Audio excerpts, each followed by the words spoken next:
Judging our natural colored show today is John Merzinski of Rolling Prairie, Indiana. John is supervisor of utilities for the town of New Carlisle, Indiana. He and his family have raised several different breeds of sheep, but they have Shropshires now and part of the family farm. John is also a consultant for Rogers Suffolk's and Avery Shropshires. He's judged and shown sheep coast to coast, and at one time he was a consultant and assistant at Oprah Winfrey's farm located in northern Indiana. Judging our National Lincoln show today is Larry McDaniel of Greenfield, Indiana. Larry operates a hog farm and a feed store, and he and his wife Dixie own McDaniel Ranch, a polled Dorset operation. They've also raised Columbia sheep at one time, and Larry grew up raising Suffolk and club lambs. Dixie operates the swine grower unit, where there's 8,000 head of hogs. Let's welcome both John Merzinski and Larry McDaniel to your shows this morning.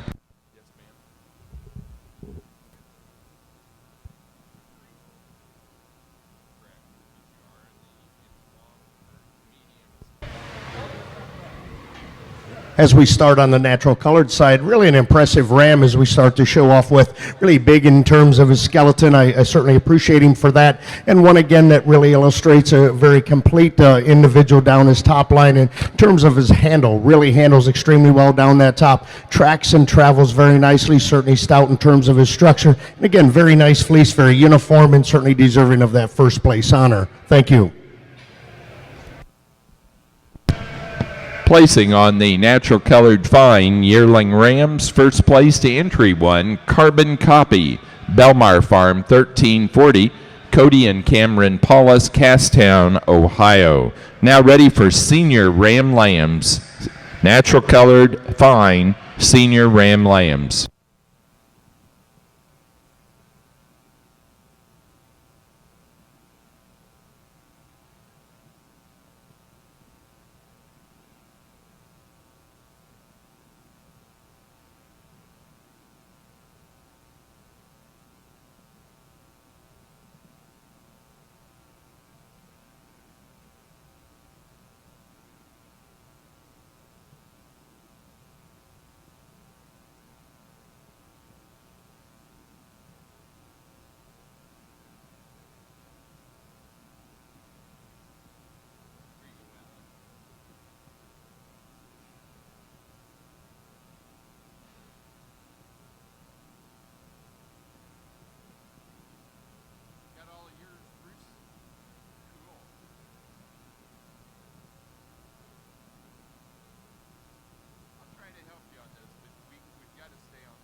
two entries here on the natural colored side, and really two different kind of rams, but really pretty nice rams as you analyze them from the side view and certainly put your hands on them. We're going to start the class with a little more elevated ram, if you would, up through his front end, and certainly one that handles it extremely long from that last rib back. I really admire him for that. He's one, again, that's got a great future ahead. He's very lean in terms of his forerib, and still a ram that's got enough to him in this particular class. Very uniform, a lot of luster in that fleece, and certainly one that tracks very nice. He sets himself very nice on all four corners. Taking nothing away from the little smaller statured ram here in second. Certainly a beautiful fleece on this ram. One, again, that's very structurally sound and correct. Really a deep-sided individual. You certainly admire him for that. One, again, that really moves and tracks very nice, and I think one that fits in second very nicely. Two very nice senior ram lambs here. Thank you.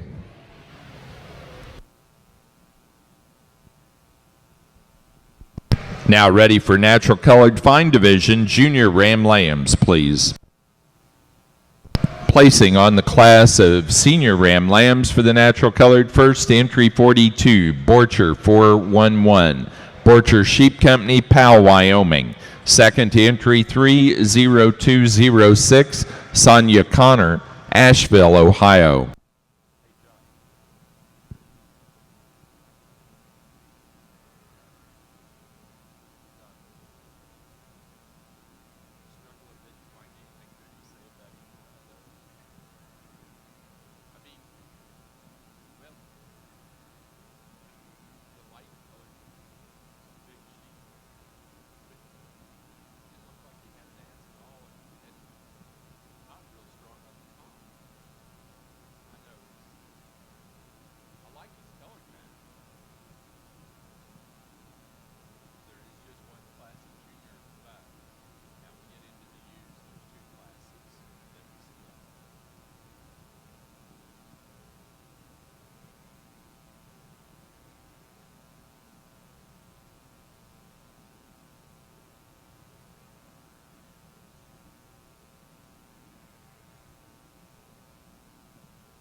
Well, if this is going to be an indication of our Lincoln show today, I think we're off to a very good start. Ram I start with up here, a big ram. That's not my factor for putting him here. I think he's the longest ram in the class. I think he's got one of the more uniform fleeces we see up here from front to rear. But a sheep, when you get your hands on, a lot of thickness down that top, a lot of width out through that hip. I think he come to top pretty good for me. Ram we've got here in second and third, both are real close placing for me. I like the bone structure on this ram here in second. Just a big circumference of bone to this guy, upstanding in his front end. I think he's got one of the nicer fleeces we got out in the class too, as far as crimp and character go. Ram we've got here in third, a real good pattern ram. A ram that's given up a little bit of size for me for what we've got in the two above him today, but another sheep that's really sound on his feet and leg, walks out real well, but a real good class of yearling ram to start off with. Thank you.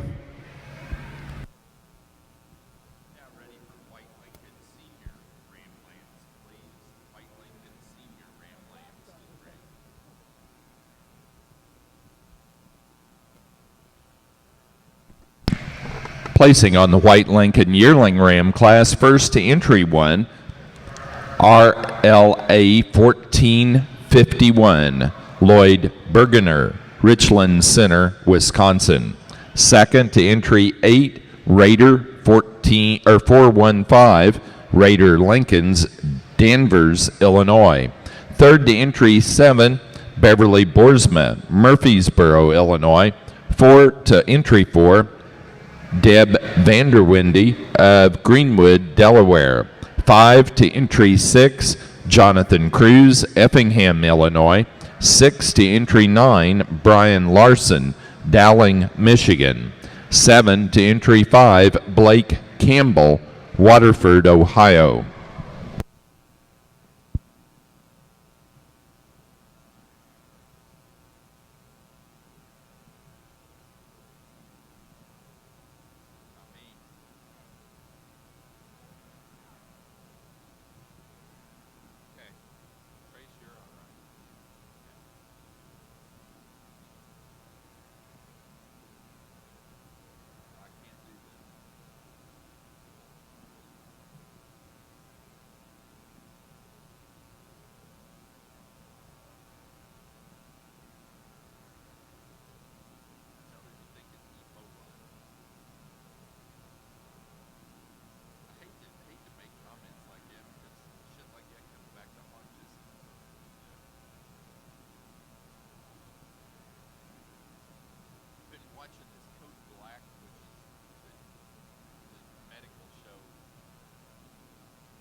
our fall lamb class here. We don't have a bunch of entries, but we got 3 good entries. Lamb we start with here, I like the fleece on this lamb. He's uniform.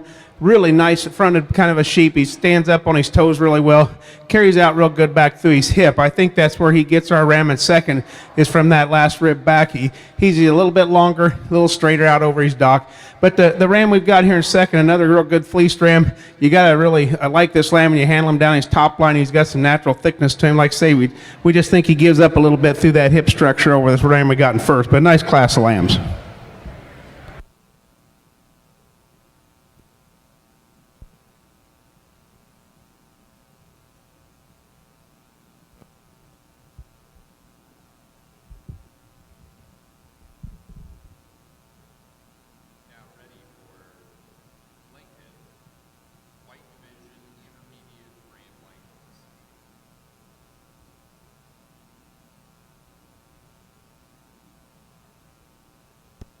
Placing on the senior ram lamb class for the Lincolns, first place to entry 11, Boersma 15103, Beverly Boersma, Murfreesboro, Illinois. Second to entry 12, Cruz 15107, Jonathan Cruz, Effingham, Illinois. And third to entry 10, Robert Sando, Arcanum, Ohio.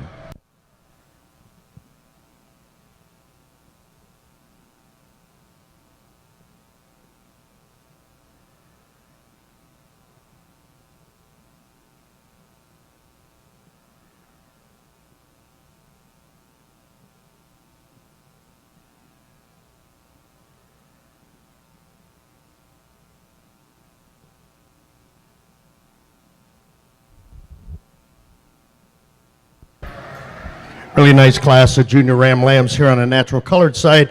As we analyze these top 5, really some good things and parts about each one of these rams. And certainly as we moved them around the last time, I think I made my final decision. You certainly have got 3 different types of rams here. But I think the best quality ram, as we put everything together, is that individual in first in terms of volume, in terms of his total body makeup, his springer rib, and certainly one, again, that's got a beautiful fleece on him. He puts it all together. Really a massive made ram in terms of his structure. Really admire him for that. He's really straight and complete down his line. And I think I see this ram a little deeper sided. Certainly I like him from that standpoint. For as big as he is, he's got enough to him. I certainly like him from that standpoint. You look at the ram in second, really a elevated ram, if you would, up through his front end. I really like him from that point of view. When you look at him from the side, really a classy looking ram, really a beautiful fleece when you open that up, a lot of luster, really a bright fleece, really correct off both ends as you put him in motion. He, again, a ram that maybe doesn't give us quite as much width and dimension as the bigger statured ram that's there in first, but 2 outstanding rams here in first and second. See the ram in third, as you put him in motion, I think he's the one that's got just a little more set to his hock as you travel him around the ring, but one, again, that's very structurally sound and correct.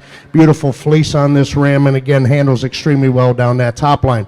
Young lady needs to be commended in fourth place, a little smaller statured ram. He's probably the youngest ram in the class.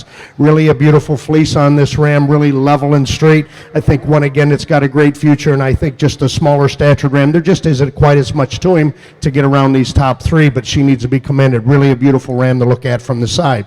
Look at the bigger statured ram that we're ending up here in top 5.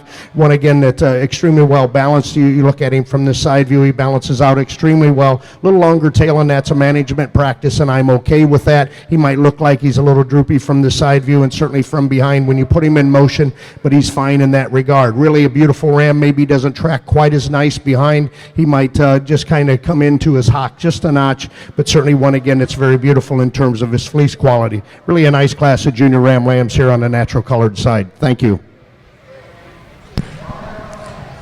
For the natural colored fine division, now ready for pair ram lambs, and then we'll show champion and reserve. For the junior ram lamb class, first place went to entry number 46, Cool Running, Pines Inn, Natural Coloreds, 1501, Pines Inn Natural Coloreds, Irwin, South Dakota. Second place to entry 8, BJB 150P 107B, Bar J Bar Ranch, Box Elder, South Dakota. Third place to entry number 6, Sonia Connor, Asheville, Ohio. 4 to entry 12, Emily Anderson, Macon, Missouri. And 5 to entry 9, Sonia Connor, Asheville, Ohio. Again, we're now ready for a pair of ram lambs. Pair ram lambs, please.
For the natural colored pair ram lambs for the fine division, first place to Sonia Connor, Asheville, Ohio.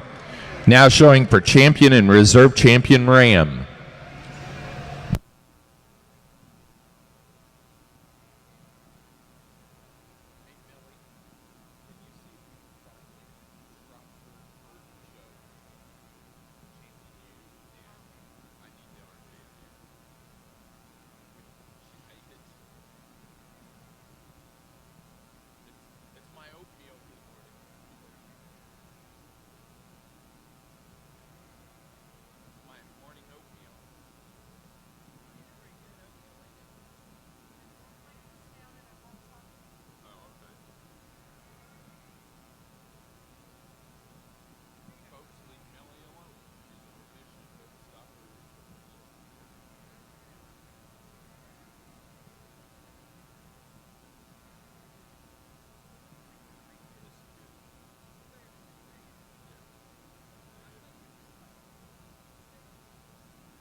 We didn't have a whole lot of numbers here, maybe in this division of the natural colored, but really pleased with the quality that we've had out here, and these 5 really need to be commended on bringing out a nice set of rams here. So as I go out and select the champion and reserve, let's put our hands together in appreciation. Thank you.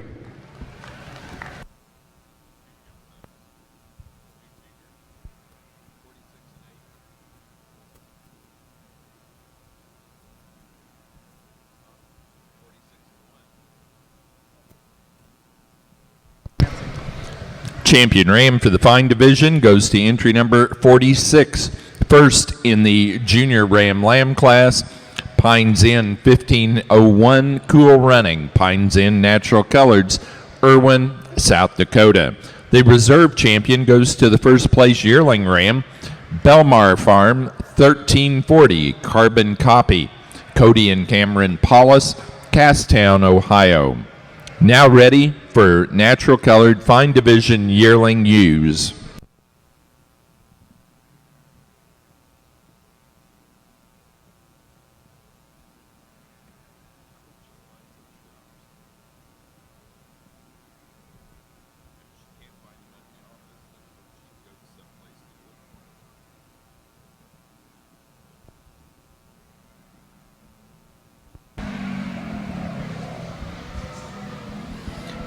Another real good class of ram lambs out here today.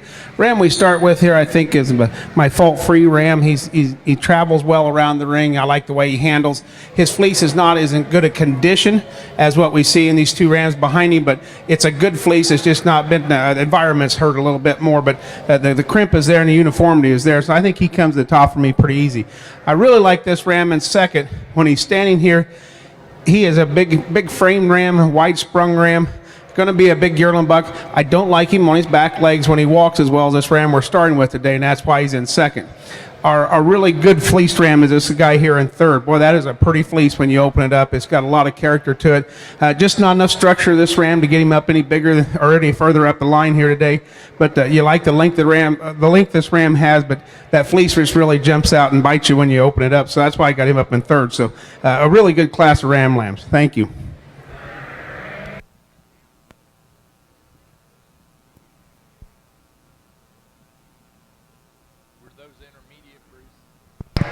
Now ready for junior ram lambs for the White Lincolns. Placing on the intermediate ram lamb class for the White Lincoln, first to entry 18, Boersma 15201, Beverly Boersma, Murfreesboro, Illinois. Second to entry 14, Raider 434, Raider Lincolns of Danvers, Illinois. Third to 16, Allison Unger, Medina, Ohio. 4 to 17, Deb Vanderwindy, Greenwood, Delaware. 5 to 20, Jonathan Cruz, Effingham, Illinois. Sixth place to entry 15, Robert Sando, Arcanum, Ohio.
your junior ram lambs today.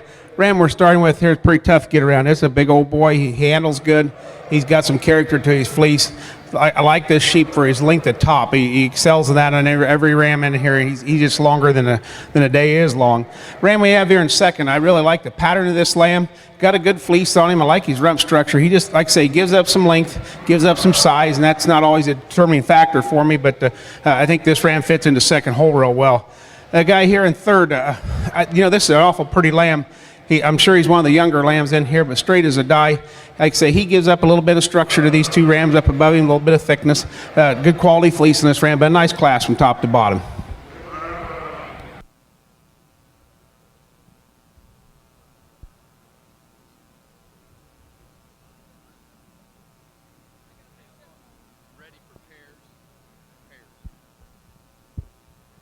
Now ready for a pair of ram lambs for the Lincoln. Pair ram lambs.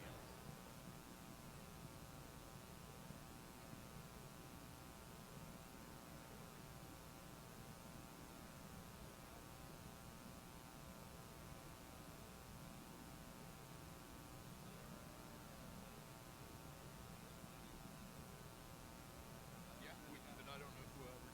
We might stay.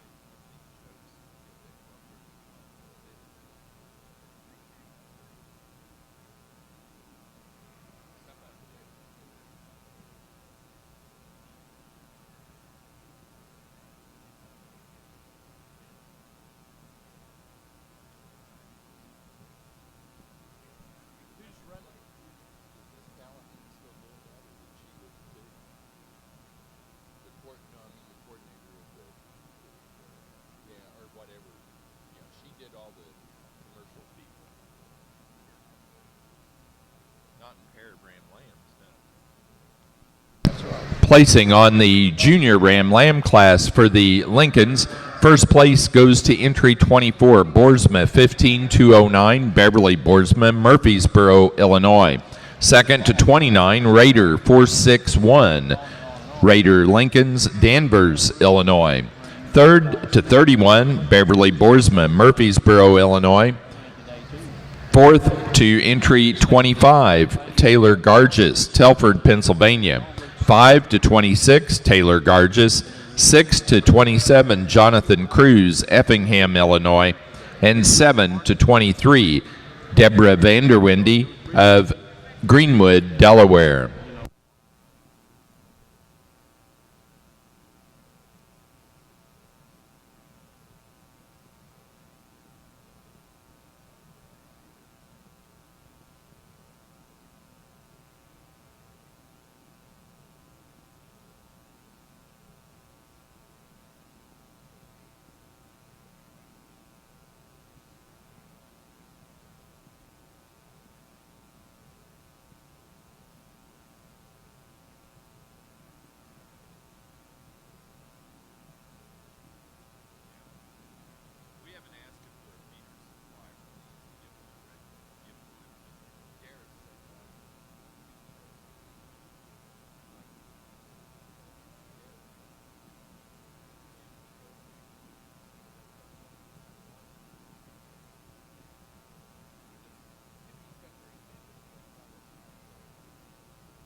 we start our females here on the natural colored.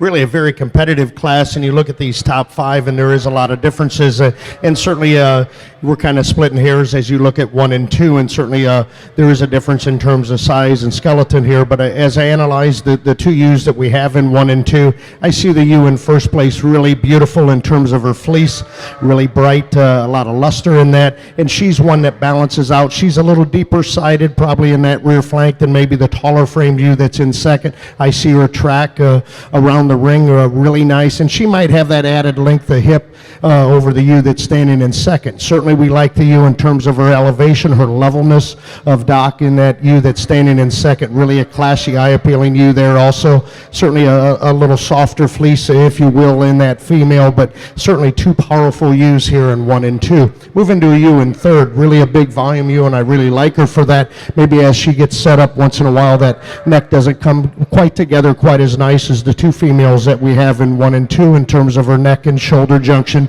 but one again that handles extremely well. Really a soft, bright fleece on that ewe, certainly a lot of luster, and she fits in 3 very nicely. Really a soft fleeced ewe here in fourth place, really elevated up through her front end, really neat about that. She's a little shorter bodied, if you will, amongst these top 4, but really balances extremely well, really correct off both ends, and I think she fits in 4 very nice. As we move into the 5th place ewe, maybe the least in terms of quality of fleece of this top 5 is the ewe that's standing in 5th. She's one that's extremely long from that last rib back. You look at her from the side view, extremely long, really correct, really straight down her top line. I think just a big volume ewe that needs to be in this top 5. Congratulations.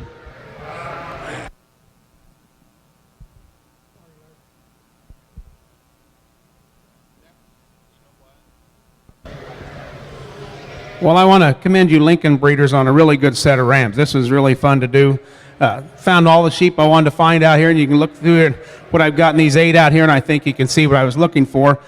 Today, I'm going to use these 2 yearling rams for your champion reserve. I think they come out with an awful strong class of yearling bucks, and there's nothing wrong with either one of these. This big old ram I started with, I like the head on this ram. Just a big old massive sheep, and I think he comes to top pretty easy. But we'll let these lambs come back and play next year. Thank you. Both yearlings.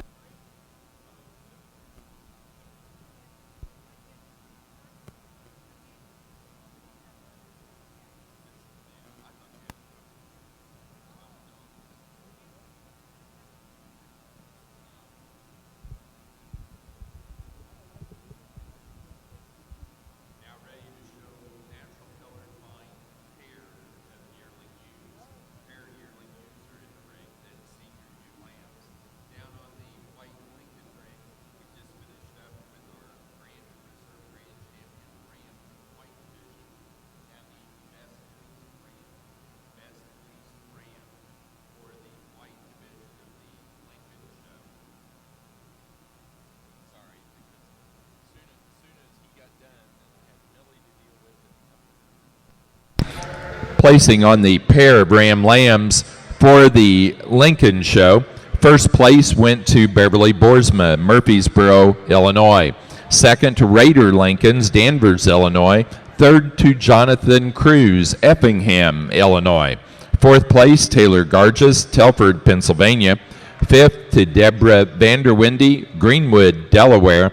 And sixth to Robert Sando, Arcanum, Ohio.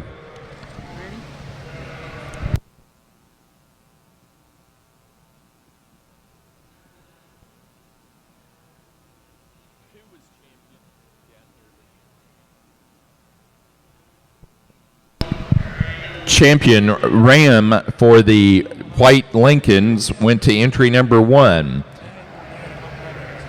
RLA 1451, the yearling ram, Lloyd Bergener, Richland Center, Wisconsin. The reserve grand was our second place yearling ram, Raider 415, Raider Lincolns, Danvers, Illinois.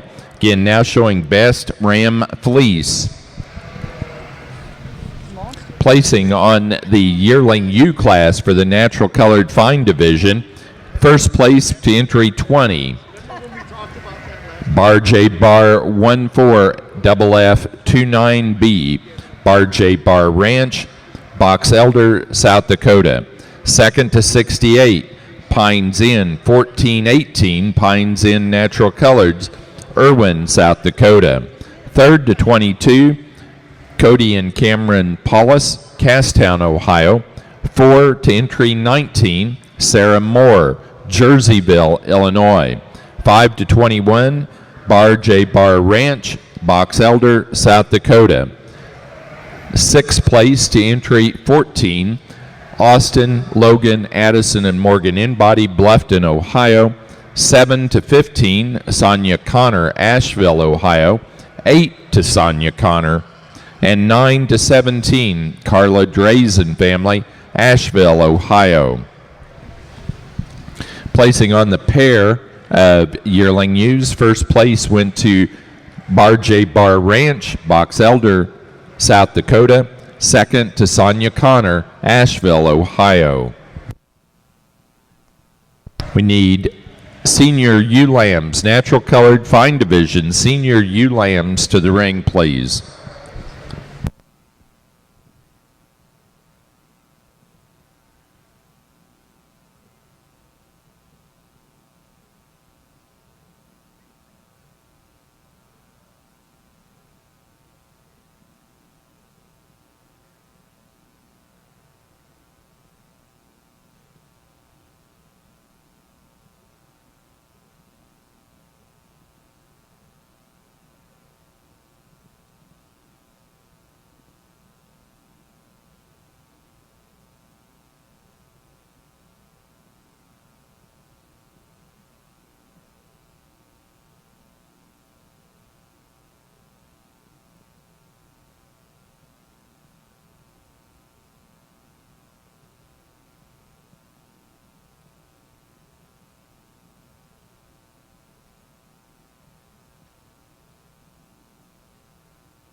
Ladies of Tunis silent auction on the old painted windows that are up at the breed display area will end at 9 a.m. this morning. Money that is made from that will be used toward the Tunis scholarships. It's going to end here real shortly. Yeah, I'm getting as far as I go.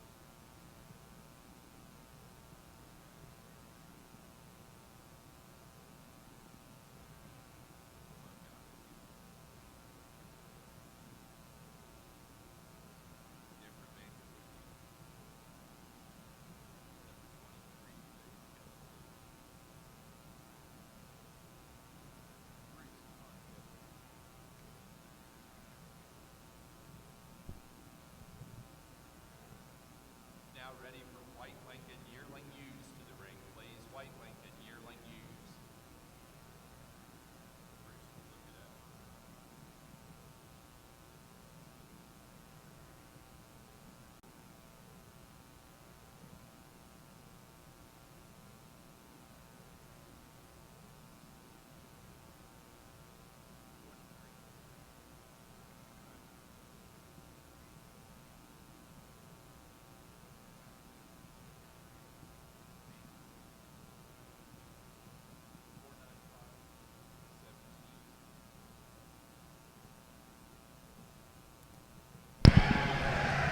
Best ram fleece for the White Lincoln Show goes to entry number 17 out of the intermediate ram lamb class, Locust Grove 495 Dan, Deborah Vanderwindy of Greenwood, Delaware. Again, now ready for yearling ewes.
Senior ewe lambs here on a natural colored, real big, massive made ewe, especially in that lower third of her body, and there's just a lot of sheep to her, and I see her excelling in terms of her total makeup and width and dimension. Really a soft fleece and very uniform from end to end, and I think she wins this pretty handily. I think 2 and 3 is very close in my opinion. Certainly, I like the width, the dimension, and certainly she's a little farther along, if you will, in terms of her body makeup over the leaner type sheep that's in 3. I'd certainly like to correct her about her front pastern here in second, but really a long top ewe. She probably handles as long as any of the 3 that's in this particular lineup. Very uniform, and she's just a little deeper sided than the ewe that's standing in third. Certainly, maybe the future in terms of the outcome might be a larger framed ewe here in third, and that doesn't concern me as far as maybe the out term of what's going to go on in that female's life. It doesn't matter on terms of size and framework, but really extremely well balanced. You certainly like her from that standpoint. Really balances out very nice, and she's the pretty one to look at in this particular lineup. Really 3 outstanding senior ewe lambs here. Thank you.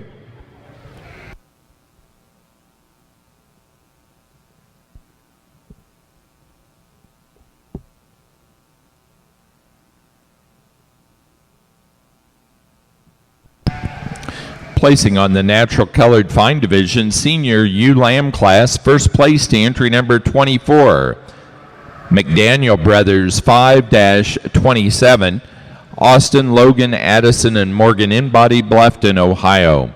Second to 25, Sonia Connor, Asheville, Ohio on 0202. And third place to entry 26, Sonja Connor, Asheville, Ohio. Now ready for early junior ewe lambs. Early junior ewe lambs, please.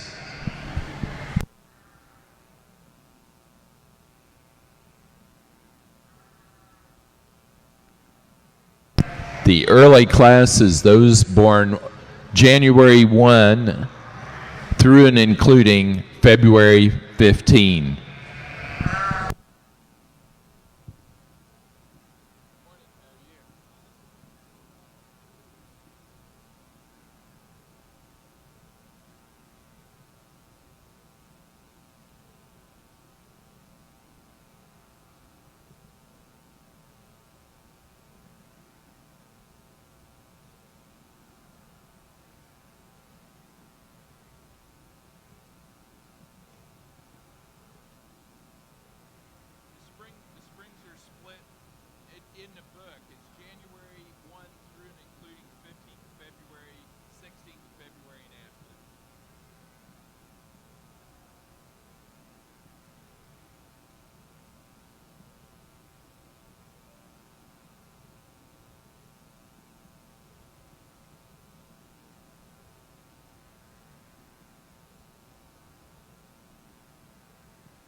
early junior ewe lamb here on the natural colored side.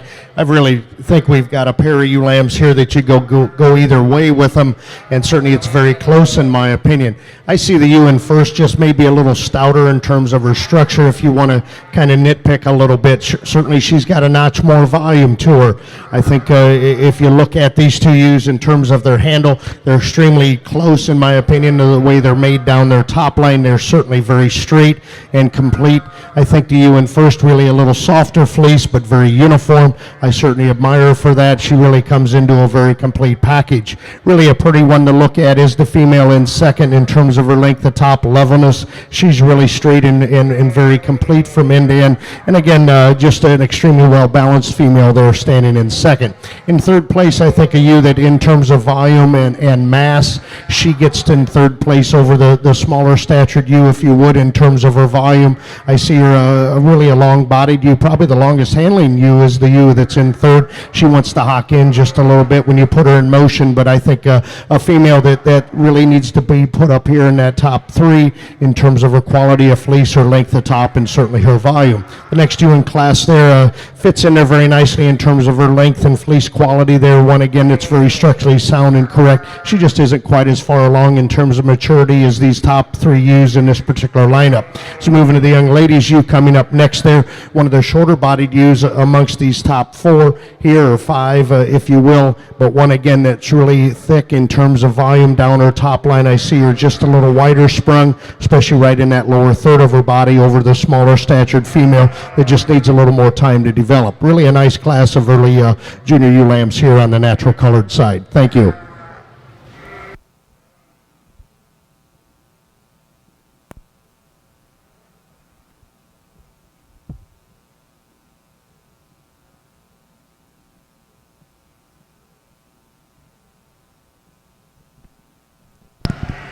Now ready for the late class of junior ewe lambs for the natural colored fine division. Placing on the early class of junior ewe lambs, first entry 29, Belmar Farm, 1502, Cody and Cameron, Paulus, Castown, Ohio. Second to 31, Bar J Bar 150P109B, Bar J Bar Ranch, Box Elder, South Dakota. Third to 32, Bar J Bar Ranch. 4 to 33, Sonia Connor, Asheville, Ohio. 5 to 30, Austin Inbody, Bluffton, Ohio. And 6 to Sonia Connor, Asheville, Ohio.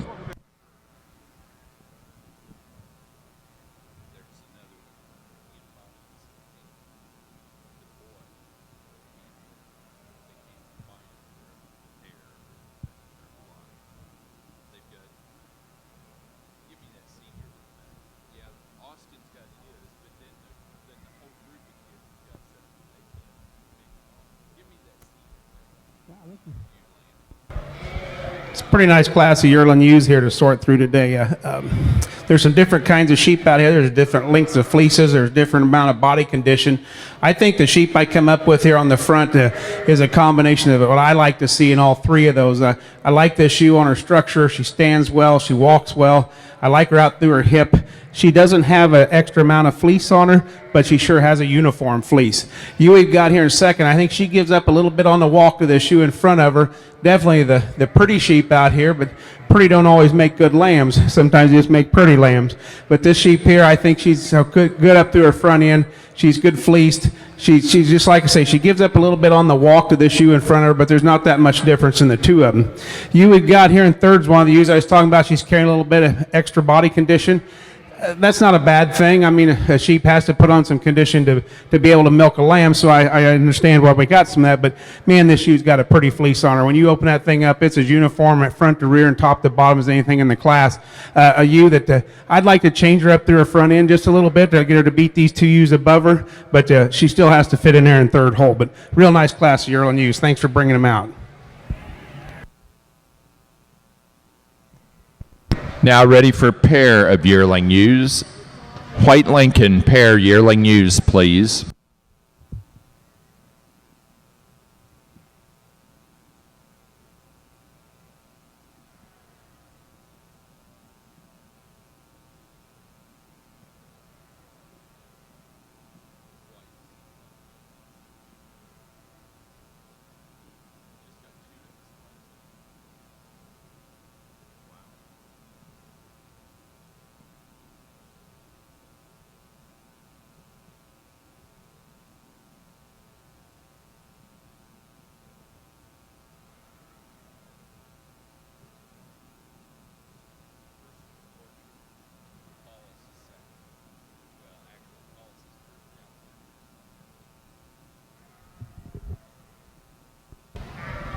only 2 entries here in our late junior ewe-lamb class on the natural colored, but boy, really a pair of beautiful ewes and certainly a lot of quality in the 2 females.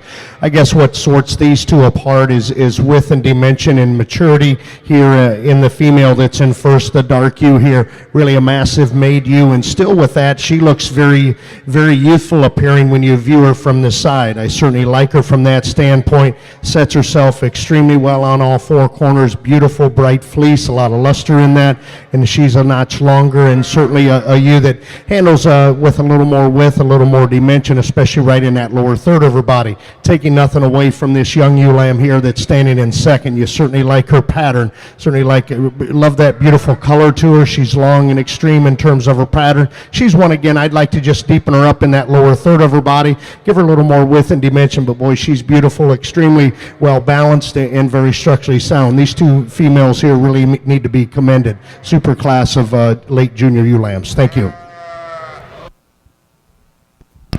For the natural colored fine division, now ready for a pair of ewe lambs, placing on the class of fine ewe lambs for the late junior class.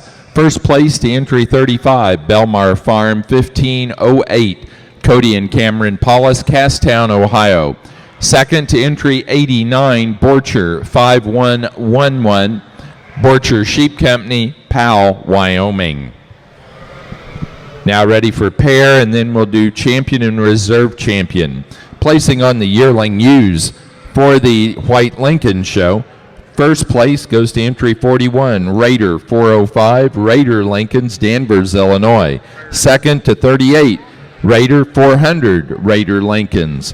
Third place to entry 46, Lloyd Bergener, Richland Center, Wisconsin. 4 to 44, Taylor Garges, Telford, Pennsylvania. 5 to 40, Deborah Vanderwindy, Greenwood, Delaware. 6 to 37, Beverly Boersma, Murfreesboro, Illinois. 7 to 42, Beverly Boersma. 8 to entry 36, Deborah Vanderwindy of Greenwood, Delaware. 9th place to 47, Taylor Garges, Telford, Pennsylvania. And 10 to entry number 34, Jonathan Cruz, Effingham, Illinois. Placing on the pair of yearling ewes, first place to Raider Lincolns, Danvers, Illinois. Second to Beverly Boersma, Murfreesboro, Illinois. Third to Taylor Garges, Telford, Pennsylvania. 4, Deborah Vanderwindy, Greenwood, Delaware. And 5, Jonathan Cruz, Effingham, Illinois.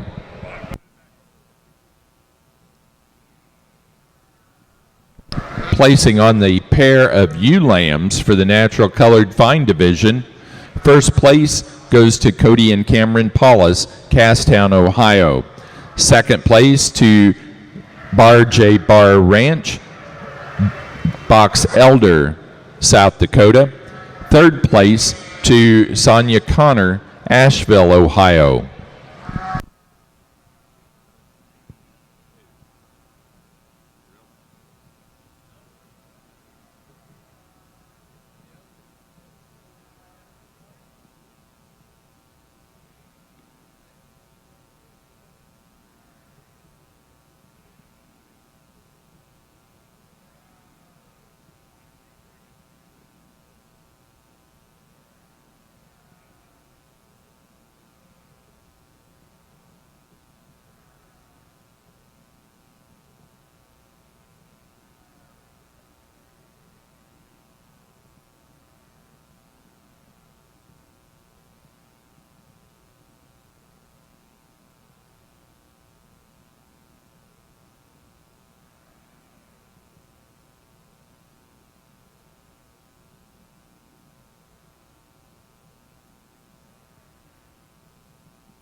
Really get a nice set of females out here representing the natural colored fine division, and certainly very pleased with the quality. There's some similarities, and still there are some differences out here, but I'm really pleased with my class winners and certainly the second place winners out here. As I go congratulate the champions and reserve, let's put our hands together in appreciation for this group of females. Thank you.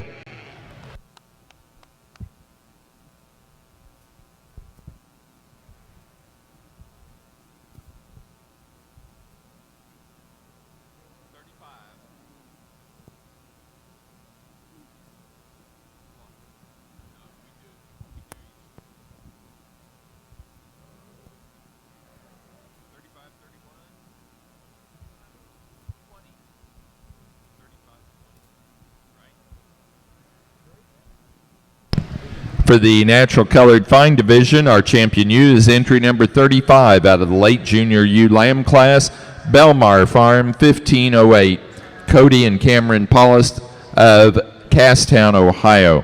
The reserve goes to our first place in the yearling ewe class, entry 20.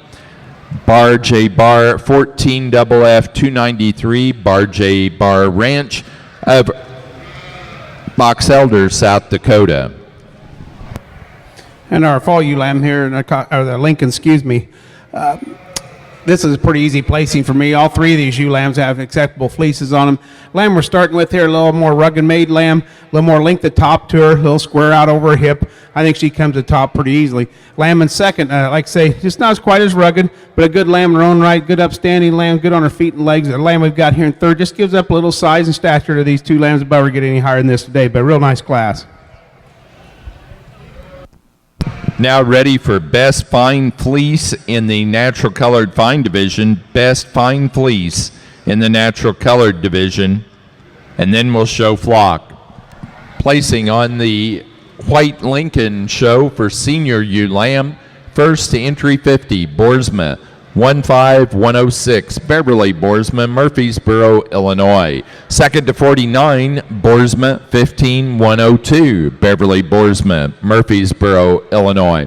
And third to entry 51, Jonathan Cruz, Effingham, Illinois.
Now ready for the natural colored fine division flock class.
Best fine fleece for the natural colored show goes to entry number 20, our first place yearling ewe, reserve champion ewe overall, Bar J Bar 14 FF 290 or 29B, Bar J Bar Ranch of Box Elder, South Dakota.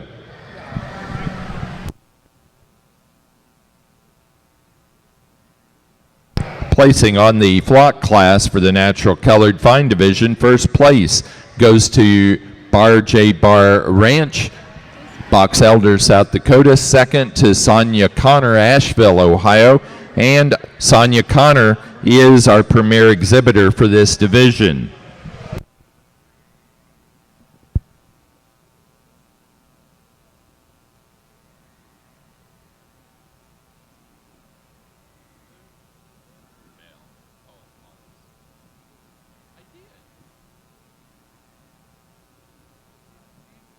Now ready in the ring for natural colored medium long course yearling rams.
Boy, this is a nice class of lambs from top to bottom.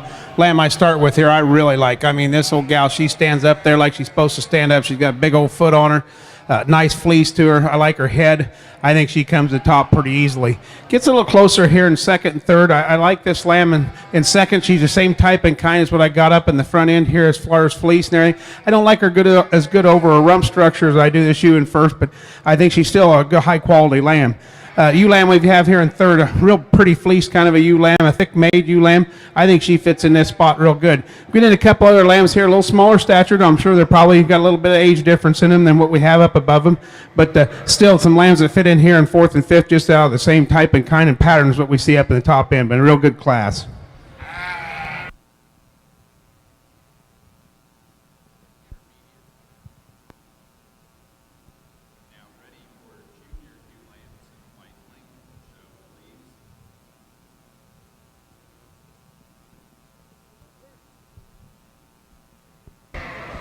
Really got a cool cat starting this course division out.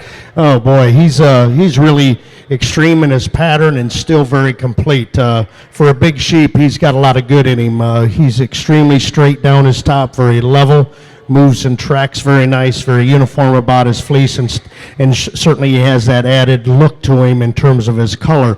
Really a stout-made ram in terms of his structure, really up-headed, extremely well balanced. Congratulations. Now ready for natural colored medium long course senior ram lambs. Placing on the class of intermediate ewe lambs for the Lincolns in the white division. First place goes to entry 56, Raider 437, Raider Lincolns, Danvers, Illinois.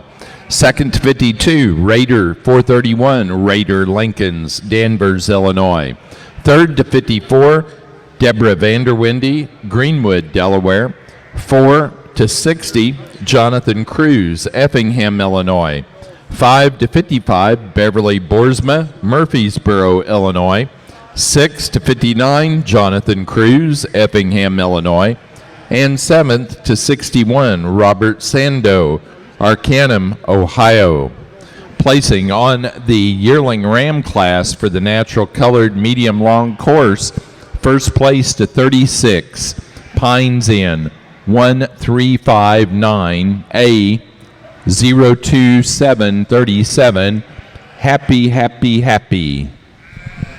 Pines Inn Natural Coloreds of Irwin, South Dakota.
here on the natural colored side.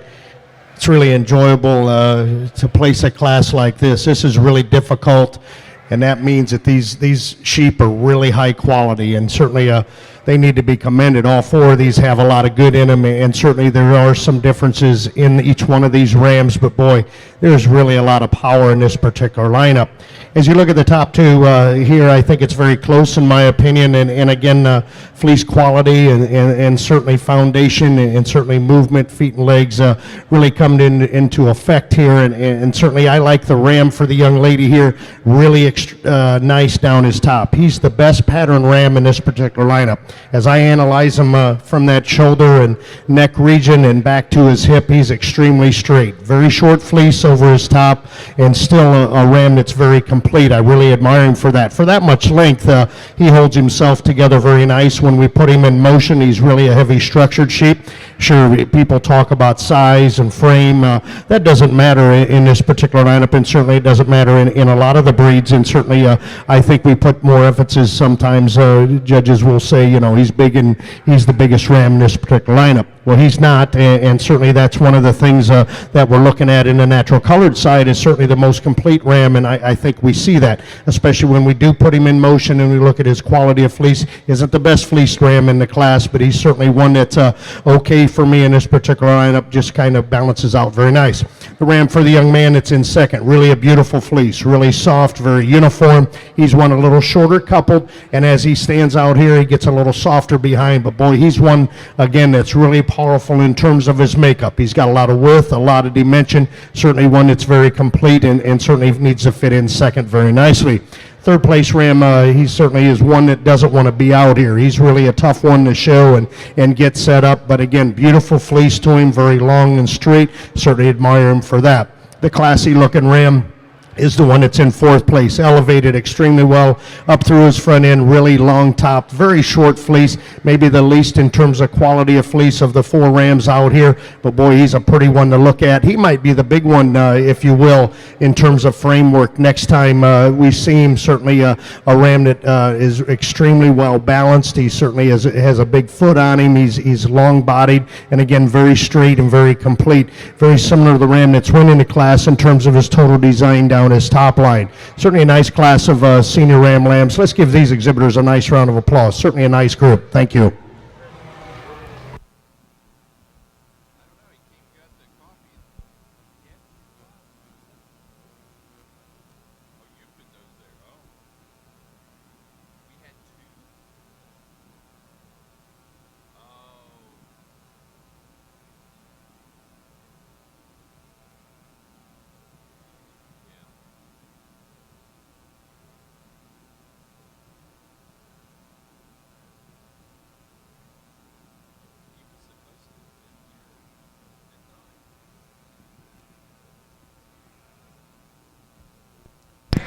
Placing on the senior ram lamb class for our natural colored show in the medium, long, and coarse division.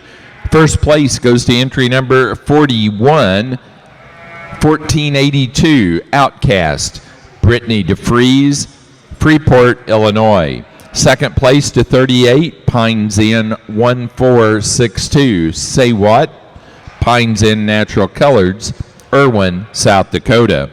Third to entry 40, Cody and Cameron Paulus, Castown, Ohio, and 4 to entry 39, Brittany DeFries, Freeport, Illinois.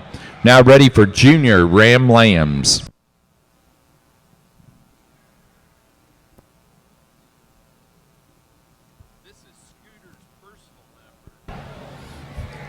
Boy, this was a very tough class. There's some good sheep that stand out here pointing to the east that could be in a lot of top end and a lot of different fairs, but we've got some 5 ewe lambs up here that I think are the same type and kind. There's a little difference in fitting styles on them, but ewe lamb we start with here, man, she's really got a beautiful fleece on her. It's soft to the touch, it's uniform as can be, but what you really like about this sheep when you put her hands on her, boy, she is just straight as a die. She's got a lot of muscle, and that's not a giant concern to me in these females. I still like for them to look feminine. I think she does. She's good on her feet and legs. She come to top pretty good for me. Ewe lamb we've got here in second. This lamb, you look at her one time, didn't like her, next time you did, and then when you handle her, boy, she has really got some width down her top line, width through her hip, a ewe lamb. It's another ewe lamb's got a really uniform kind of a fleece on her. I think she just wasn't quite as good out over her tail head as this ewe lamb we've got in front of her today to get her any higher, but a really nice, high quality lamb itself. Ewe lamb we've got in third, a lot like this lamb in second. I think you have to follow with her. Another sheep that's really got some lock formation to that fleece. A real good standing lamb on her feet and legs. And I think she fits in there real nicely. The two lambs we got down here below them, they're good quality lambs. Put their feet out on all four corners. They got some structure underneath of them. They're just not quite as pretty a fleece, I guess is what my words want to be for it. They're definitely within the standards of Lincoln breed. They're just not as good a quality as those three up above them today, but they deserve to be out here in the top lineup. So very good class of lambs. Thank you.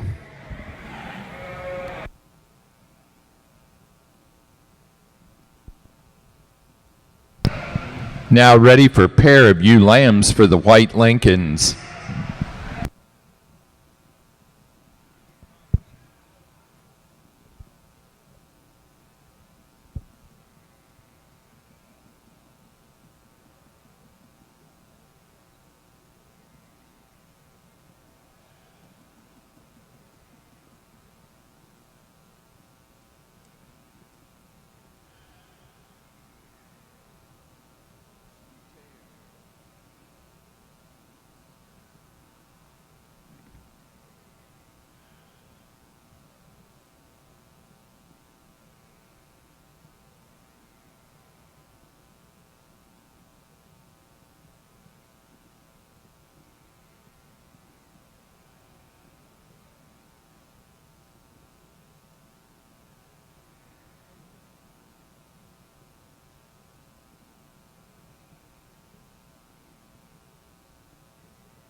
Placing on the Lincoln Junior Ewe Lamb class for the white division, first place to entry 71, Gargis Girls 34, Taylor Gargis of Telford, Pennsylvania. Second place to 63, Raider 460, Raider Lincolns, Danvers, Illinois. Third to 64, Raiders Lincolns. Fourth place to entry 73, Jonathan Cruz, Effingham, Illinois. 5 to entry 70, Beverly Boersma, Murfreesboro, Illinois. Sixth place to entry number 68, Taylor Gargis, Telford, Pennsylvania. 7 to entry number 74, Jonathan Cruz, Effingham, Illinois. Eighth place to entry 67, Beverly Boersma, Murfreesboro, Illinois. 9 to 66, Deborah Vanderwinde of Greenwood, Delaware. And 10th place to entry 75, Deborah Vanderwinde.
Results of the pair of ewe lambs for the White Lincoln Show. First place goes to Raider Lincolns, Danvers, Illinois. Second to Taylor Garges, Telford, Pennsylvania. Third place, Beverly Boersma, Murfreesboro, Illinois. 4, Jonathan Cruz, Effingham, Illinois. And 5 to Deborah Vanderwindy, Greenwood, Delaware.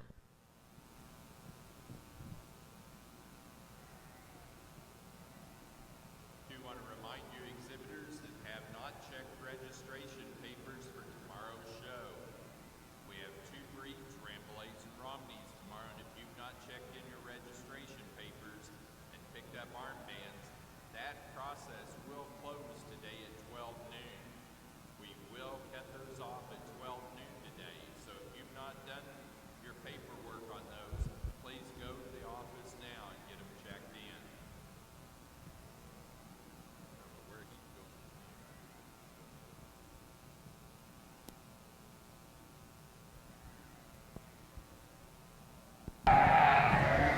Well, folks, it's been a real pleasure of mine to judge the Lincolns here at Louisville. I've always liked this breed of sheep. I think I judged the first show you folks had here and enjoyed them just as much then. But today we're going to go with this intermediate ewe lamb for our champion ewe. I just think she's a well of an individual. I liked her in the class. I like her right now. I think she's going to make a tremendous mama someday. But for reserve, we'll go back down here to this yearling ewe. I think she's just same type and kind of sheep. I know there's more of there today, but I think that's a pretty good one right there. We'll use her.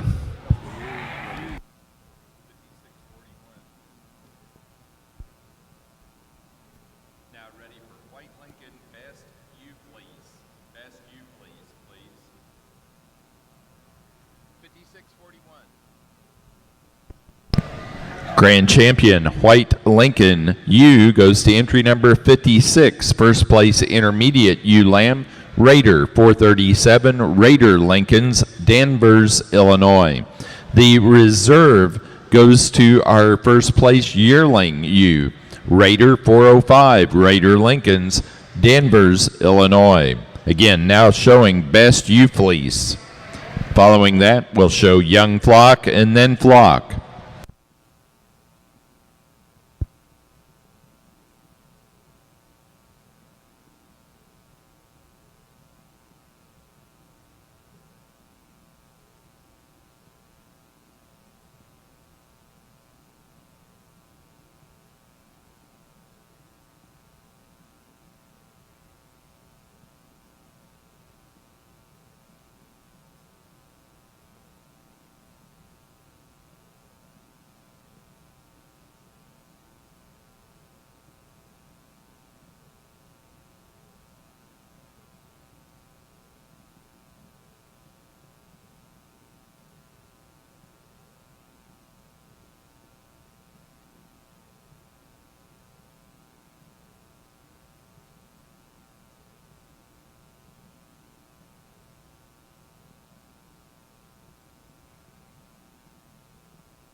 Again, as we spoke in the last class, it's really a challenge and certainly my pleasure of placing a great set of sheep like this. You look at these ram lambs, these top four, really powerful in their own right. And certainly I'd be okay if you kind of mix and match them. Again, am the official today, so I'm going to see them this way. You certainly see the ram in first place. Beautiful fleece, really soft, really complete in terms of his nature down his top line. When I handle that ram, looks good off both ends in terms of his movement. No, he's not the longest ram in the class, but as I analyze him and move him around the ring and certainly put all the features together, I think he's the one that surfaces to the top for me. And we put him in motion, he tracks and travels very nice, very true, and I think that's where he excels over the ram that's in second. You certainly like the pattern and makeup of the ram in second. Really beautiful to look at, extremely well balanced, certainly like him up through his front end, very clean and neat. Travels and tracks, maybe a little closer behind when you put him in motion, but boy, we're nitpicking. He's really powerful in terms of his fleece qualities, his length of top, very straight and complete, and again, two very outstanding rams here in 1 and 2. Really a big statured ram that I have to admire for his amount of growth up to this point. Maybe he doesn't come quite as nice out of that front end and neck and shoulder region as the two rams we have here in first and second, but again, you certainly like his power, his width and dimension, his fleece qualities. He's very correct on all four corners. He's a big statured ram in terms of his quality. I really like him from that, and certainly I know he's got a lot of crowd favorites out here too. Certainly these rams here have a lot of good features, a lot of good quality in terms of their fleece, and I think they certainly can move you forward. Look at a little smaller statured ram in terms of width and dimension. He's just maybe not quite as wide in terms of his spring as the rams that are ahead of him, and that shows me that maybe he's one of the younger rams in the class, but certainly one that's designed very nice. You certainly like him from that standpoint. When you put him in motion and look at him in terms of his travel and track, he is very true to that. He's one, again, that's fitted very nice in terms of his fleece quality. When you analyze that ram, he's just a little leaner type individual, certainly one that's got a great future. This is really a nice junior ram lamb class here. Let's give these exhibitors a nice round of applause. Thank you. Now ready for natural colored medium long course pair ram lambs, please. Placing over on the white Lincoln ring, our best fleeced ewe is entry number 62. She came out of the junior ewe lamb class. Campbell, 5'10", Blake Campbell, Waterford, Ohio. Placing on the junior ram lambs for the natural colored show. First to entry 48, Wolf 1509, Buckeye, Wolf Brothers Livestock, Upper Sandusky, Ohio. Second to 49, Kuykendall 885, Catherine Kuykendall, Richland Center, Wisconsin. Third to entry 47, Pines Inn, Natural Coloreds, Irwin, South Dakota. 4 to 51, Cody and Cameron Paulus, Casstown, Ohio. 5 to entry 11, Mitch Schmidt, Centralia, Missouri. 6th place to 45, Emmy Huckowicz of Hadley, Massachusetts. And 7 to entry 53, Borcher Sheep Company, Powell, Wyoming.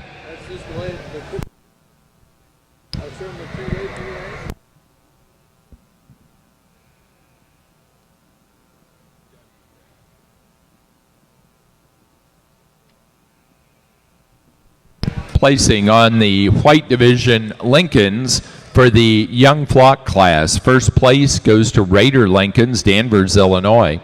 Second, Beverly Boersma, Murfreesboro, Illinois. Third, Jonathan Cruz, Effingham, Illinois. And fourth place, Deborah Vanderwinde of Greenwood, Delaware. Now ready for the flock class.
For the natural colored show, we're now showing Grand and Reserve Grand Champion Ram. Placing on the pair of Ram Lamb class, first place goes to Pines Inn Natural Coloreds of Irwin, South Dakota. Second, Cody and Cameron Paulus, Casstown, Ohio. And third to Brittany DeFries, Freeport, Illinois. What do you need? You need your yearlings? That one yearling, right?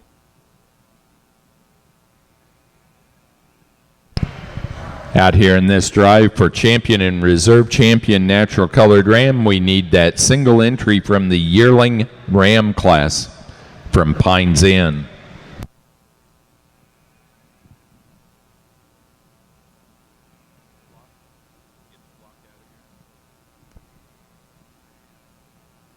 Placing on the flock class for the White Lincoln Show, winner of the flock class and also the White Division Premier Exhibitor Award, Raider Lincolns, Danvers, Illinois. Second in the flock, Beverly Boersma, Murfreesboro, Illinois. Third to Jonathan Cruz, Effingham, Illinois. And four to Deborah Vanderwindy, Greenwood, Delaware.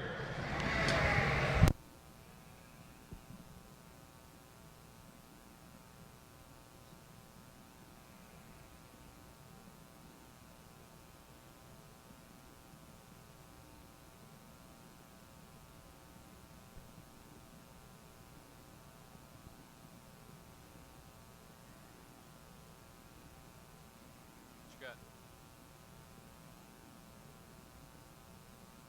I don't know. Yearling rams.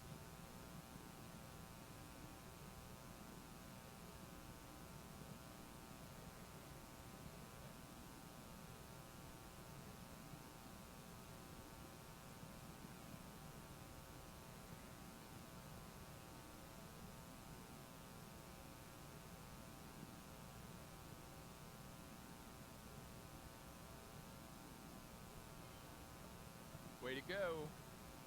Knock gates down.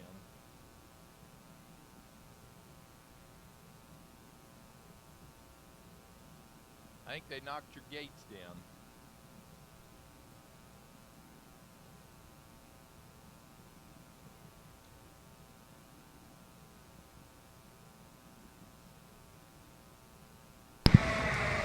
Next class for the Lincolns is Natural Colored Yearling Rams. Natural Colored Yearling Rams. I believe Mindy has got a drawing that they want to do for a special prize that they've sold some raffle chances on. So she wants to do that in between.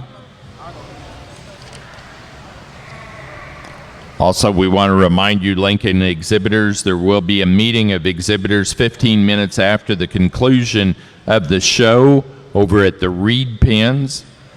And each of our Lincoln exhibitors will come to the show ring after we get done with the show today. There is a free gift that each one of you will get. Your names are on them, and Mindy has those as well. But she wants to do a drawing right now in between.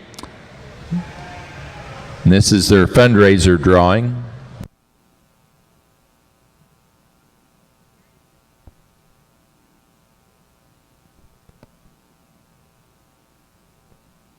And the winning ticket has a name on the back of it. Do we trust that? Well, I don't either. It's David Hammer was the winner. David, if you'll come and get your gift and award, your prize for that drawing.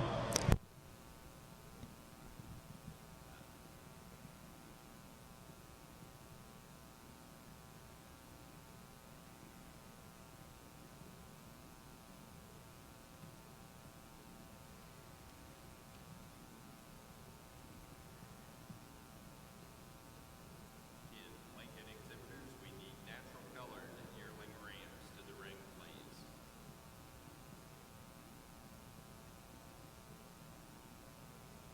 Eosha.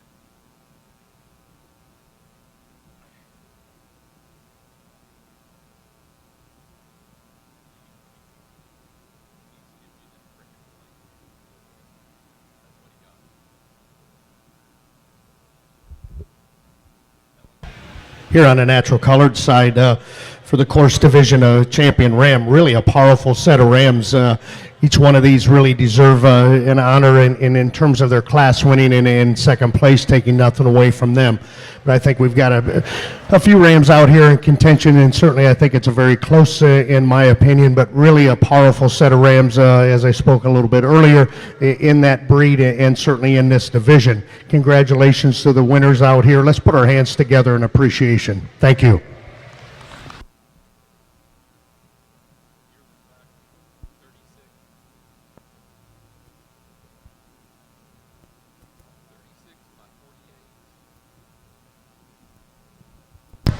Grand champion ram for our medium, long, and course division is our yearling ram, entry number 36, Pines Inn 1359, Happy, Happy, Happy, shown by Pines Inn Natural Colors of Irwin, South Dakota. The reserve grand champion is entry 48 out of the junior ram lamb class, Wolf 1509, Buckeye, Wolf Brothers Livestock, Upper Sandusky, Ohio. In the ring, we're now ready for our early yearling ewes for the natural colored medium long course early yearling ewes. Those are animals born prior to and including January 31. Again, we're ready for natural colored, medium long course division, yearling ewes. This is the early yearling ewe class. Those animals born prior to and including January 31 to the ring, please.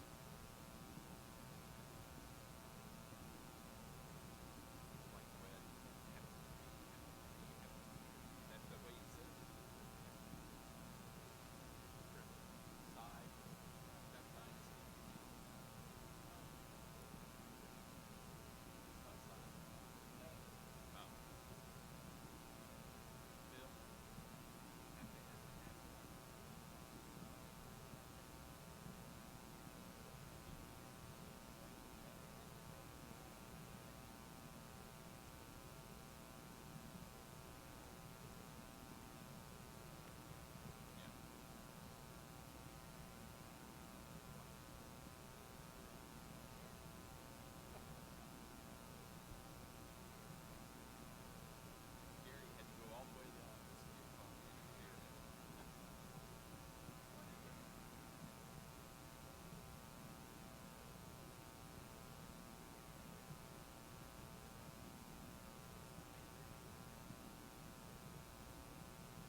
I told these exhibitors this makes a pretty tough class out here. All three of these are high quality rams.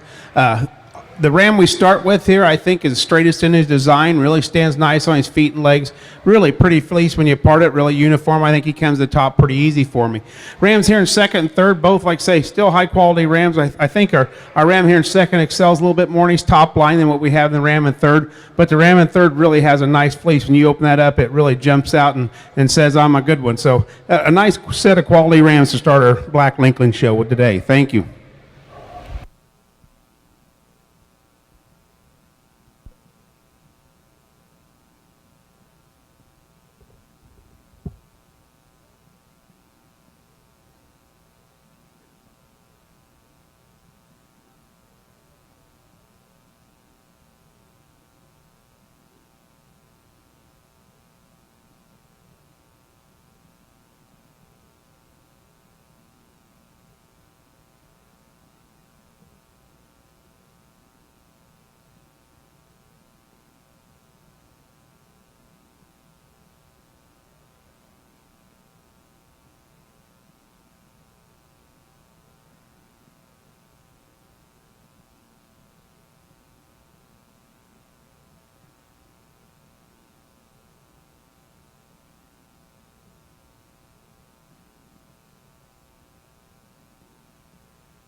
Placing on the natural colored Lincoln yearling ram class, first to 79, Locust Grove, 464 Tanner. Deborah Vanderwindy, Greenwood, Delaware. Second place to 78, Klingelhofer, 1412, Diane Klingelhofer, Marriottsville, Maryland. And third, the entry 2, David Hammer, Cuba City, Wisconsin.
You look at the first class of yearling ewes here on the natural colored and go in and look at fleeces and certainly their body makeup. I think we've surfaced one here towards the top. And with that, these yearling ewes need to have some width and dimension and mass to them this time of the year. And I certainly think we've got those up here towards the top. We're getting into this November deal, and certainly they have to have quite a bit to them.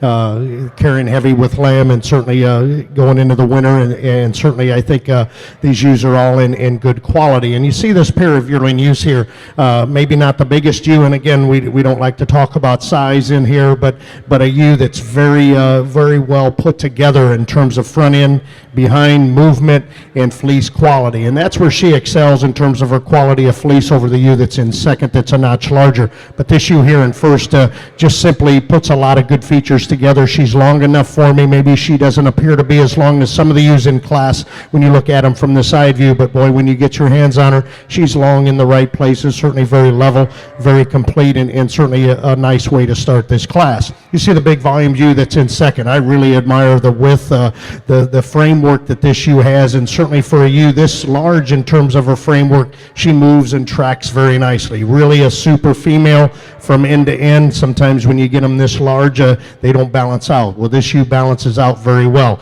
Maybe not quite as good in terms of quality of fleece as the ewe that's winning the class, but certainly I think one that's very powerful, pretty one to look at from the side view, and she fits in second very nicely. Third place ewe, really a beautiful fleece, very bright, one that's got a lot of luster to it. Maybe she's the finer ewe in terms of bone structure, but really long, really straight down her top line. She's one, again, that I think fits in there very nicely, and certainly where she excels is over the length of top that the ewe that is in fourth place. Really a bigger statured ewe in fourth, maybe doesn't give us quite as much total length of top as the three ewes that we have directly in front, but you certainly like her elevation, her balance, and I think she fits in four very nice. Nice class of yearling ewes here. Thank you.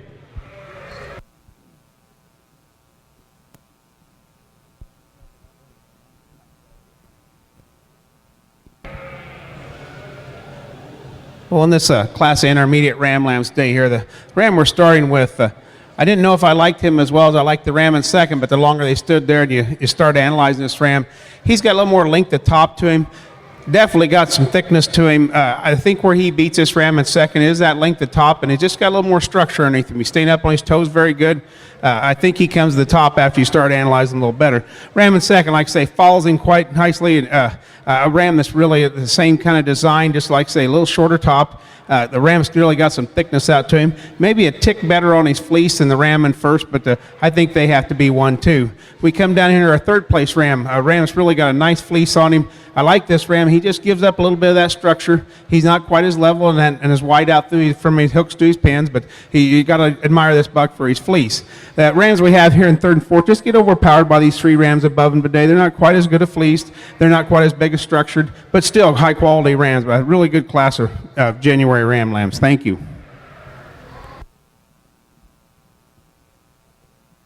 Now ready for junior ram lambs for the natural colored Lincolns, please. We're ready for the late yearling U class for the natural colored medium long quarters.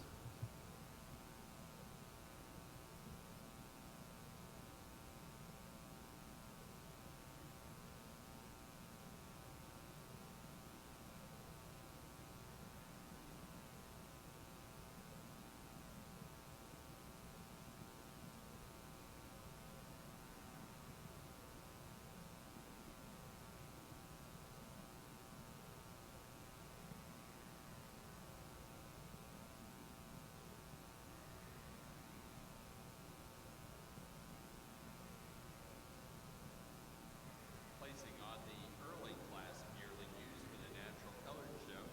First place to entry number 62, Cinderella. For Hagee 3224, Hines in natural colors, Irwin, South Dakota. Second place to entry number 55, 1387 Cookie Crisp, Wolf Brothers Livestock, Upper Sandusky, Ohio. Third to entry 71, Keegan Lotze of Cloverdale, Indiana. 4 to 59, Pines in Natural Colors, Irwin, South Dakota. 5 to entry 61, Emily Anderson, Macon, Missouri. And 6 to 58, Sonia Connor, Asheville, Ohio.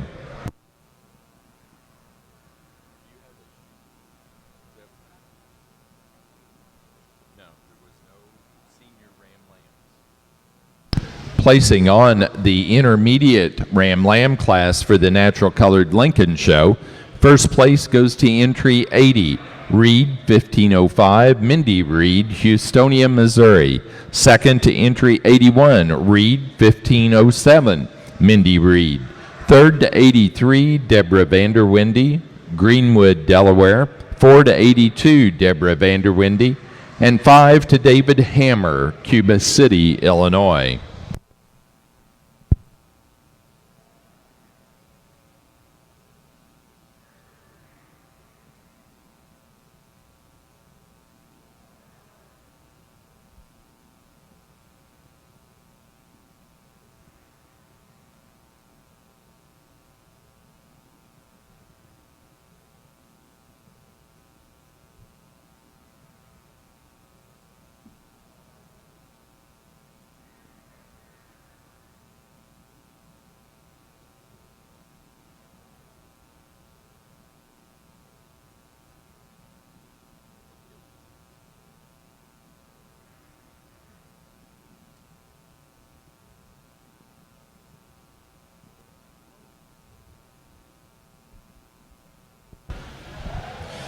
Well, we've only got 2 entries out here, but they're both high quality.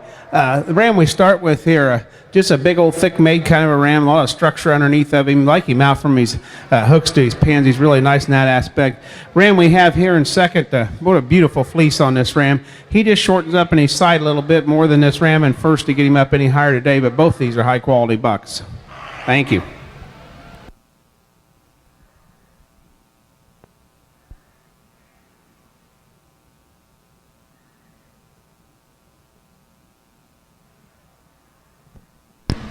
Now ready for Natural Colored Lincoln, pair of Ram Lambs, pair Ram Lambs.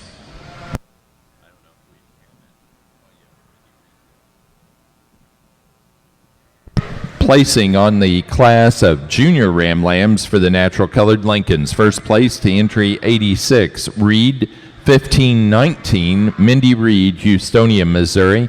Second to 87, Reed. 1522, Allison Unger, Medina, Ohio.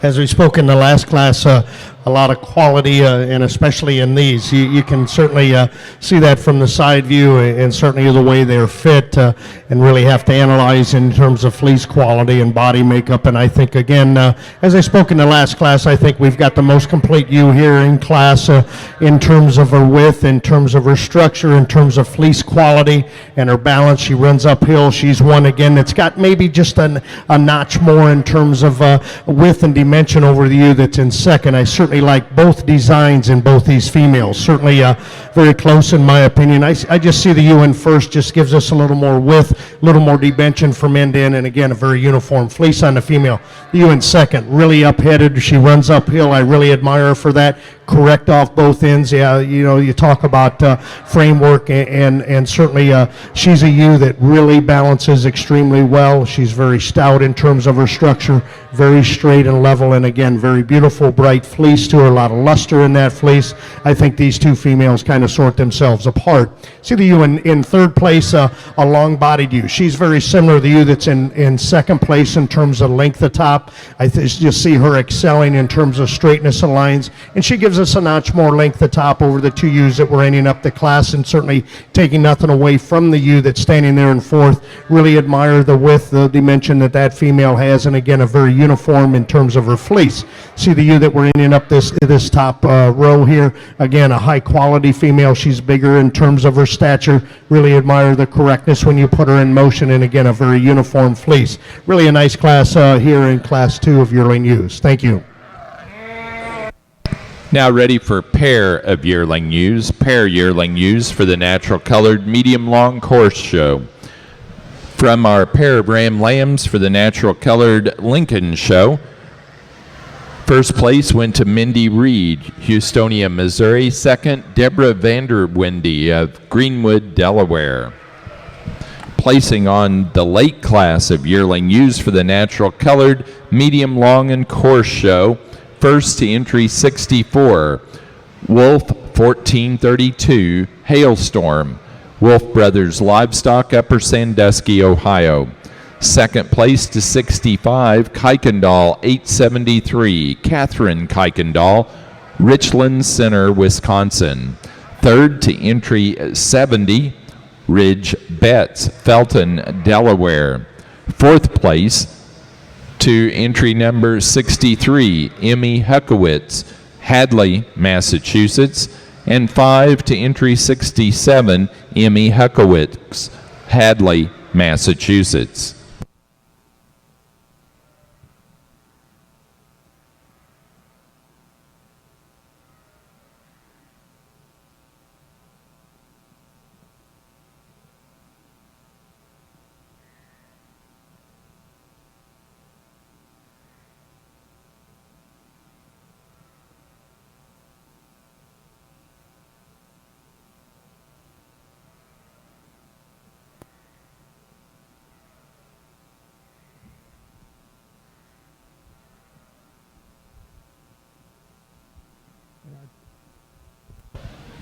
Our champion lineup here in our natural colored Lincolns today, I think we got 6 real good individuals.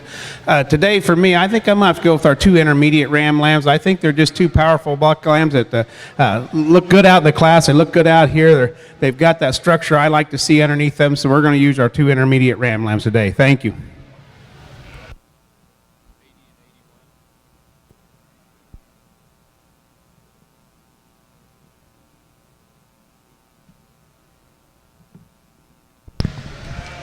For our natural colored Lincoln show, our champion ram is entry number 80 out of the intermediate ram lamb class, Reed 1505, Mindy Reed, Houstonia, Missouri.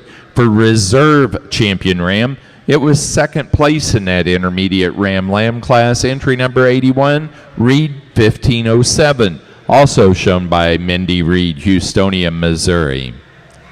Now showing Best Natural Colored Lincoln Ram Fleece. Best Natural Colored Lincoln Ram Fleece. Just finished up the natural colored medium long course pair of yearling ewes. Natural colored exhibitors, your next class will be senior ewe lambs. Placing on that pair of yearling ewes, first place to Wolf Brothers Livestock, Upper Sandusky, Ohio. Second, Pines Inn Natural Coloreds, Irwin, South Dakota. And third to Emmy Huckowitz of Hadley, Massachusetts.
Best Natural Colored Lincoln Ram Fleece goes to entry number 87 out of the Junior Ram Lamb class, Reed 1522, Allison Unger, Medina, Ohio.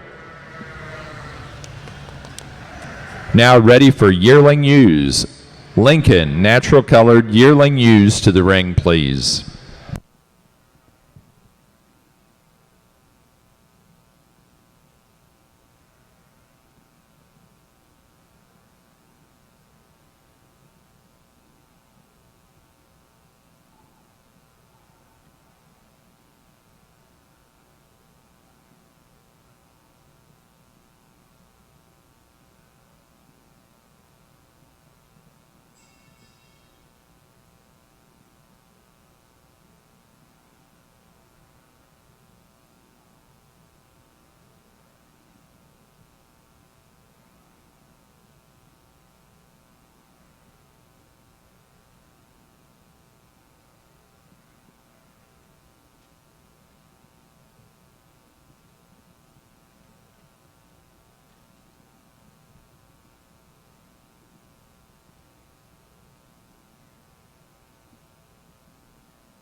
Real nice class of yearling ewes out here today. Ewe we start with, I think, comes to top pretty easy for me. She's a big old stout made ewe. She's got some thickness to her. A very acceptable fleece. I don't think it's the prettiest fleece we got in the class, but it's very acceptable.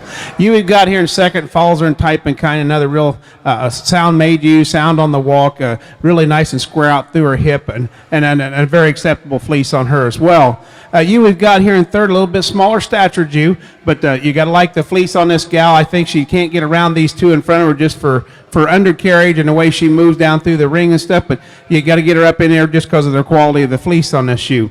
Ewe we've got here in fourth, another big stout made kind of a ewe. Not quite as good out to the hooks and pins as what we see in these three ewes above her today. Therefore, I find her in fourth. A really super nice fleeced ewe here in fifth hole.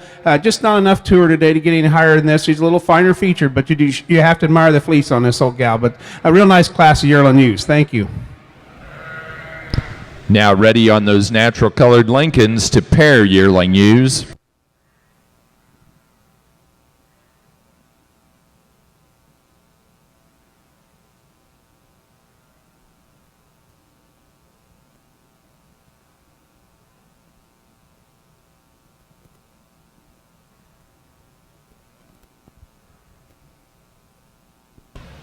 On a natural colored side here, again, a high quality class all the way down, and I think it sorted itself off very well for me. I think our close placing was between second and third. As we see the big volume Jew here in first, really a lot of width. She's really got a beautiful fleece. She isn't the longest Jew in the class, but boy, she's got the other features to go with it in terms of her structure, in terms of her fleece quality, and her width and dimension really straight in terms of her design down her top line and up through that front end. I think second and third, again, a very close placing in my opinion. I see the ewe in second handling a notch longer from that last strip back, and certainly in that hip region. I think we're nitpicking here, but again, you certainly feel that these two ewes are very close in terms of my opinion. I just see the ewe in second place, just giving us just a little more length at top, and beautiful fleeces. When you open those fleeces up, they have a lot of luster to them, really bright, and certainly I think ewes that go together very nicely in second and third. A little different type female here, a little smaller statured, a little higher volume ewe. I certainly like her for that. Certainly a pretty one to look at from the side view is that fourth place ewe, really long and extreme, and she excels over the ewe that's ending up the class in terms of width, in terms of total volume and muscle. But again, a very nice class of senior ewe lambs here. Thank you.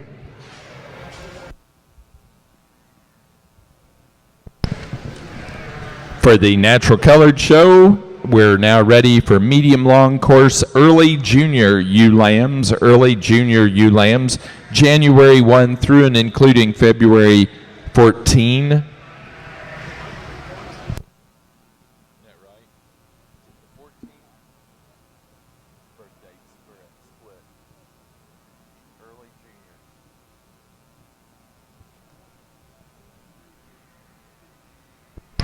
Pardon me, that's January 1 through and including February 15. January 1 through and including February 15 for those early junior ewe lambs.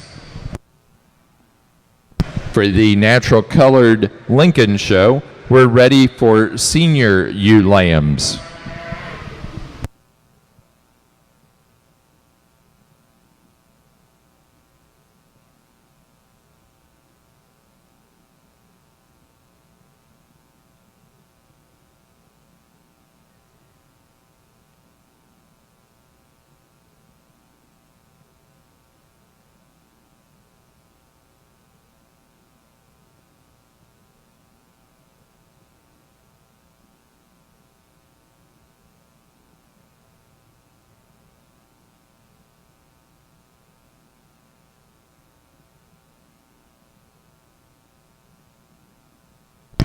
Placing on the natural colored senior ewe lamb class, first place to 74, Pines Inn, 1471, Jade, Pines Inn natural coloreds, Irwin, South Dakota.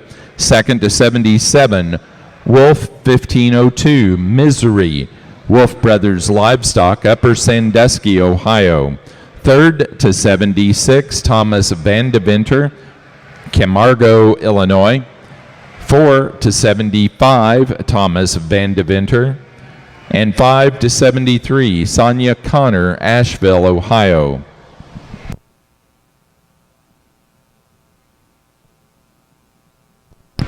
Placing on the natural colored Lincoln Yearling U class, first place went to entry 89, Reed 1414, Black Pearl, Mindy Reed, Houstonia, Missouri. Second to 88, Reed 1407, Frappe, shown by Mindy Reed, Houstonia, Missouri. Third to 92, Diane Klingelhofer, Marriottsville, Maryland. 4 to 91, Deborah Vanderwindy, Greenwood, Delaware. 5 to 94, Allison Unger, Medina, Ohio. And 6 to 90, Deborah Vanderwindy, Greenwood, Delaware.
Only 3 kids come out to play here in our fall ewe lamb class, but there are 3 pretty good ones.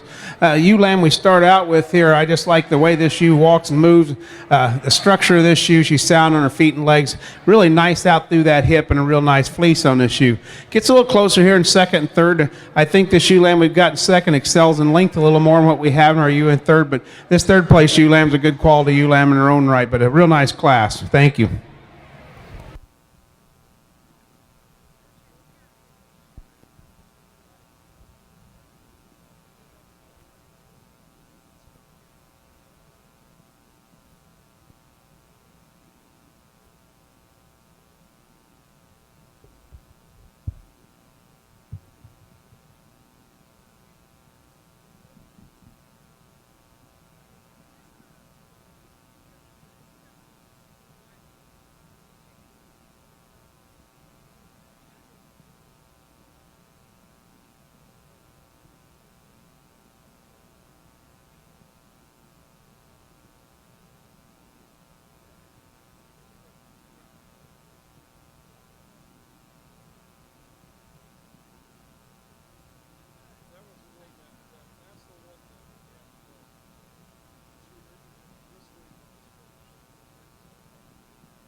Really got a popper here in this particular class, this early junior ULAM class. And again, these top four certainly go together very nicely, but I think this one just really sorts herself apart from the rest in terms of her balance, in terms of her length at top, and certainly one that's very youthful appearing and still has a very uniform fleece, and certainly really stout in terms of her structure. I think second in terms of correctness of feet and legs, fleece quality, length at top, this shoe gets in second place very nicely for me. And one again that's very similar to the class winning ewe, there just isn't quite as much to her. She's long enough for me, level enough, and certainly a beautiful fleece. See the ewe in third. Maybe when we put her in motion, she doesn't track quite as nice off both ends. I'd like to make her a notch more correct in that regard, but a beautiful ewe to look at. She's got a lot of volume to her. Certainly one again that has a beautiful fleece to her when you part that, really bright, one that's got a lot of luster to it, and she's really massive in terms of her total makeup.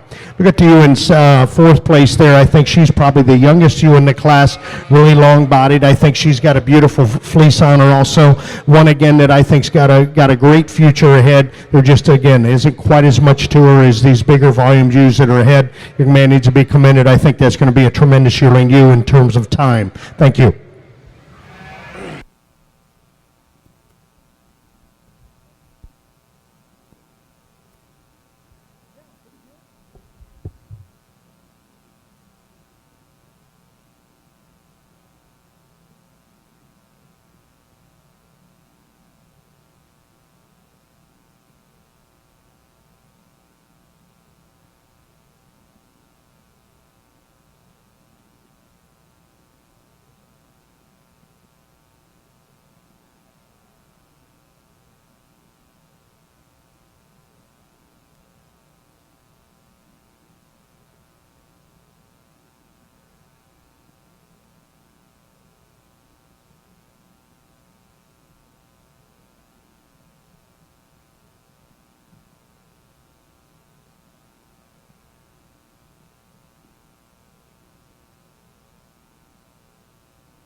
Placing on our senior ewe lambs for the Natural Colored Lincoln Show.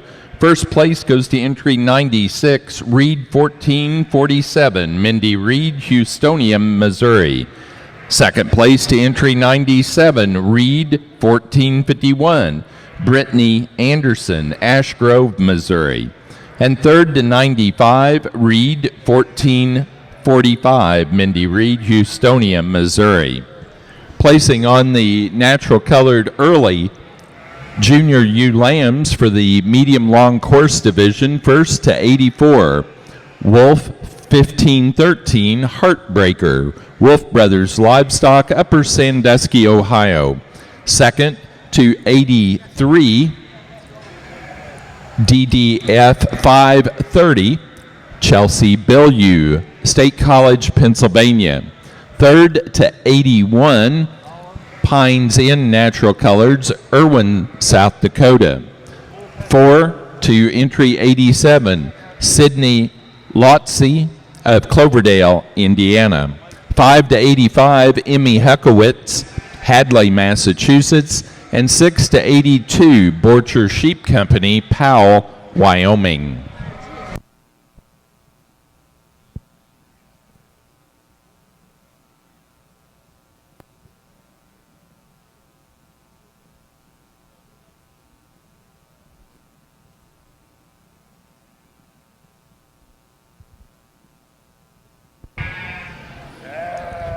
Five really nice ewe lambs out here in this class. A little tough ones to sort out.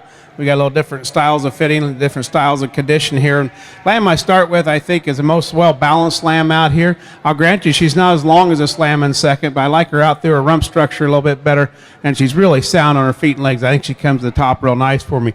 Say the lamb here we got in second, the longest lamb in the class, one of the more uniform fleeces we have in the class. Lamb, I just couldn't see putting her down any lower than this today. I just don't think she's good enough out through her rump structure to get above this lamb in front of her. She does excel in length over our lamb here in third. Our lamb in third, a little bit shorter bodied, real good sound handling sheep when you analyze her top line stuff. I think she loses a little bit of her quality of her fleece when we get down that lower 1/3 part of it, but I think it's just a nice sound lamb. Lamb we have here in fourth, another sheep that you have to say she's correct. She stands well. She gives up a little bit through that rump structure as well, but she definitely has a good fleece on her. I mean, it's uniform all the way through. I just think she fits nicely in fourth. Lamb we have here in fifth is another good quality lamb. There's not a problem with any of these sheep. You got to get a little nitpicky on them. I just don't think her fleece is quite as uniform as what we see in these four up above her day to getting higher than this, but a really nice class of ewe lambs. Thanks for bringing them out.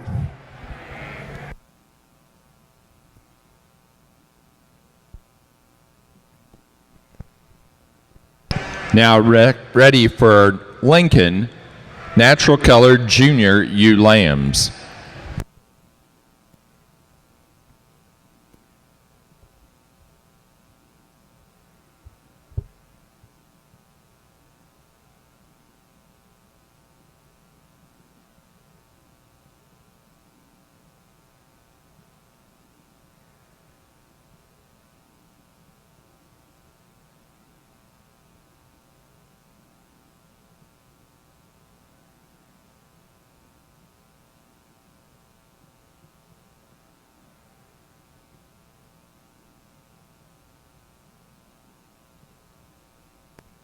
Placing on the Lincoln natural colored intermediate ewe lamb class, first to entry 100, Reed 1516, Mindy Reed, Houstonia, Missouri.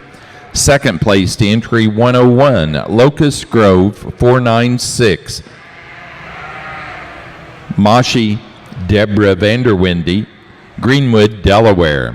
Third to 98, Mindy Reed, Houstonia, Missouri.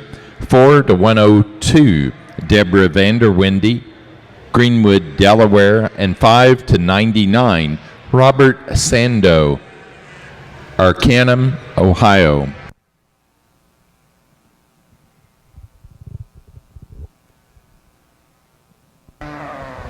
Late junior ewe lamb class here, the natural coloreds, really a stout-made female in terms of her structure, and with that, it gives us a little more added width and dimension, certainly longer from that last rib back than the bigger framed ewe that's in second, and I see her just handling herself just a little nicer around the ring, and certainly one that's developed very well and still looks very youthful appearing, very uniform in terms of fleece, and really need to comment about all four of these in terms of their quality of fleece with a lot of luster, certainly very beautiful when you part that, and certainly I think that goes together very nicely. The ewe in second, maybe a little finer featured in terms of her structure, but boy, she's got that added size, and certainly one again that's very lean. Certainly you see the future in this female will probably be the larger framed ewe come another time, but certainly very correct. She's just a notch finer in terms of her total structure, but certainly needs to be commended. Really level and square, and one again that has a lot of style and balance to her. See the little smaller statured ewe here in third place, but really beautiful up through that front end. She really extends herself extremely well. It shows me she's very youthful, very young in this particular lineup, and again, one that it goes together extremely well. Right behind that shoulder, she ties together, put her in motion, and again, she really tracks off both ends very nice. Really long-bodied female here in fourth place. Again, all four of these ewes here need to be commended. Only 4 entries in here, but really powerful in their own right, and certainly need to be commended. Let's put our hands together in appreciation for this junior ewe lamb class. Thank you.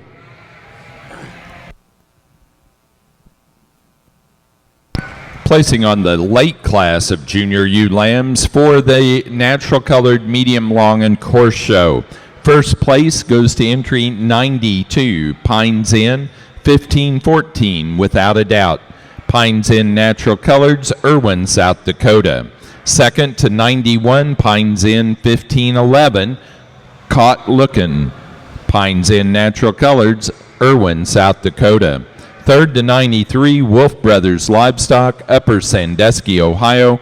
4 to Chelsea Bilyeu, State College, Pennsylvania.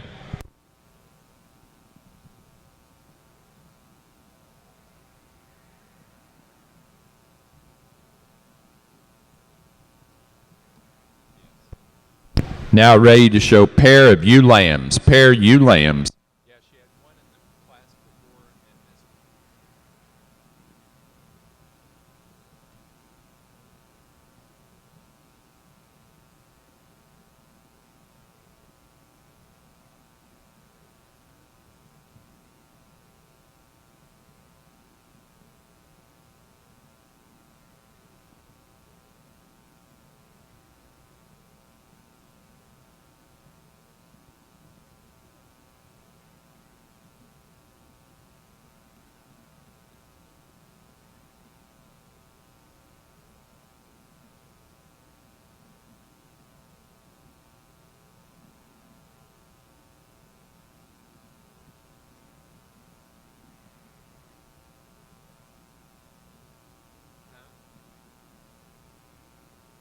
Oh, Cruz. It's Thomas Van de Venter. I think he had 2 in the class before this, or maybe in the fall. They'll be back. Might see him. Announce that. Till we get there.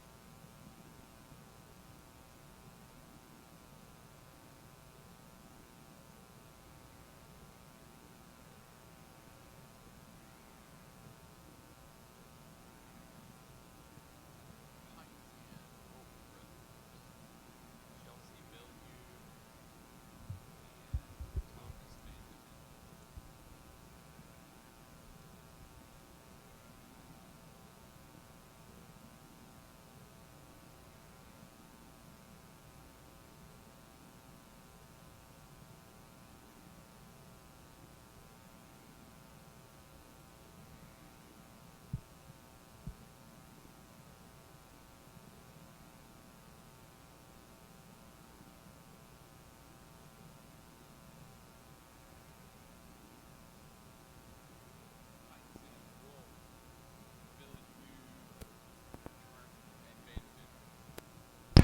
Placing on the natural colored pair of ewe lambs, first place goes to Pines Inn Natural Coloreds, Irwin, South Dakota. Second to Wolf Brothers Livestock, Upper Sandusky, Ohio. Third to Chelsea Bilyeu, State College, Pennsylvania. And 4 to Thomas Van de Venter, Camargo, Illinois. Now ready to show for champion and reserve champion ewe.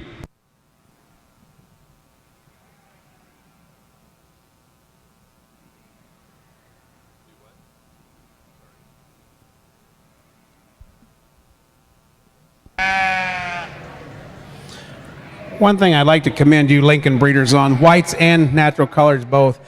These sheep are so easy to judge because you don't have to worry too much about feet and legs. They always got them out in their corners where they're supposed to be. I don't hardly ever see a bad pasturing in them.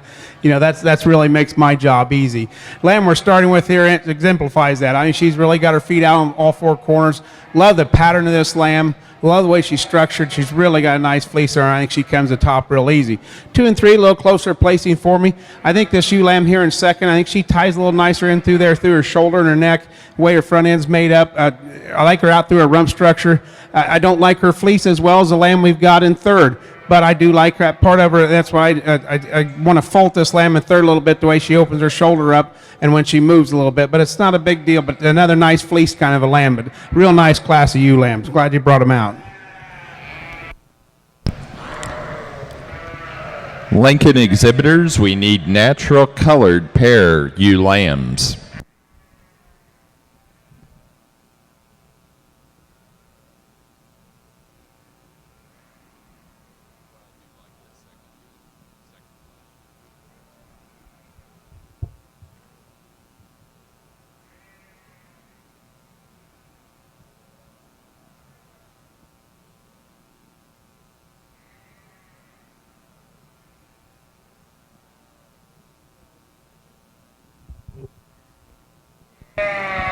No, the female side here was a notch tougher, maybe of all of them, but I've got two picked out already here for champion female. I just think this is a powerful lineup, and certainly these natural colored exhibitors need to be commended. Really a powerful set. As I go out and congratulate the champion in reserve, let's put our hands together in appreciation. Thank you.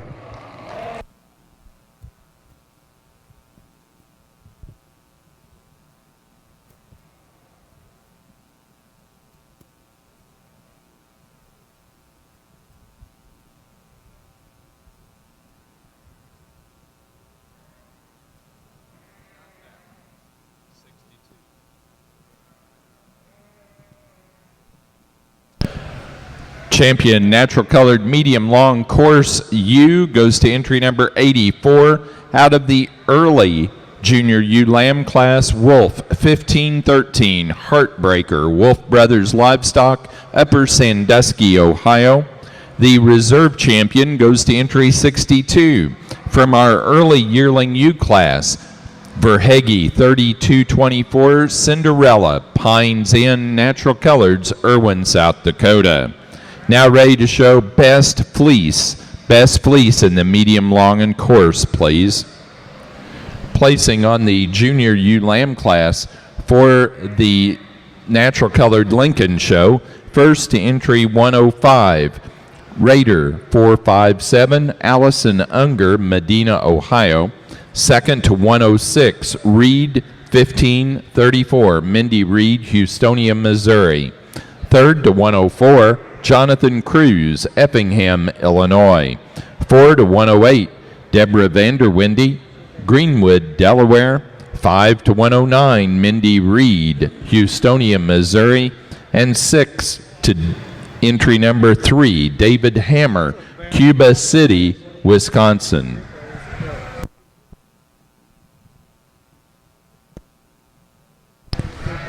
Placing on the natural colored Lincoln pair of ewe lambs class, first to Mindy Reed, Houstonia, Missouri. Second to Deborah Vanderwindy, Greenwood, Delaware. We're now ready to show for champion and reserve champion Lincoln natural colored ewe.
Well, I think we've gotten some nice females out here. No, I shouldn't say nice. These are really good females out here in Natural Colored Show. Your numbers aren't huge, but it don't matter. Quality's quality.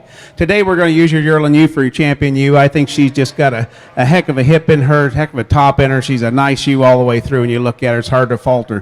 For reserve, we're going to go down here and use our junior ewe lamb. I think this is going to make a whale of a yearling ewe next year. I really like the fleece on this shoe. She patterns out so good, but just a real good set of females out here today. I appreciate bringing them all out in front of me. Thank you.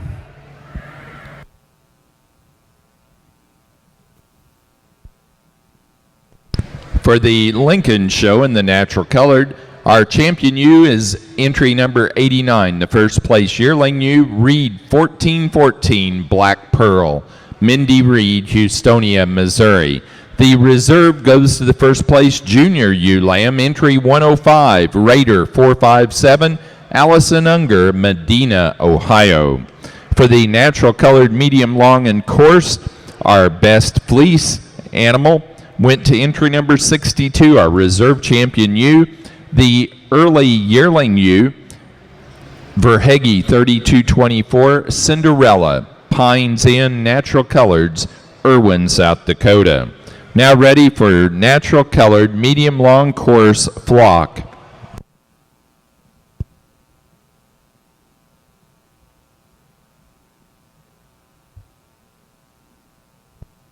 For the Lincolns, we're ready to show Best Natural Colored Lincoln ewe fleece. Best Natural Colored Lincoln ewe fleece to the ring, then young flock, and then flock.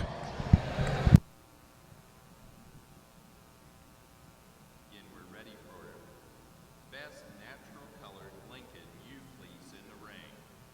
The class following that will be young flock and then the flock class.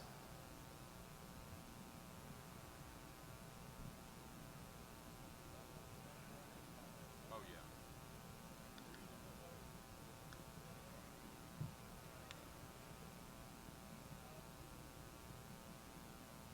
Nah, I think I'll put Todd to do.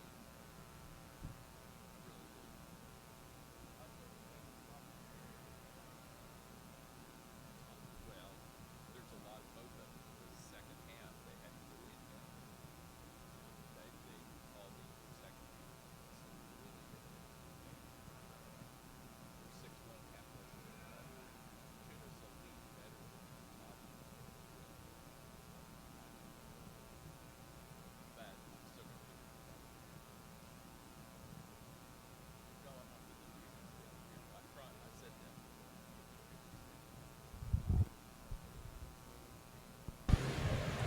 Boys, this make it ever extremely close, in my opinion. When you look at these two flocks, they're very, very competitive all day, and certainly I commend the exhibitors here. You certainly look at the flock to the left there with the champion ram and first pair of, or second pair of yearling ewes, and first pair of ewe lambs there. You look at this group, reserve ram, second group of ewe lambs, first pair of yearling ewes. Really, really tight. Really, really close here, and I think both of these really need to be commended. It's certainly my personal preference of maybe the uniformity throughout. You look at them, and that's the best way to do that. Sometimes you don't always have to use the ones that have placed high. And again, in the flock, I look at the uniformity, and certainly the quality of the sheep, of course, comes into effect. And certainly I think as you look at them and get them into these rows, and certainly look at their conformation and their body type and kind, I'm going to go first place with the boys here on the green, and second place down there. I wish we could just have a tie here. It's certainly very competitive in this particular lineup, and certainly a nice group. Put your hands together again in appreciation of the quality here. Thank you. For the flock in the medium long and coarse, first place goes to Wolf Brothers Livestock, Upper Sandusky, Ohio. The second place and winner of the Premier Exhibitor Award for this division, Pines Inn Natural Coloreds of Irwin, South Dakota. Now ready to show for Supreme Champion Natural Colored Ram and Reserve. We need the Fine Division Champion and Reserve Champion Ram, and the Medium Long Course Division's Champion and Reserve Champion Ram at this time.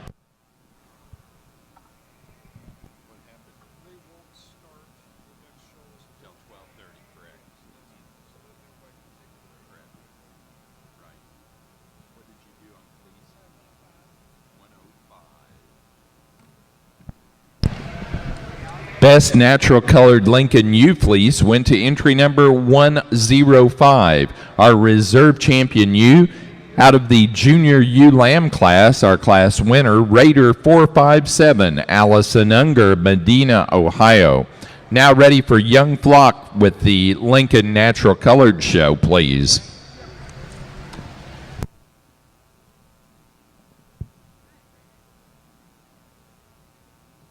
Again, we're ready to show in the natural colored North Ring for Supreme Champion and Reserve Supreme Champion natural colored ram. So we need the fine divisions champion and reserve along with the medium long course divisions champion and reserve at this time. Right, Tracy? Okay. Hot damn, we got that one. We don't know what we're smoking, but we're smoking.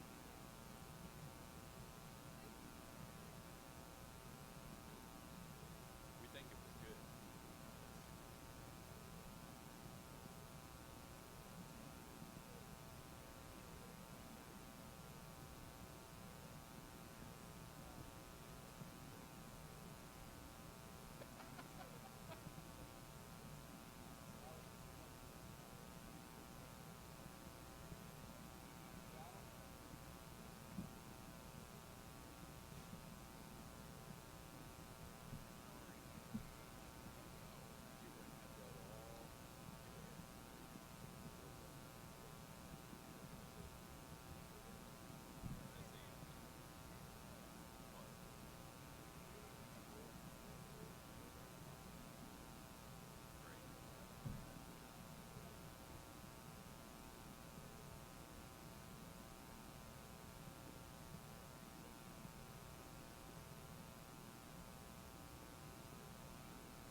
I don't know. I don't have a clue. You better find out.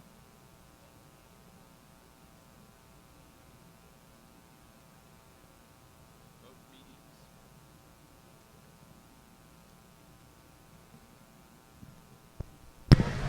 For our Supreme Champion Natural Colored Ram, it goes to our champion ram from the medium long yearling ram, Pines Inn 1359. Happy, happy, happy, shown by Pines Inn Natural Coloreds, Irwin, South Dakota. The reserve is the reserve champion out of the medium long course, entry number 48 out of the junior ram lamb class, Wolf 1509, Buckeye, Wolf Brothers Livestock, Upper Sandusky, Ohio. Now ready to show for the Supreme Champion and Reserve Supreme Champion U.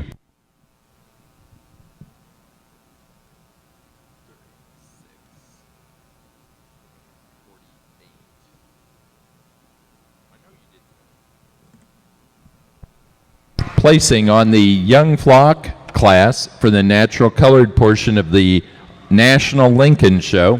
First place to Mindy Reed, Houstonia, Missouri. Second place, Deborah Vanderwindy, Greenwood, Delaware.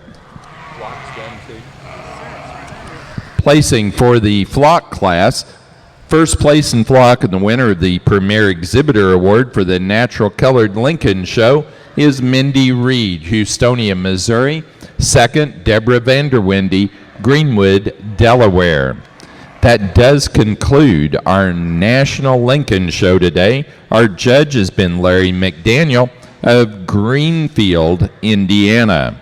Lincoln exhibitors, there will be a meeting in 15 minutes at the Reed Pens. Also, each exhibitor, if you'll come back to the show ring, they have an exhibitor gift for each and every one of you up here at the show ring.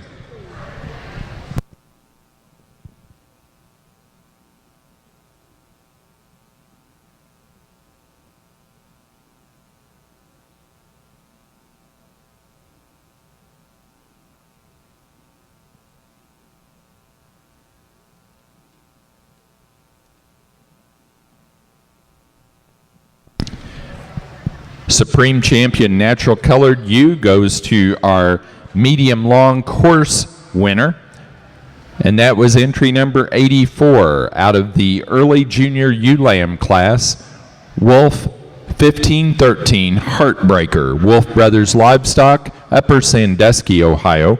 The reserve Supreme Champion U goes to entry 62 for Heggie 3224 Cinderella, Pines Inn Natural Coloreds, Irwin, South Dakota. Bar J. What about it?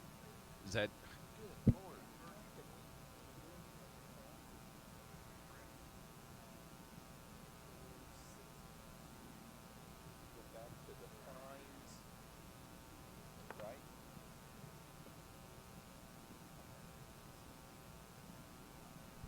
number 20?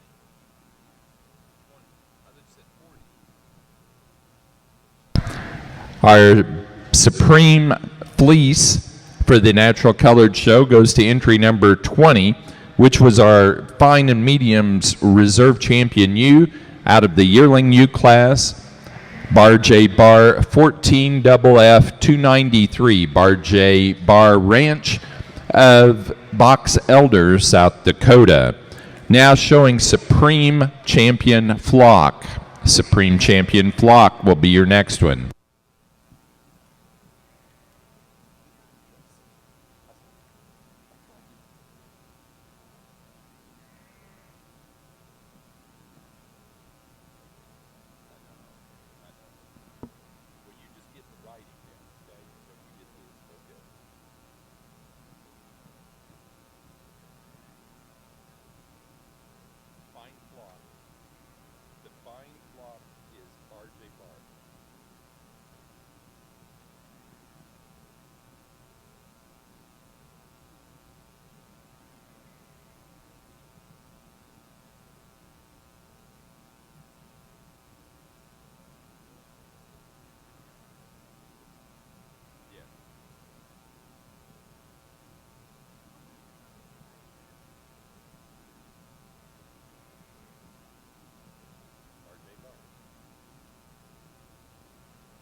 Ready to show for Supreme Natural Colored Flock. We need our Fine Division winner and our Medium Long Course Division winner in the ring at this time.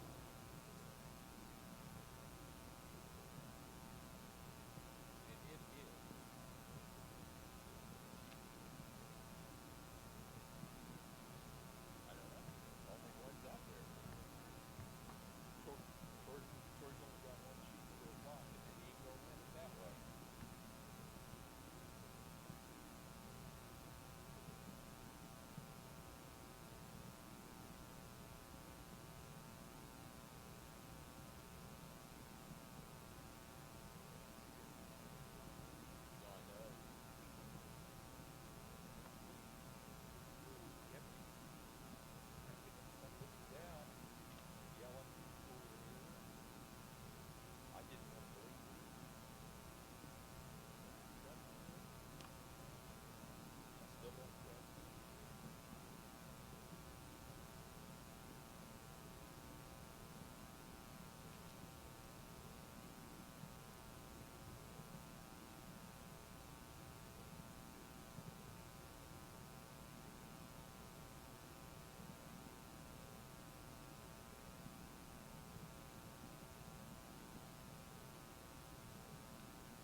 Supreme Natural Colored Flock goes to our medium long course winner, Wolf Brothers Livestock, Upper Sandusky, Ohio.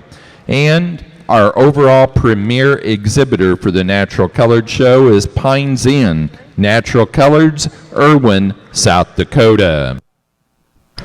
That does conclude our Natural Colored Show. Our judge has been John Merzinski of Rolling Prairie, Indiana.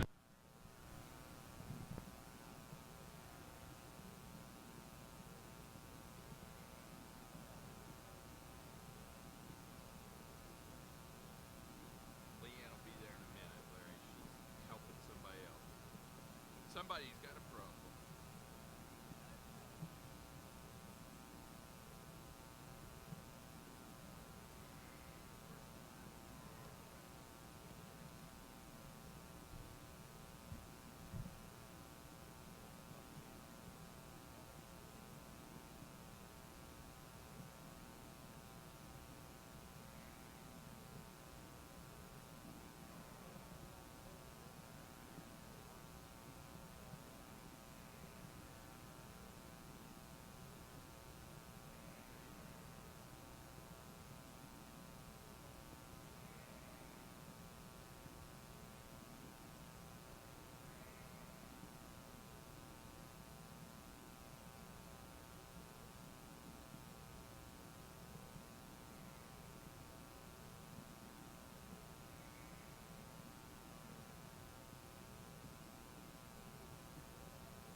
we'll deal with this quick.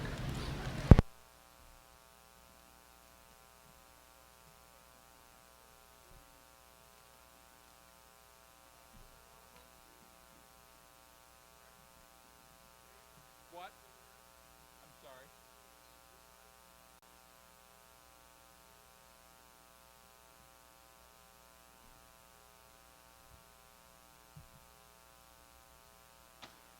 Good. How are you, Don?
had to deal with Debbie Houston, so she wasn't going to deal with Millie too.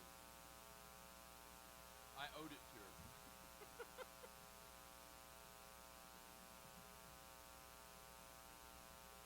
What do you want, John?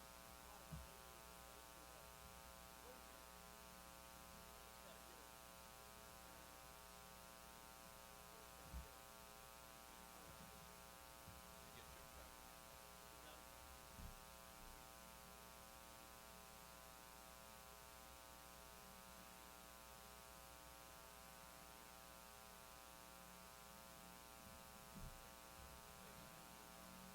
Yes, John.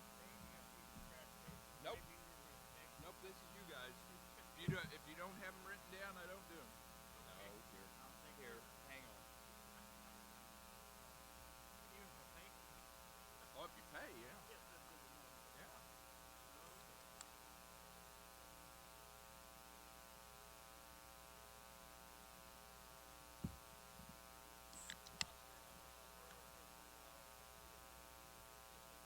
If they do, I'll follow for you. Tell me before you leave. Yeah. And if they don't, I will personally take it home and put the stamp on it and put it in the mail rather than giving it back to them. Okay? I do too. That's why I said I would take it home and personally put the stamp on it and send it to them.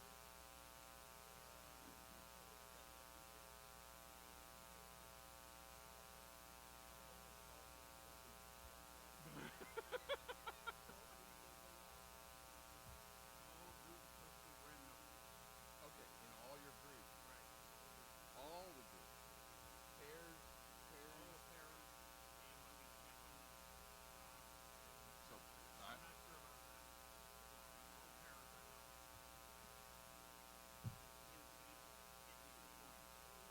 Okay. I'll check with you. Yeah, please do.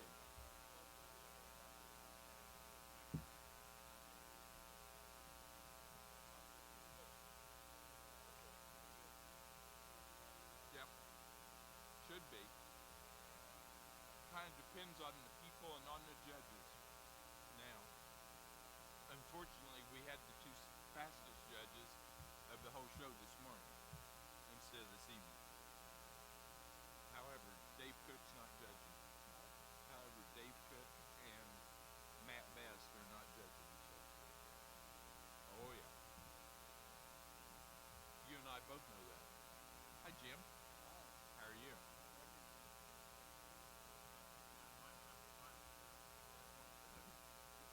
To help himself.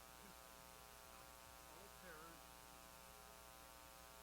and best score.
they were in the upper 10, upper 5, they weren't winning. Who did get the banner? You remember?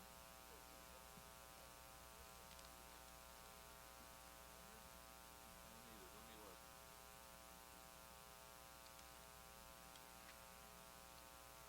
I don't even know.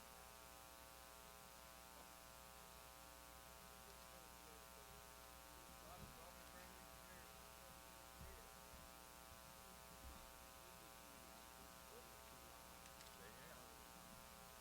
But Mrs. Anderson's got them all. She took them and she had to have them. I had to write them down because I'm not pronouncing the inside of their name. What's the deal? Kidding. She was dead.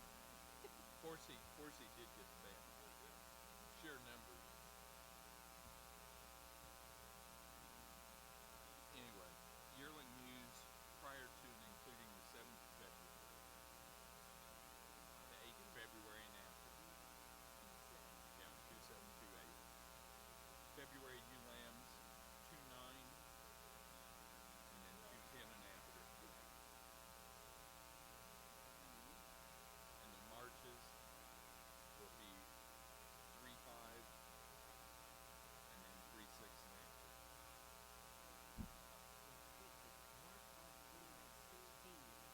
No.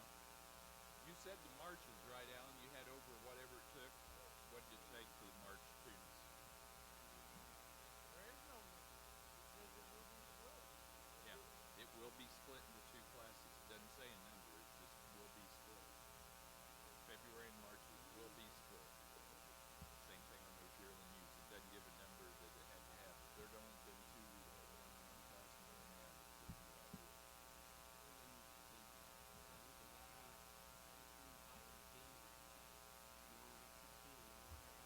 I don't know. But Okay. that's what their stuff says. Okay, thank you, sir. Uh-huh.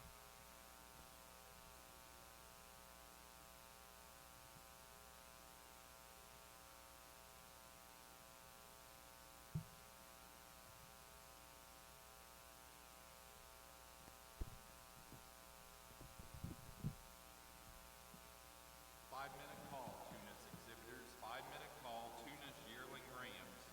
5-minute call, Tunis yearling rams. Again, you will be showing Tunis in our ring to the north.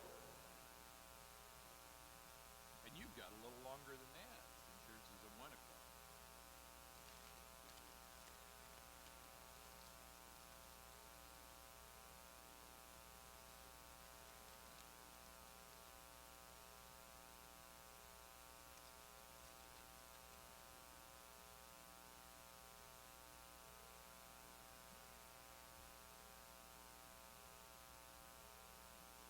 As opposed to artificial.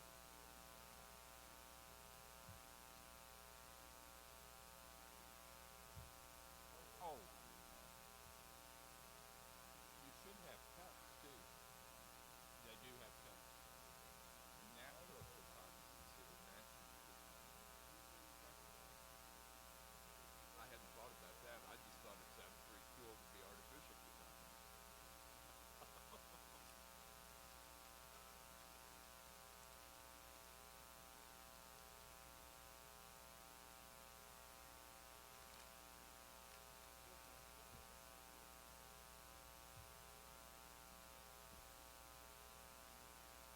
See, that would have been different. It could have been for supper. And they said natural. As opposed to counterfeit.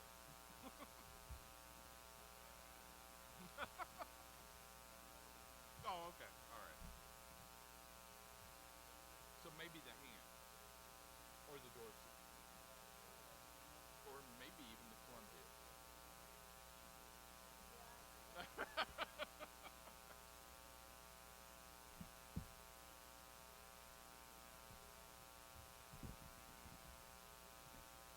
Yeah.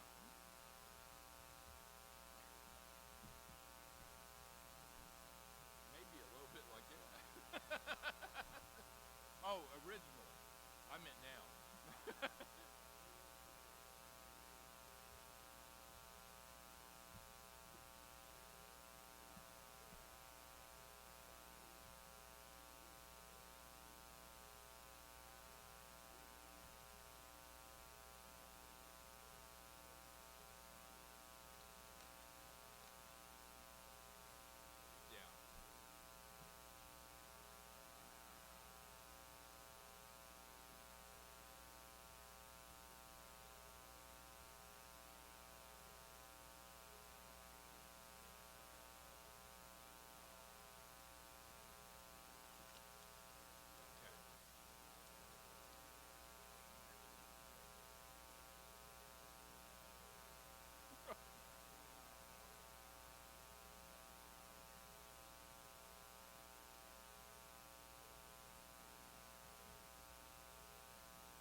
just went to the top and yeah. They are using a new ribbon company this year. So I don't know. Right.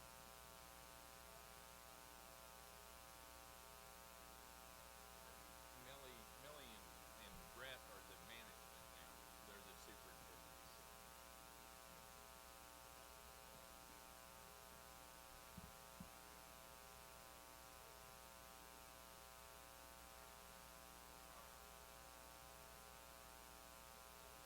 Okay.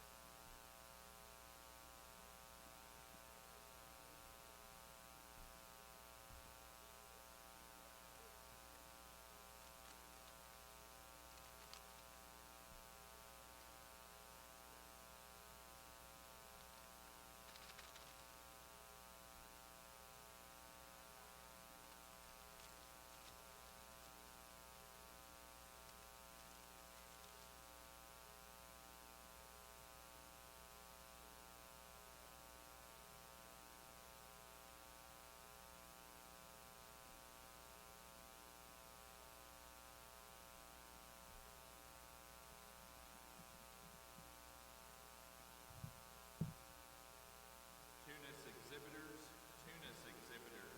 We do have splits in 3 of your classes. Your yearling U split is as follows. Those animals born prior to and including February 7 will be your early class. Your late class of yearling U's will be those animals born February 8 and after. For your February ewe lamb class, your early class will be those animals born prior to and including February 9. Prior to and including February 9 will be your early February ewe lambs. February 10 and after will be your late class of February ewe lambs. And for your March ewe lamb class, the early class will be those animals born prior to and including March 5. Again, the early March ewe lamb class, those animals born prior to and including March 5. The late class will be those animals born March 6 and after. They'll come up and ask me. I've only had 10 of them come up and ask already.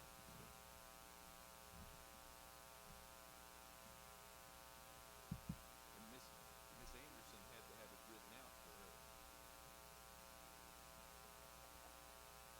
She had a bunch of them wanting to know, so I wrote it all out for her, and then she wouldn't share it with anyone.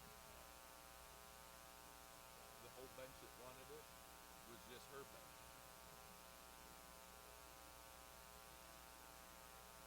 She is, which she's supposed to be the superintendent.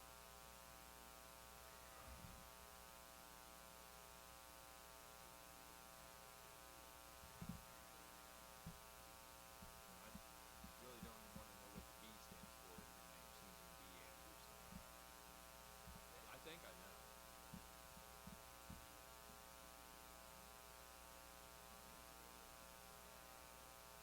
What, a brain fart? Oh, a brain.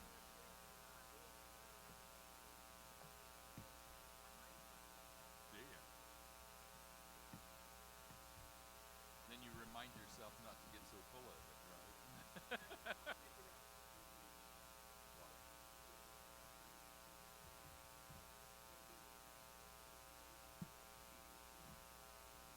And she gave it to me. You probably picked up a lot of other things out there that day from her. Now ready to begin our Tunis show. Ready to begin the Tunis show, we need yearling rams into the ring. Again, you're going to be showing in the north ring. Tunis, yearling rams into the ring now, please.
Be careful, don't.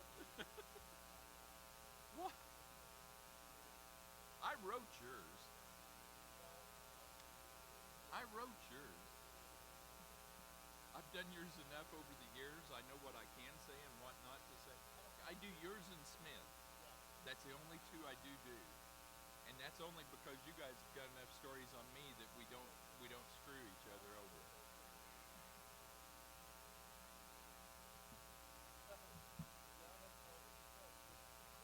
Now, it's called fear.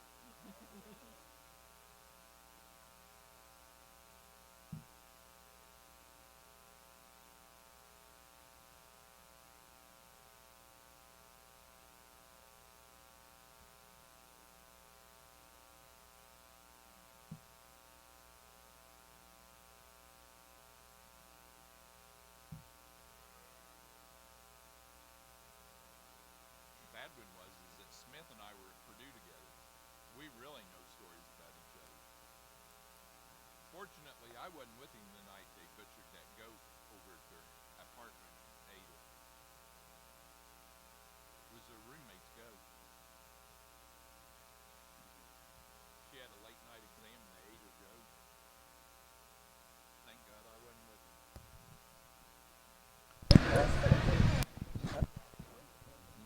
I think he has.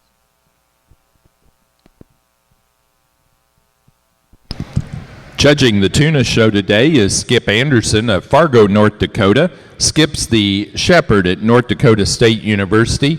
He's also co-owner of Baba Acres of Wisconsin, breeders of registered Hampshire sheep. And he's the co-owner of Red Barn Branding, LLC, a livestock graphic design company. Skip's also a big collector of livestock and sheep publications with over 3,500 magazines in his collection. Let's welcome Skip Anderson to your Tunis show today. Hey, that's the most applause anybody's gotten. No, there wasn't any.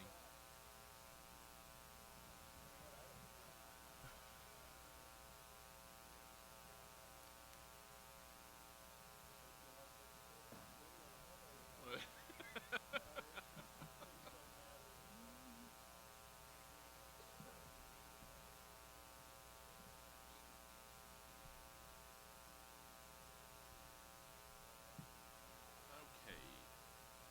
Holy crap.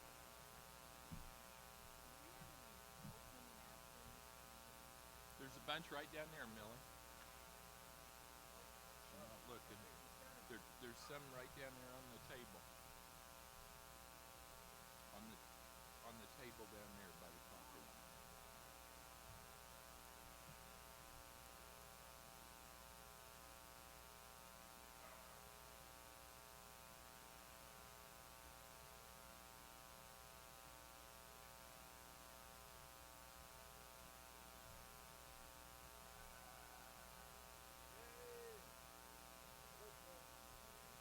Goat Wars.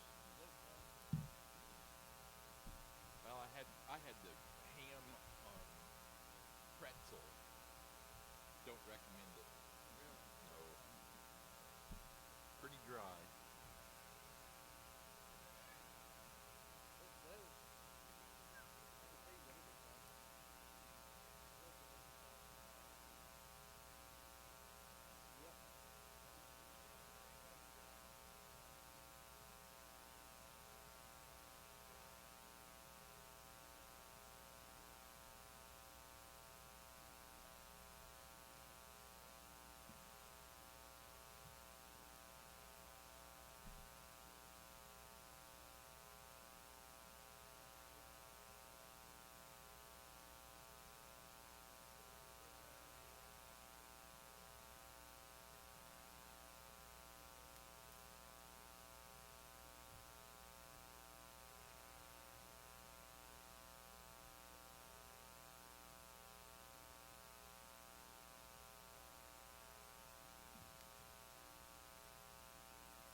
They've got Monodales, Dorsets, and these Tunis.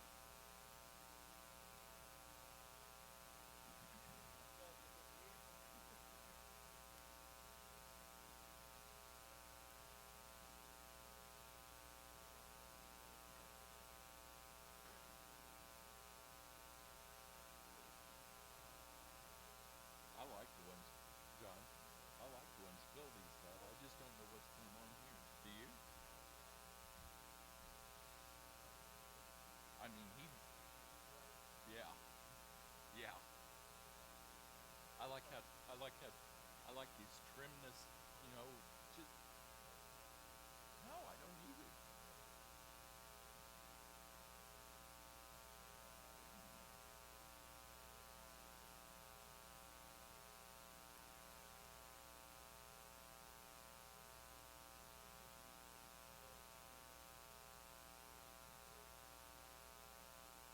If I did anything to this Philby buck, I'd add a little more color to him, just, but that's about it. I mean, those back legs are fine. It's that front and the head. You're shitting me.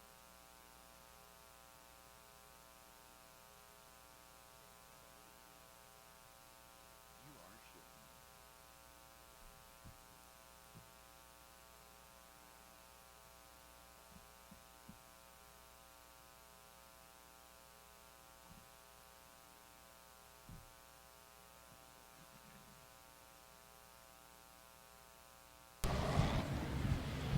Well, it's a real pleasure being asked to judge the National Tunis Show here in Louisville. I think we've got just a tremendous set of yearling rams to start off with.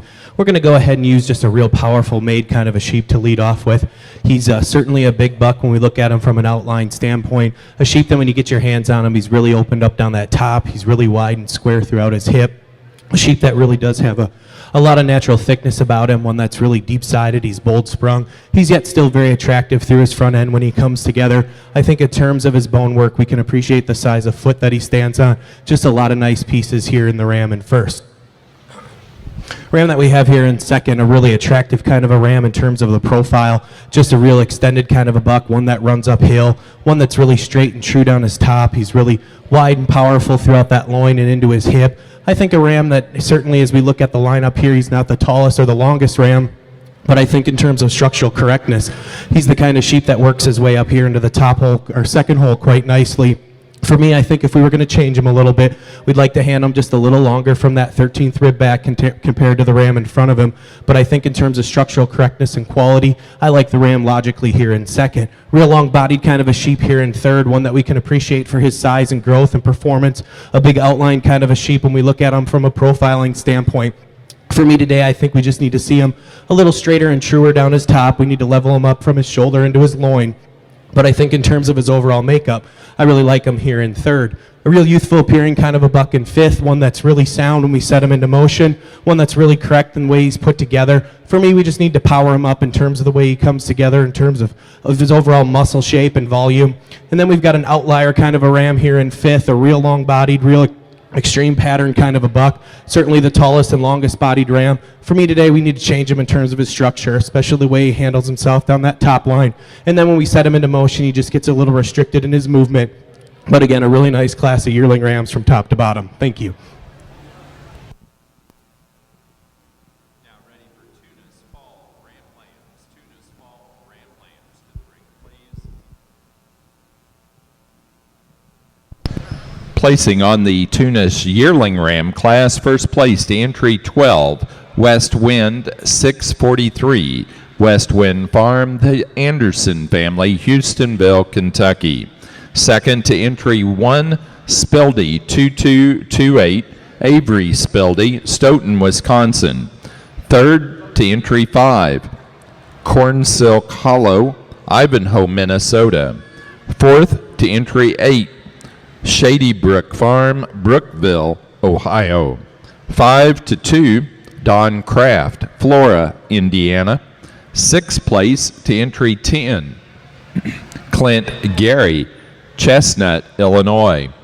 7 to entry 3, MJM Family Farm, Matthew Mag, Ottawa, Ohio. 8 to entry 4, Kaylin Swihart, Perrysburg, Ohio. And 9 to entry 7, Triangle Farms, Muncie, Indiana.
We've got a really nice lineup of fall rams out here in our Tunis show.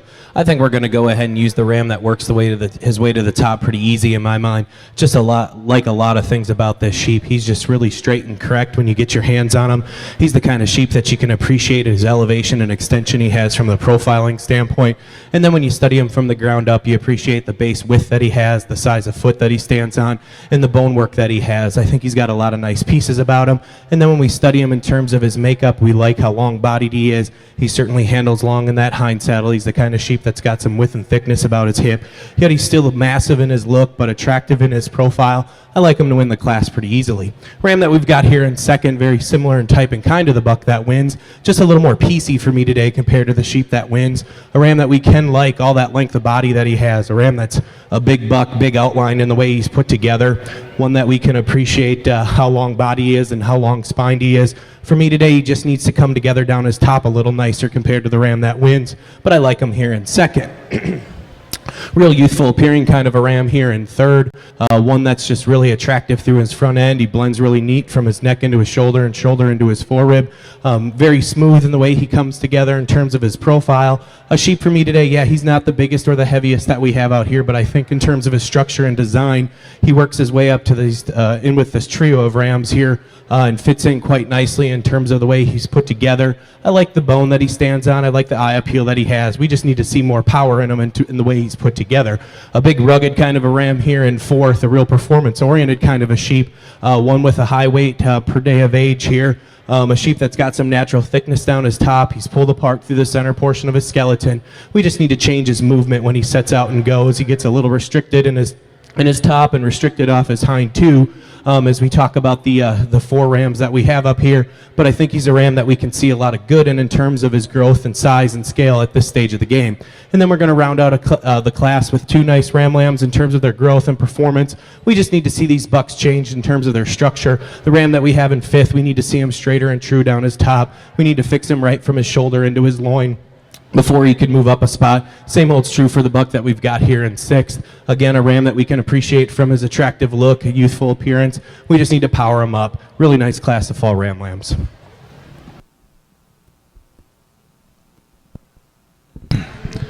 Now ready to show for senior champion and reserve senior champion for the Tunis Rams. Placing on the fall ram lamb class for the Tunis, first placed entry 16. Riverwood 6248, Riverwood Farms, Powell, Ohio.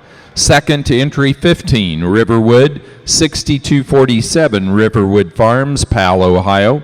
Third to 13, Frank Irvin, West Sunbury, Pennsylvania. 4 to entry 14, Pineywood Farms, Linda and Lindsay Casey, Taylorsville, Georgia. 5 to 18, Kermit Hasselman, Rydot, Illinois. And 6 to 17, West Wind Farm, the Anderson family, Houstonville, Kentucky.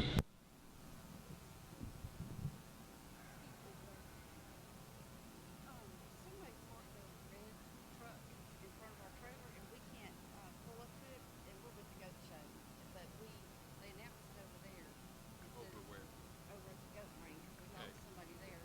So we told it would be towed, but we waited 45 minutes till they sort of showed up. So, thank you so much. There's a red Ford pickup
I think we've got 4 outstanding individuals out here in our senior champion lineup of our Tunis show.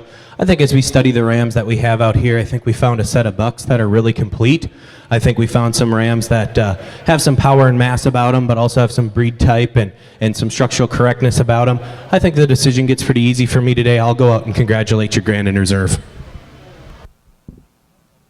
Yeah, I did too.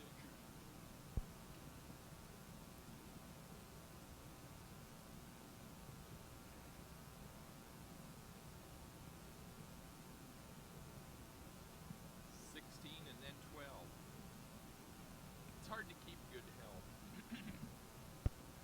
Senior champion goes to our first place fall ram lamb, entry 16, Riverwood 6248, Riverwood Farms, Powell, Ohio. Reserve senior champion goes to our first place yearling ram, entry 12, West Wind 643, West Wind Farm, the Anderson family, Houstonville, Kentucky. Now ready for January ram lambs. Tunis, January ram lambs. 5-minute call. 5-minute call. Katahdin exhibitors. 5-minute call for yearling rams. Katahdin yearling rams. 5-minute call.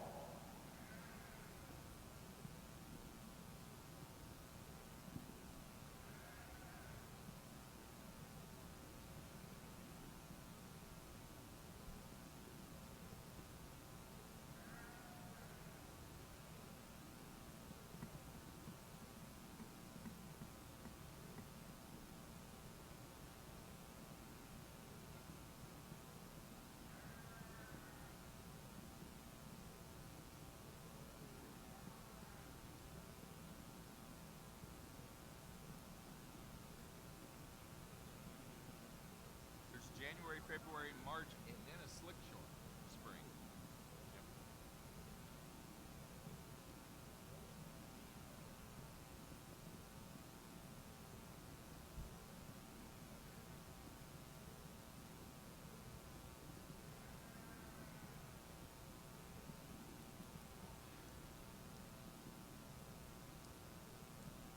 Hey, Debbie.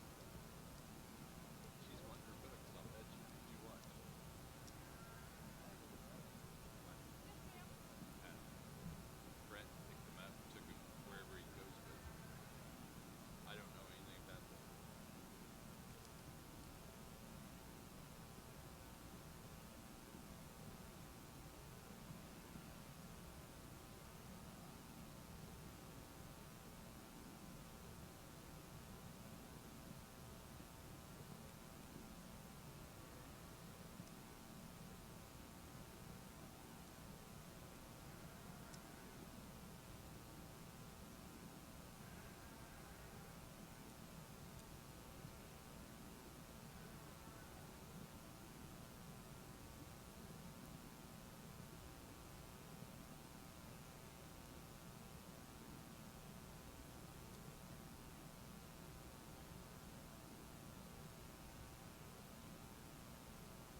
that to one.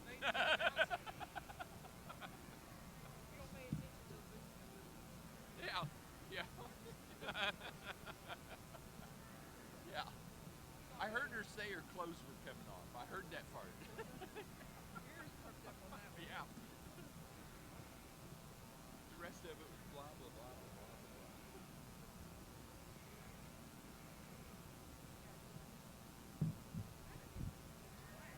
No, shit.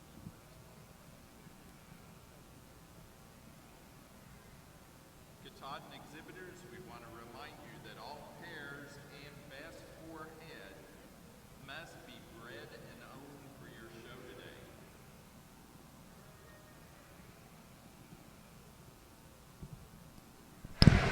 Our judge for the National Katahdin Show today is Bert Moore of Indianola, Iowa.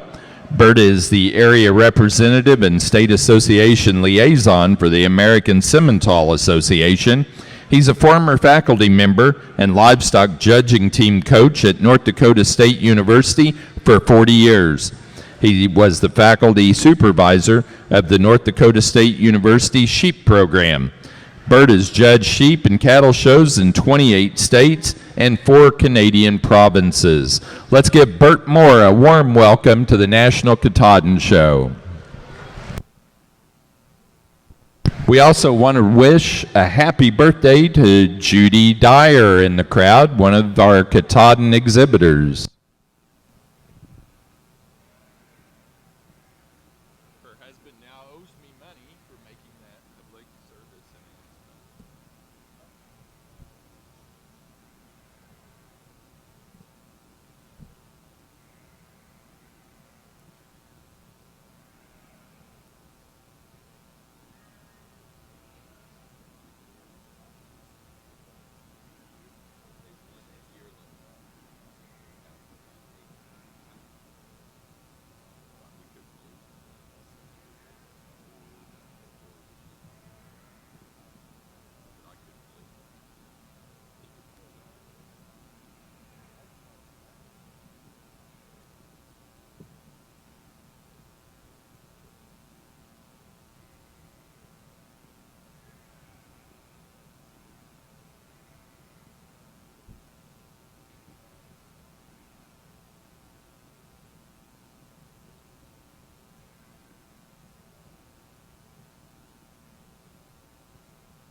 We've got a really nice lineup of January Ram Lambs out here in our Tunis show. We're going to go ahead and use a really complete, very stylish, attractive kind of a buck to start off with.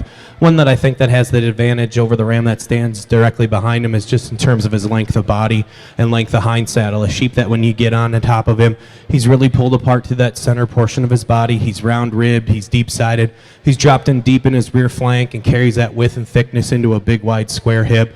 A sheep, then we step back and look at him from any angle. He's got some base width about him, really attractive. He's got some evidence of future growth. I like him to win the class quite nicely. ram that we've got here in second, a big, powerful kind of a sheep that certainly has some natural thickness about him. He's got some muscle about him. A sheep that's really wide through his hip and pulled apart at his pins. A ram that's got some base width about him. For me, as we compare him to the ram in front of him, he just gets shorter bodied from front to rear and shorter from flank to flank. But I think as we talk about these two rams, there's certainly a runaway with these two towards the top of the class. Real youthful appearing kind of a buck that we've got here in third. One that we can appreciate for his straightness in his lines. He sets down nice on all four corners. He's the kind of buck that I think we can appreciate in terms of his structural integrity. Just a super sound ram on the move. For me today, he just runs out of gas in terms of power and mass to the bucks that stand in front of him. I think he's got a lot of nice pieces about him. I think he's going to be a big buck when it's all said and done in terms of his future growth. We just need to see a little more of him today before he can go any higher. A big frame, long-bodied kind of a sheep here in fourth. One that's really long-bodied in terms of his length of spine, his length of hind saddle. As we study him today, he just gets a little narrow at the base for me and narrow down his top as we compare him to the rams in front of him. I think he's the kind of sheep that will, in terms of his maturity, will continue to grow and be a powerful sheep when it's all said and done. We just need to see more of him today. Same old's true with the buck that we have here in fifth. A really attractive, nice profiling kind of a sheep, one that blends really neat from his neck into his shoulder and shoulder into his forerib, one that's got some outward turn to his rib shape and capacity about him. We just need to make him a little straighter down that top before he can go any higher. Thank you.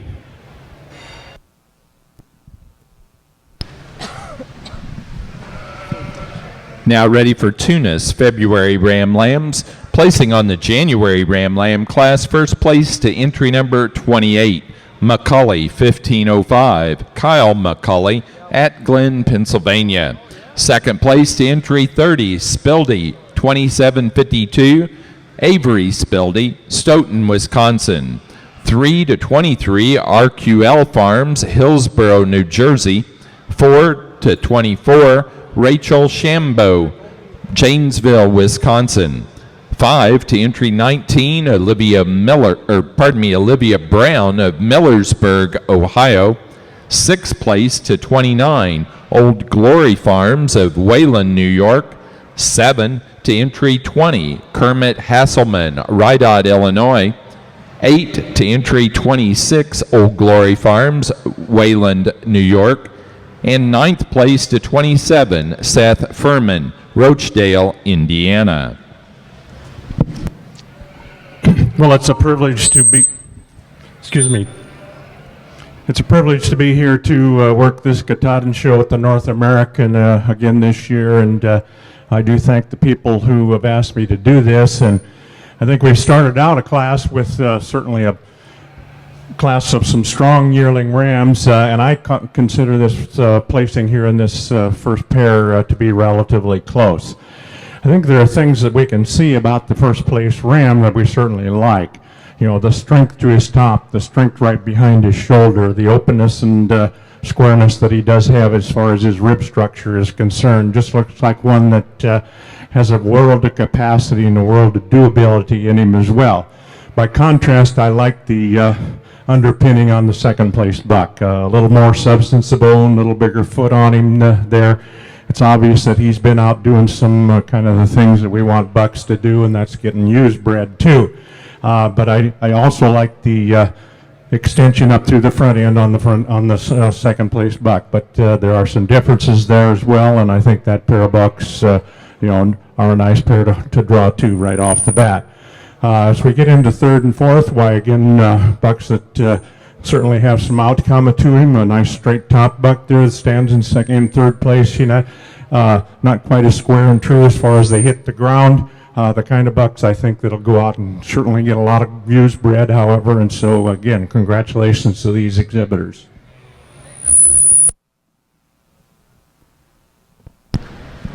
Placing on the yearling ram class for the Katahdins, first place to entry 4, SHU 3545, Riviera, Cable, Ohio. Second to entry 5, SCD 3333, GF and Deb Kennedy, Pipestone, Minnesota. Third to entry 2, GF and Deb Kennedy. And 4 to entry 3, GF and Deb Kennedy.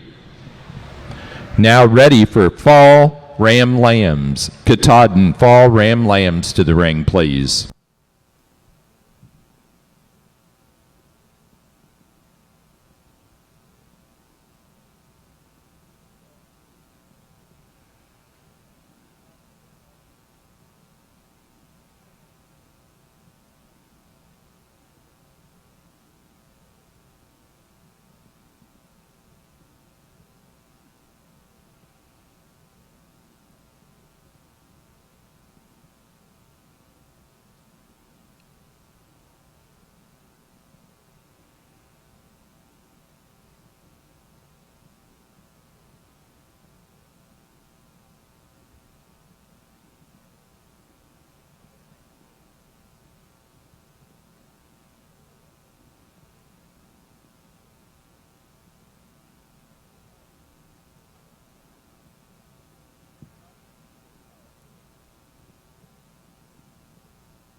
This set.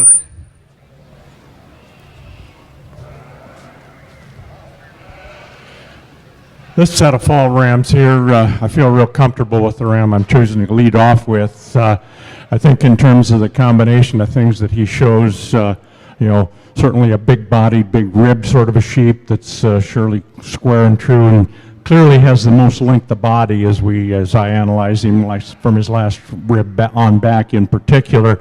And I think he's certainly one of the soundest rams in the class, feet and leg wise, the way he hits the green chips here, and so I think I'm very comfortable with that buck to win this class. As we get into second, in my opinion, it ends up being a bit of a soundness and movement issue to place that particular pair. I particularly like the second place buck in terms of the way he handles his hind leg as he moves around the ring, just a little more flex up there in his hip and hock, and so consequently I think that I prefer to use him, and I think he's still one of those kind of sheep that has a lot of volume and capacity as well. Certainly a nice long-bodied, clean-fronted buck here that stands in third place, bigger frame than the one that stands ahead of him clearly, but just have a little bit of an issue in terms of the way he gets off his hind leg to getting up ahead of anything else.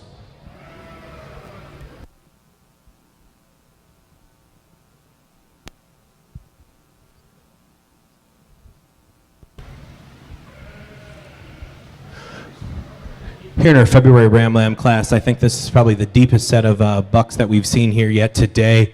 I think the buck that we're going to choose to start off with is just one that's really, really complete, one that's straight and true down his top. He's a level, and when we analyze him over his top, through his loin and into his hip, I think he's the sheep that has an advantage in some base width and overall muscle shape and power compared to the ram that stands behind him.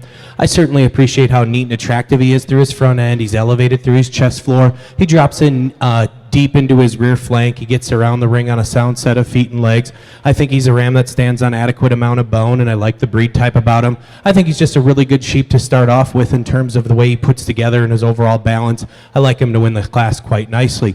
Real big frame, long-bodied kind of a sheep here in second, one that we can really appreciate that evidence of growth that he has. He's certainly long-necked and long-fronted. A sheep that probably handles just a little bit longer from that 13th rib back compared to the ram in front of him. But I think as we analyze him compared to the sheep that stands in front of him, he just gives up some base width about him. And we step back and look at this ram compared to the one we started with. I like the length of body and style and eye appeal in this sheep. I think he's going to be the biggest ram when it's all said and done. But for me today, we just need to power him up in terms of his loin and throughout his hip as we compare him. But I think he's a nice sheep to logically fall here into second. Really attractive kind of a ram lamb here in third, one that really balances up when we look at him from a profile. A real wide base kind of a sheep that's got a lot of natural thickness about him, one that's got some outward turn to his rib shape and carries that width and thickness into a big wide square hip. Just a little shorter bodied compared to the two that stand in front of him, but I like him in terms of his power and mass, and that's why he falls nicely here into third. Same holds true with the buck that we've got here in fourth. Again, a really complete kind of a sheep, one that's straight and true down his top, probably presented to us in one of the shorter fleeces that we have out here. For me today, we just need to make him stronger off those hind pasterns as we talk about the buck. I think we need to see him just a little freer and easier in his motion.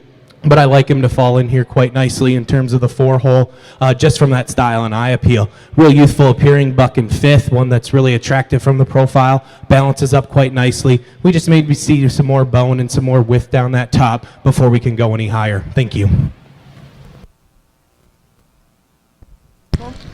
Placing on the fall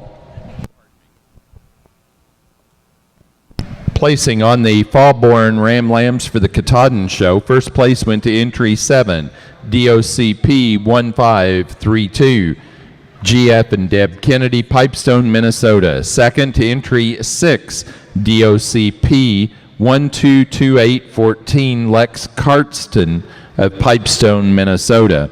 And third to entry 8, GF and Deb Kennedy, Pipestone, Minnesota. Placing on the February class of Ram Lambs for the Tunis Show.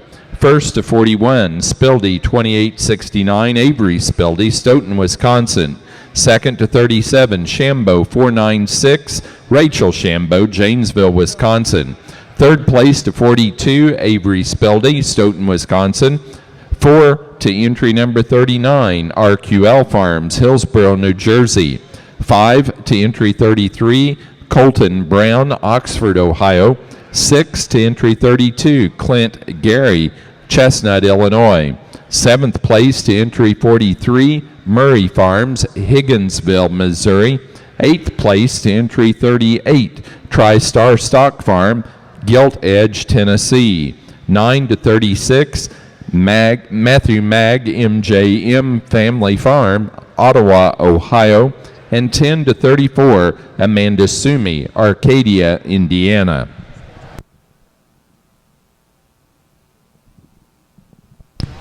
Now ready for Tunis. March Ram Lambs to the ring, please.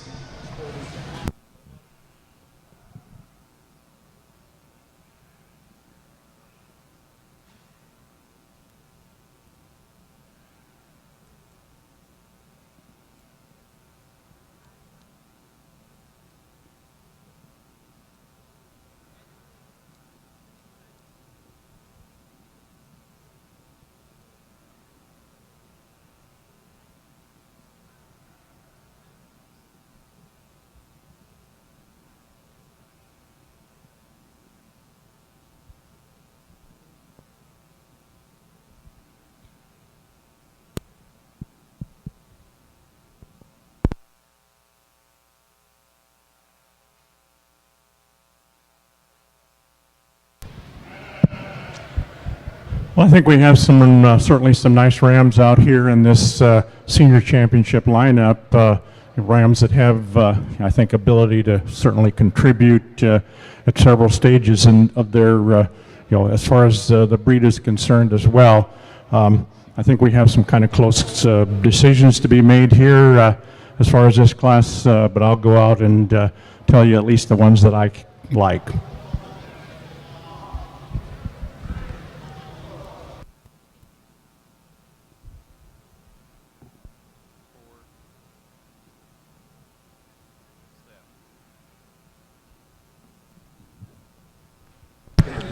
Senior champion ram for the Katahdin Show goes to entry number 4, first place yearling ram, SHU 3545 Riviera, Cable, Ohio.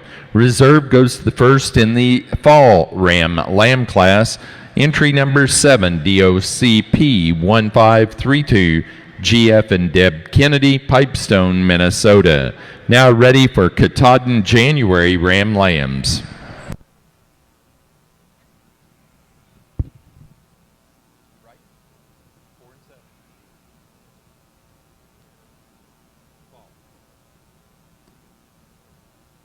I know I didn't wait for you to come over, but I thought I did. Most of the... That's good.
Here in our late buck lamb class on the Tunis side, I'll be the first to admit that the two rams that we have on the top end of the class are about as different as we can find. But I think in terms of each individual's quality and pieces, I think there's certainly some good things about each one of these bucks. The buck that we're going to choose to lead off with, I think, is one that's just really complete and balanced. I think a ram that has an advantage of rib shape and capacity, certainly a sheep that's performance-oriented as a look. He's deep-sided, he's bold-sprung, he's dropped in deep in his rear flank. He's got a lot of power just in terms of his muscle shape and mass. He's a buck that's still sound and attractive when he's set into motion and still neat and attractive through his front end when we look at him from the profile. I like him to win the class quite nicely. Real long body, more extreme kind of patterned ram here in second. Certainly the kind of sheep that is going to get big, and he's going to be a big framed, probably an outlier kind of a sheep, I think, in terms of his size and scale. For me today, he just runs out of gas in terms of overall power. I certainly like a sheep like this in terms of his size. When you get your hands on him, he is straight and true down his top. He's got a lot of nice things about him. He's up on his toes. He sets down nice on all four corners. He just needs to come together in terms of some volume and capacity. He's a little greener than the ram that we chose to start with today, but I think he's got some nice pieces about him here in the second hole. A real youthful appearing kind of a ram that we have here in third, and I think a kind of sheep that we can appreciate in terms of his balance. I like the sheep in terms of him down his top line. He's a real powerfully constructed kind of a ram. We just maybe need to see some more bone underneath him before we could move him any higher, but I think he's the kind of sheep that has some evidence of growth. He has some good about him in terms of overall quality and balance. I like him quite nicely here logically in third. A real attractive profiling sheep here in fourth, one that runs uphill, really neat and blends neat from his neck into his shoulder and his shoulder into his forerib. For me today, we need to change him in terms of his structure. He likes to drop those pins and walk with his hind two underneath him just a little bit. He gets softer on those rear pasterns, and that's why he ends up 4 for me today. Then the buck we're going to round out our top 5 with, a real balanced, real complete kind of a ram, one that's really attractive from the profile. I just need to change him down that top line and change him in his hip structure before he can go any higher. Thank you.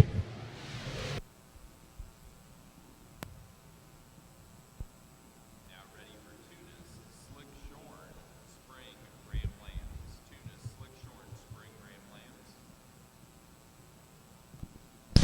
Placing on the March and later born Ram Lambs for the Tunis Show, first place goes to entry number 50, Speldy 2935, Avery Speldy, Stoughton, Wisconsin. Second, 46, Shambo 493, Rachel Shambo, Janesville, Wisconsin. Third to entry 49, Kaylin Swihart, Perrysburg, Ohio. 4 to 53, Bruns Tunis, Mirestein, Ohio. 5 to entry 54, Mike Neese, Ottawa, Ohio. 6th place to entry 47, Morgan Muncie, Lafayette, Indiana. 7 to 51, Ruby Stack, Cedarville, Ohio. 8th place to 48, Kaylin Swihart, Perrysburg, Ohio.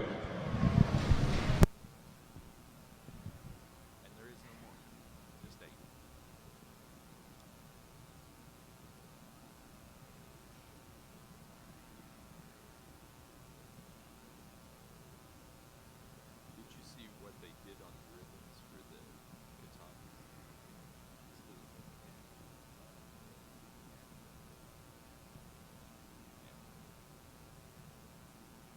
So they're not happy.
Here in our slick-sheared ram lamb class, we've got a variety of rams that we have out here. We're going to go ahead and use a big, rugged kind of a buck to lead off with. I think a sheep that has an advantage in terms of his overall structural integrity, a buck that stands on the biggest foot of the 5 that we have out here. I think as we analyze the ram from a profiling standpoint, we can appreciate the depth of side and the overall power and mass that the ram has. He's still neat and attractive through his front end. He blends neat from that neck into his shoulder. I think if we're going to change the buck a little bit, we'd like to see him a little straighter and true down his top, but I think he's the kind of sheep that has a lot of good in terms of overall his ruggedness and mass and volume and muscle shape. I like him to win the class quite nicely.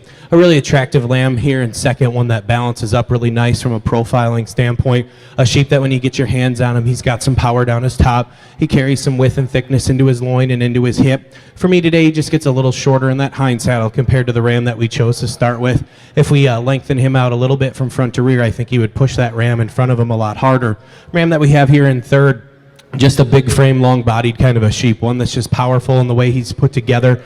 But for me today, I think we need to change him in terms of his structure. We need to make him straighter and truer down his top. We need to raise that pin set about him. But I think he's a sheep that offers a lot of good in terms of growth and performance, and that's why I like him here in third. Real youthful kind of a ram here in fourth, one that's really attractive in terms of the way he comes together through his front. I think a sheep for me today that we just need to see more muscle shape and dimension of muscle, especially when we get behind him directly through the lower portion of his leg.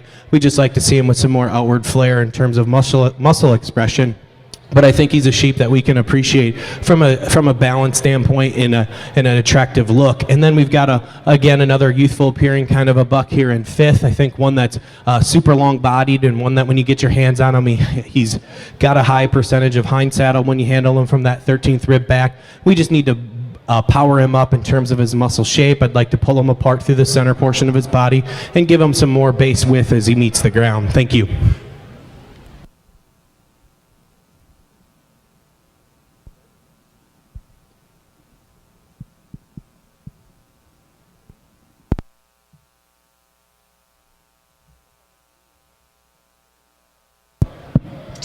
These January ram lambs, I think we've got some variety and some differences here, and I think that there's a number of ways that these can be lined out, but I'll just tell you the things that I saw about them.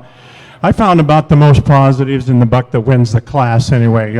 I think he has the advantage as far as length of body is concerned as compared to anything else, and yet he's the kind of a buck that's still got some volume and mass, as well as the fact that he is one of those bucks that, I think is true in terms of the way he sets his feet and legs down. And so I think he seemed to me it'd be a fairly logical place to start the class with this. I really like that buck in second place. I just think he's just got a world of quality as far as balance and correctness are concerned. I just think that there's a lot of outcome as far as that guy is concerned. The third buck is one that's kind of interesting to me. Perhaps not as far along either in condition or just in terms of many other things as some of the other buck, but he's just one that's just has some real appeal to me. He's strong behind his shoulder. He's sure one that's got some levelness and squareness. Not a really stout-made kind of a buck, but I think he's one that's got some real future and some come to him as well, and so I thought that he merited being in this place. Brown buck is an interesting one to me. Again, he probably rivals the first place ram in terms of his length of body. He doesn't rival him in terms of correctness in my estimation. Comes a little weaker there behind his shoulder, not quite as true as he hits the ground, maybe a little scratchy as far as his mouth is concerned, but a buck that's got really a whole bunch of positive things about him. We'll just see how he continues to mature as well. I think this fifth place ram just fits into that position. I think he's one that we can certainly admire as far as his rib design is concerned. He's got plenty of bone. I think he's kind of a buck that's true in his top as well, the kind that I think that we can just draw to in a lot of things. We have some variety on down here. I don't know that it's real consistent as we get further down there, but I don't know that the rams are terribly consistent. There's some differences in kind, but these 5 are the ones that I chose to pull out here to, I guess, place in this particular order. So, I appreciate the fact that there are some real quality rams in this class.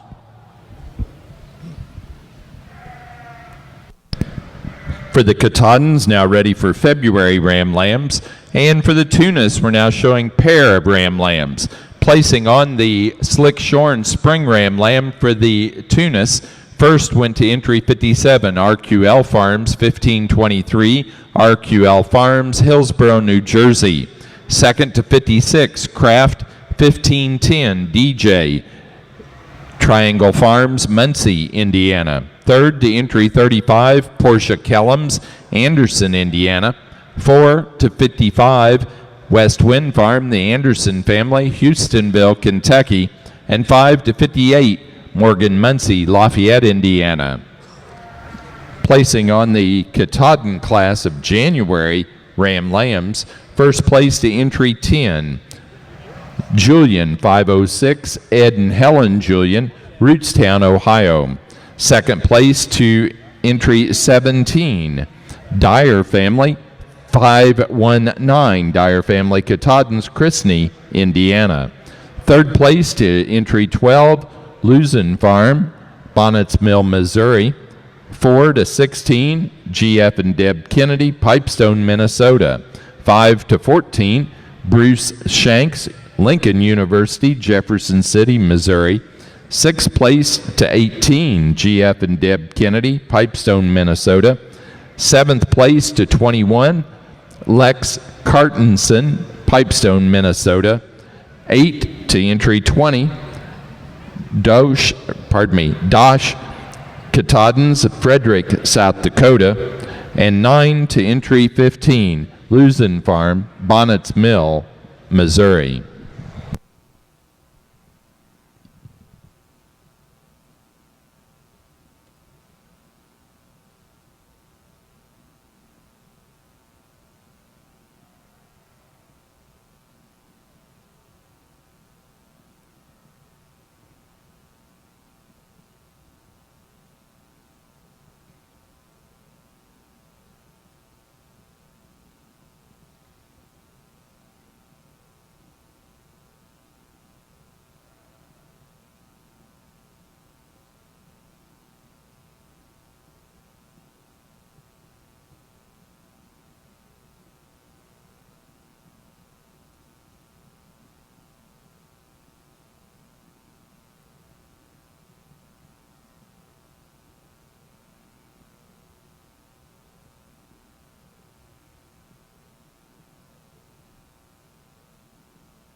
In the Tunis ring, now ready to show for Junior Champion and Reserve Junior Champion Ram.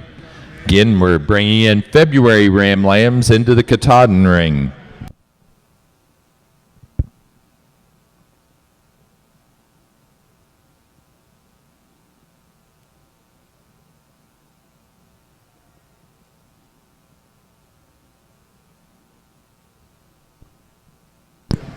Results of the Tunis pair ram lamb class: first place to Avery Spildy of Stoughton, Wisconsin. Second place to Riverwood Farms, Powell, Ohio. Third to Rachel Shambo, Janesville, Wisconsin. 4, West Wind Farm, the Anderson family, Houstonville, Kentucky. 5, RQL Farms, Hillsborough, New Jersey. And 6, Old Glory Farms, Wayland, New York.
We do need that second place Slickshorn Spring Ram Lamb for the Tunis to be out here to show for Junior Champion in Reserve.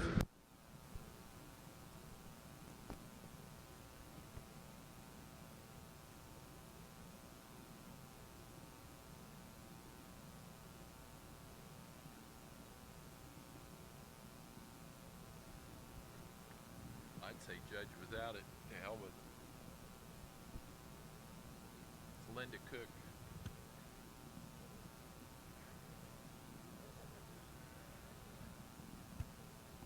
I don't give a shit. She knows better.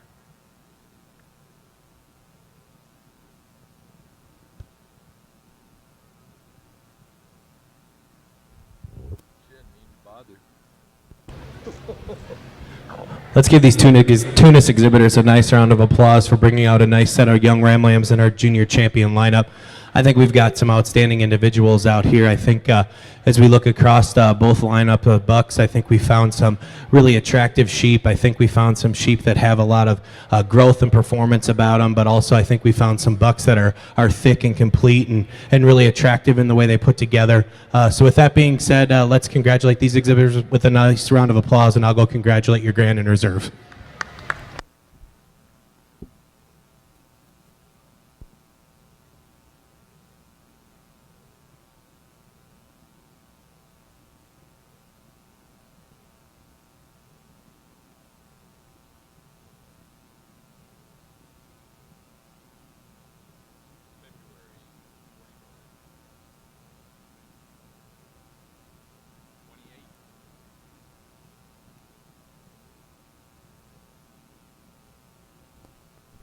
Junior champion Ram for the Tunis goes to entry number 41, the February Ram Lamb, Spildy 2869, Avery Spildy, Stoughton, Wisconsin. The reserve junior champion goes to our January class winner, entry 28, McCully 1505, Kyle McCully at Glen, Pennsylvania.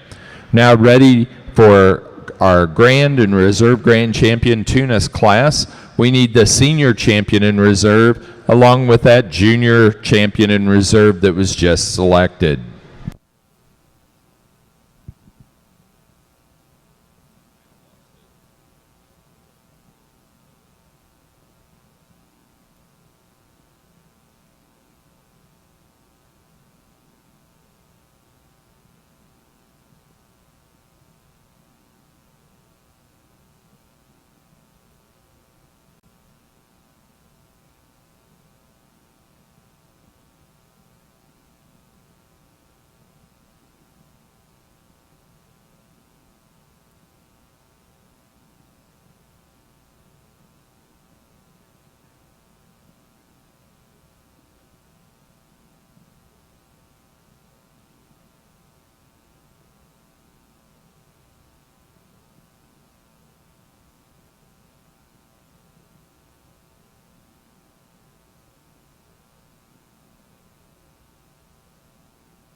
Just a lot of quality out here in our champion lineup in our Tunis show.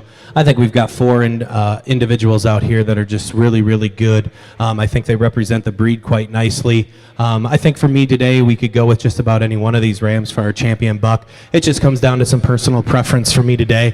But I think we found some nice rams to work with. I think some bucks that are going to go on and make great impacts within the breed and a breeding program. So with that being said, I'll go congratulate your grand and reserves.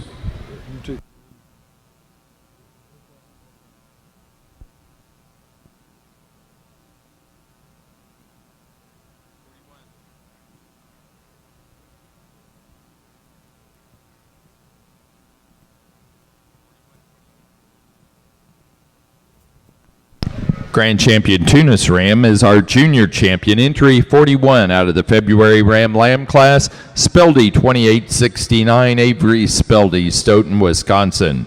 The reserve was our reserve junior champion Ram, entry 28 out of the January class, McCully 1505, Kyle McCully at Glen, Pennsylvania. Now ready for Tunis, early yearling ewes. Early yearling ewes, those animals born prior to and including February 7.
I think some interesting things in this February Ram Lamb class. I just happen to think that the buck that ends up starting a class might just be the most correct one that we have up there.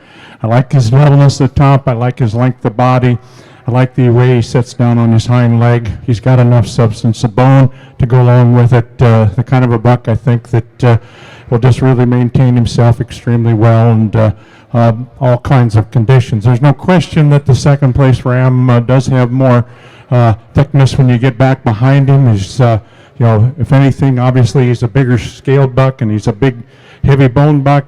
Gets a little underneath himself as far as his hind leg is concerned, which is a concern to me, and consequently that's the reason why he ends up in second place. Just a real useful sort of a buck that stands in third place, I think. Just, big rib, deep bodied, the kind that's got some thickness as well, some substance of bone, just one of those real survivors in my mind from the standpoint of just going out and working and being a real useful kind of a sheep and siring that way. And I think the buck that stands in fourth place is pretty much similar to him, just not quite as much shape when you get out behind him as the buck that stands ahead of him as well, but still one that I think is really well weighed. Interesting colored buck down there, I think. Very, very long-bodied. I see him, and interestingly enough, in some cases his color is a little deceiving, kind of deceives him just a little bit. There's really a lot more to that buck in my mind than what I guess initially there was. Maybe just stouting him up just a trifle would be helpful in this instance, but that buck's got some real outcome to him as well. Interesting set of rams again. Thank you.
Placing on the Katahdin February Ram Lamb class, first place to entry number 22, SHU 3586, Prairie Lane Farm, Centralia, Missouri.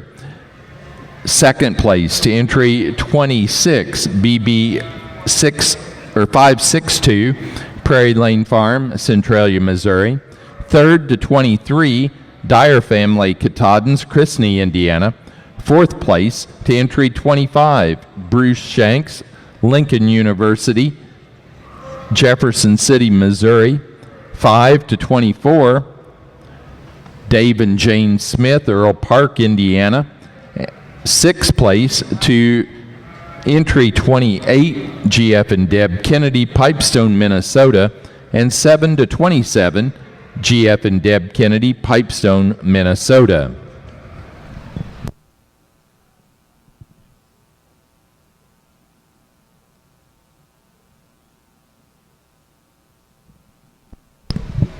Now ready for Katahdin March Ram Lambs in the ring, March and later born Ram Lambs in the ring.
Well, the ram that starts this class really struck me as clearly the most complete and the most fault-free. I think he's a buck that has some, if you want to call it a popular term in some of our parts of the industry, look about him. If you want to use that term, that's okay. I choose not to use it very frequently, but I think we all know what it means. But this ram does have, a lot of style, I think, and style is one of those things, doesn't weigh anything and you can't eat it, but it still adds some part to livestock and it allows us the chance to be able to look at him as well. But you really just kind of study him down at the ground. He's heavy boned, he's good on his feet and legs, he's square and strong as far as his top is concerned. He's got some natural thickness all the way through.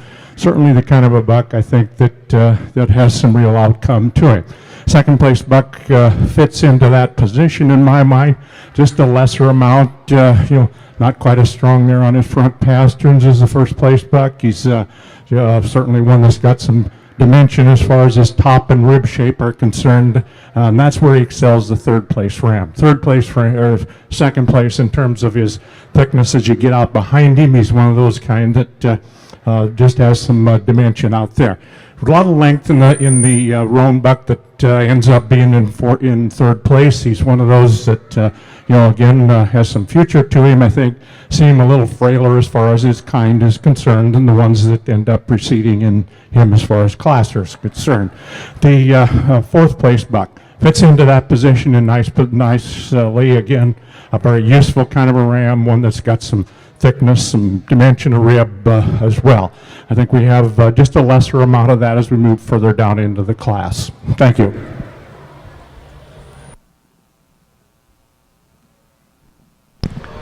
Placing on the March and later born Ram Lamb class for the Katahdins, first place goes to entry 30, Schultz 3743, Prairie Lane Farm, Centralia, Missouri. Second place to entry 32, Julian 544, Ed and Helen Julian, Rootstown, Ohio. Third to 29, Prairie Lane Farm, Centralia, Missouri. 4 to 34, GF and Deb Kennedy, Pipestone, Minnesota. 5 to entry 35, GF and Deb Kennedy, Pipestone, Minnesota. And 6 to 33, Lex Cartenson, Pipestone, Minnesota. Now ready for pair of ram lambs, pair ram lambs. We want to remind you Katahdin exhibitors, all pairs and the best four-head class, those animals must all be bred and owned by the exhibitor.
that could quite possibly be one of the most enjoyable classes I've had to sort and evaluate. I think we've got just 5 outstanding individuals here on this lineup. We've got another set of females here, and then even another set that are already back at the pens. But I think the water gets pretty deep here on these top 5 here in this lineup, and I think you as Tunis breeders should be pretty proud of the females that came out here. I think we've got 2 outstanding individuals to lead off with. I think these two work their way to the top pretty easy. I think the ewe that we're going to choose to lead off with, I think, just has a slight advantage in terms of overall balance and power. I just really like the rib shape and capacity in this female. She's really wide base. She stands on a lot of circumference of bone. She's really attractive, and I think she's got a slight advantage of length of body compared to the ewe that we put in second. I think this sheep is just really powerful. She's got a nice look about her. She's sound. She's also really pretty in the way she's comes together through the front 1/3 of her skeleton. I like her to win the class quite nicely. Really attractive, very stylish ewe here in second. One that runs uphill. She's really neat and feminine through her front end. She's really sound when we set her into motion. Certainly sets down nice on all 4 corners. She's got some base width about her. She's dropped in deep in her rear flank. Like I said, she just gives over that little bit of length of body and length of hind saddle compared to the ewe in front of her. But I think those 2 ewes win this class really, really nice. Very complete, very balanced ewe here in third. One that we can't take anything away from her. One that's just super pretty through her front.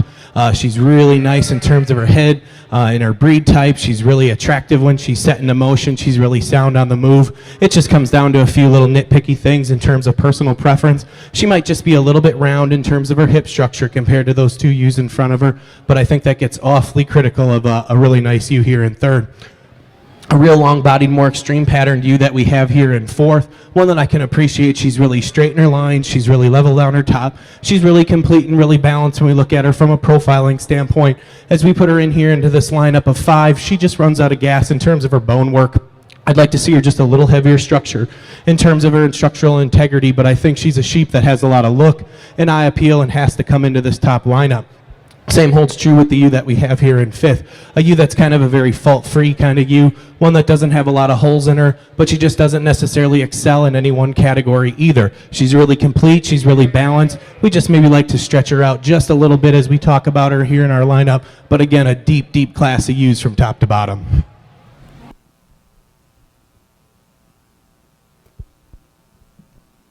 Placing on the pair of ram lambs for the Katahdins, first place went to Prairie Lane Farm, Centralia, Missouri. Second to Ed and Helen Julian, Rootstown, Ohio.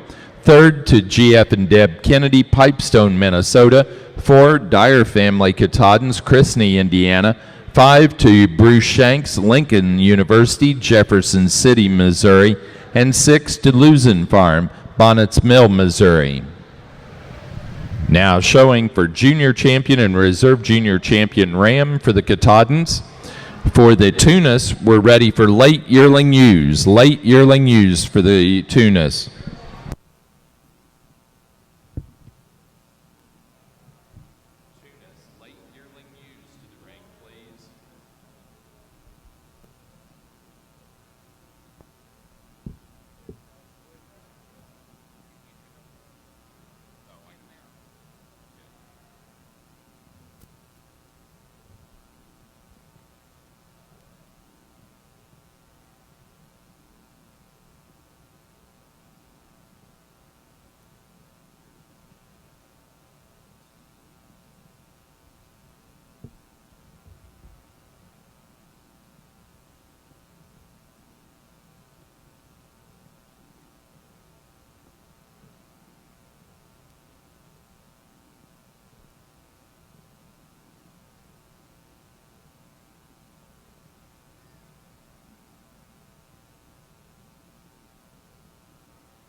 I think some nice candidates out here for junior champion in this particular lineup.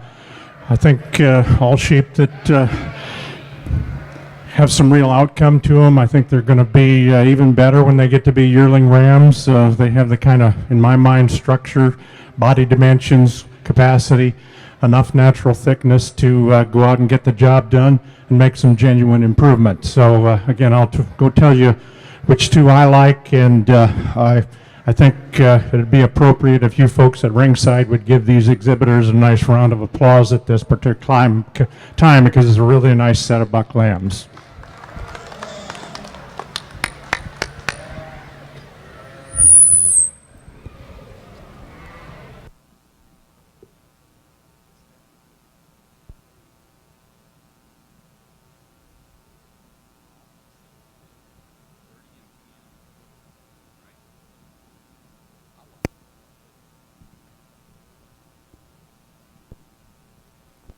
Junior champion ram for the Katahdins is entry number 30, the March and later born ram lamb, Schultz 3743, Prairie Lane Farm, Centralia, Missouri. The reserve junior champion is entry number 10 out of the January ram lamb class, Julian 506, Ed and Helen Julian, Rootstown, Ohio. Now to show for grand and reserve grand champion ram.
Final call, Tunis late yearling ewes.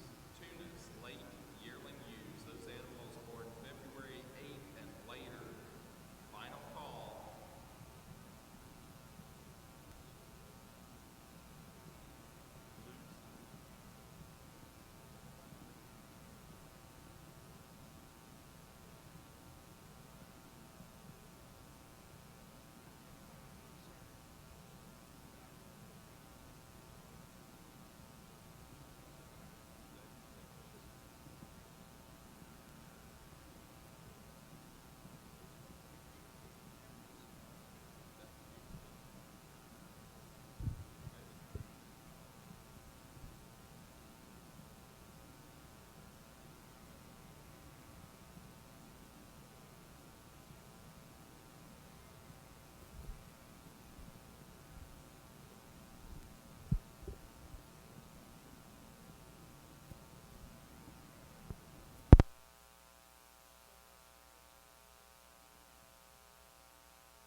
Well, as we come down to championship in this Katahdin division, I guess I'll admit that I'm generally one who likes to use some maturity if you possibly can. But in this instance, I just like that pair of lambs, junior champion, reserve junior champion, so well, they're going to be the champion in reserve. Congratulations.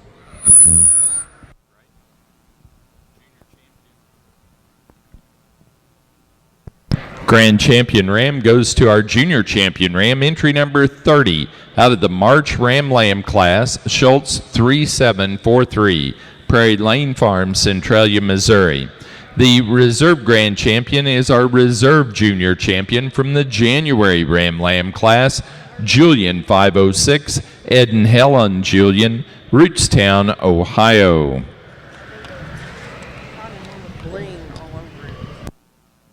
Now ready for yearling ewes. Katahdin yearling ewes to the ring, please. Just one class of those,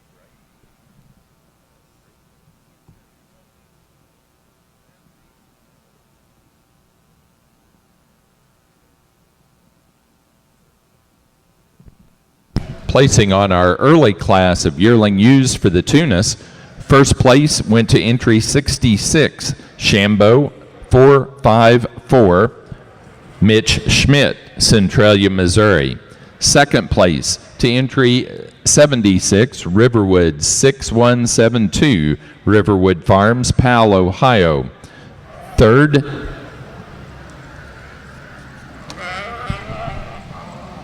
to entry 68, Clint Gary of Chestnut, Illinois. 4 to 84, Riverwood Farms, Powell, Ohio. Fifth place to 74, Johanna Utzig of Milton, Wisconsin. 6 to entry 81, Kyle McCauley at Glen, Pennsylvania. 7th place to entry 78, Corn Silk Hollow, Ivanhoe, Minnesota. 8th place to entry number 65, Rachel Shambo, Janesville, Wisconsin. 9 to 72, Kyle McCauley at Glen, Pennsylvania. And 10 to 70, Don Kraft, Flora, Indiana.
another deep class of Tunis yearling ewes here in our late yearling ewe class. We've got a really big, stout, powerful kind of sheep to lead off with. I think she's the kind of sheep that struck me pretty hard when she hit the ring, one that's just super balanced when we get back and step back and look at her from a profiling standpoint.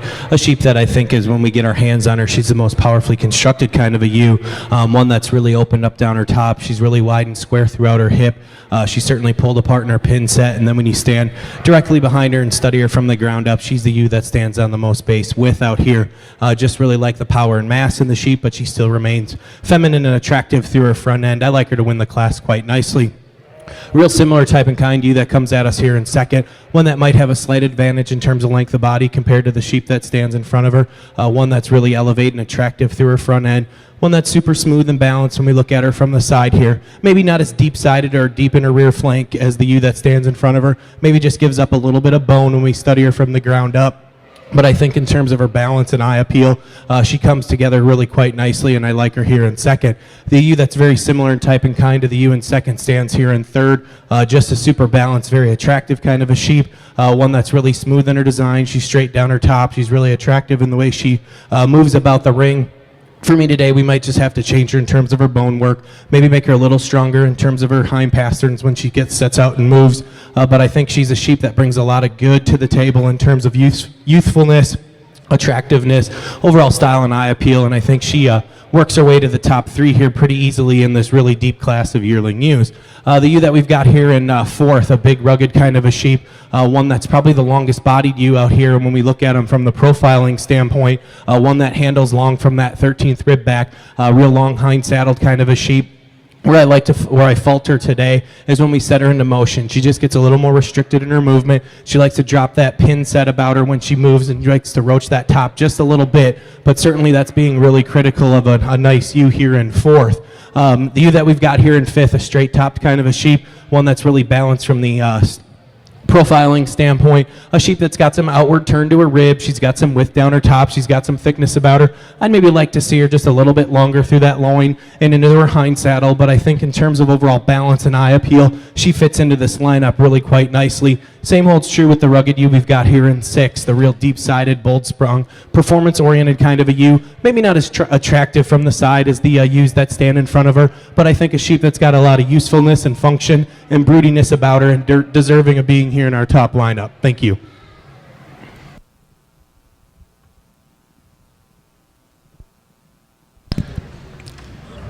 For the Tunis, we're now ready for Slick Shorn yearling ewes. Slick Shorn yearling ewes, please.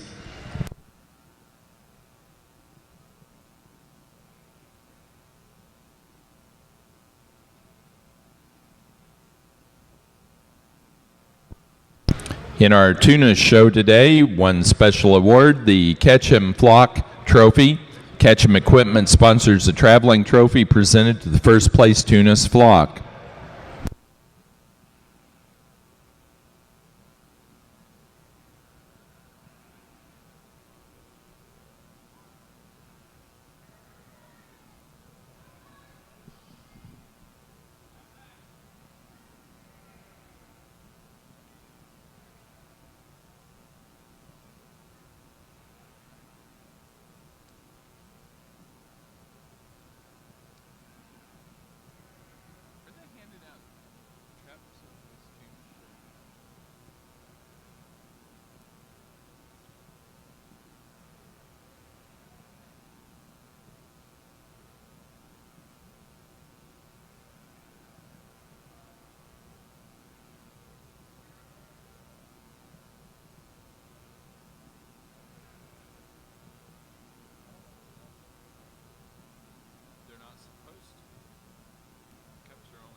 Placing on the Tunis late yearling ewe class, first place went to entry 100, Spildy 2571, Avery Spildy, Stoughton, Wisconsin.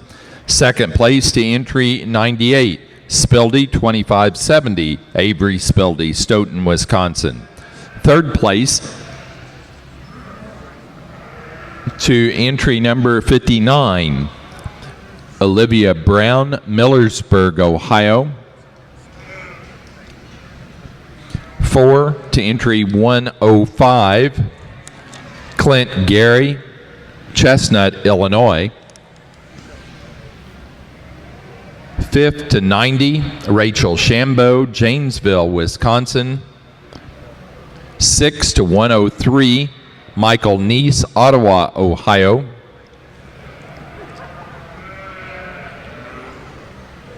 7 to 91, Michael Neese.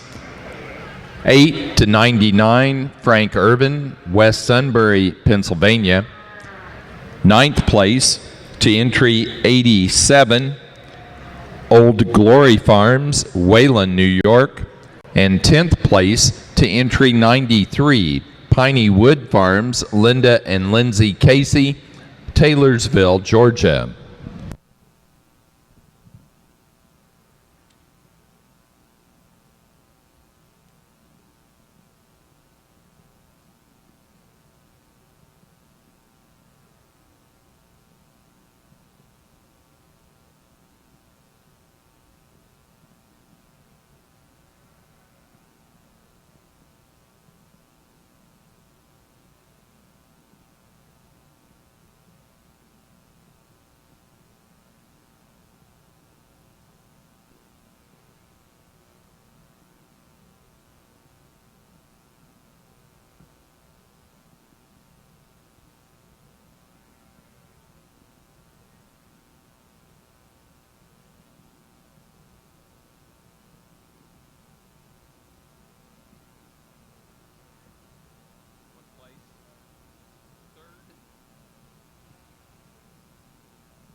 All I can say is what a bunch of lamb makers out here. I think that clearly we have really, I've never seen this many good Katahdin ewes all in one place in my life, quite frankly, and I think that speaks well for down here as well. So I'd really, I'm just really pleased with what has occurred as far as this class is concerned.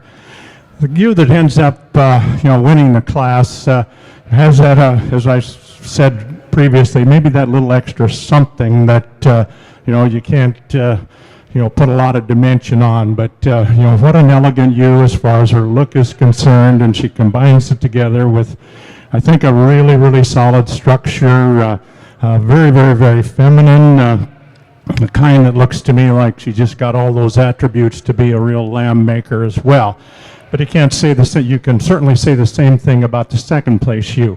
Really big ribbed, strong as far as her top is concerned, the kind that has a lot of dimension and volume and capacity. I don't think there'll be any problem if she's got a set of triplets there. Why, she'll just go ahead and eat enough and be able to carry them without any problem. The brown ewe there, I think, fits into that same mold that what we have higher in the class. Maybe not quite as strong right there in her top, but boy, really, really pretty as far as her front end is concerned. And yet, still one of those that really sets down nicely, feet and leg wise, the kind that, again, shows some real production. Fourth place ewe, not quite as long bodied as these three that precede her, but boy, she's right there. She's right there as far as structure is concerned in my estimation. That's where she comes ahead of the pair of ewes that end up being in 5th and 6th. I just like the way that she hits the ground, the way that her foot is placed there as well. And I think that, again, a really, really big volume ewe.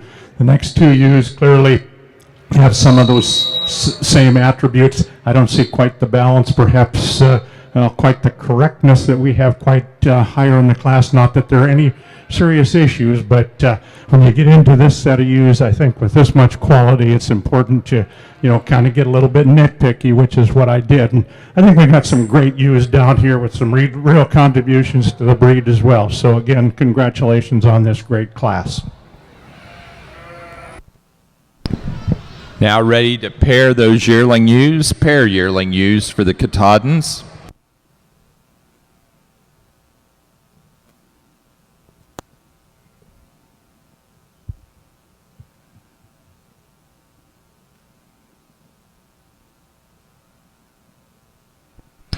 Placing on the yearling ewe class for the Katahdins, first place goes to entry number 41, Schultz 3543.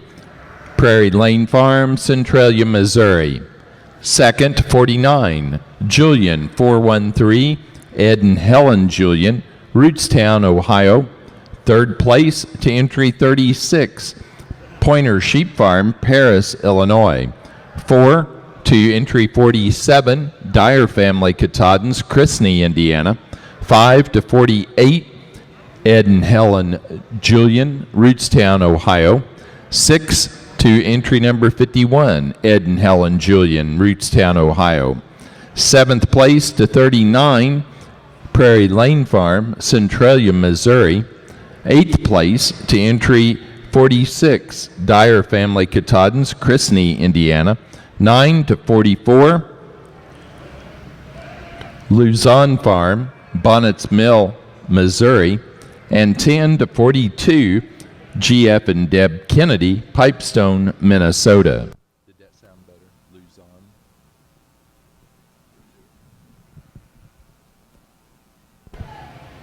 Got a deep class of slick-shorn Tunis yearling ewes out here. We're going to go ahead and use a really big stout kind of a sheep to lead off with. I think the ewe that has the biggest advantage in terms of length of body of the 5 that we have out here.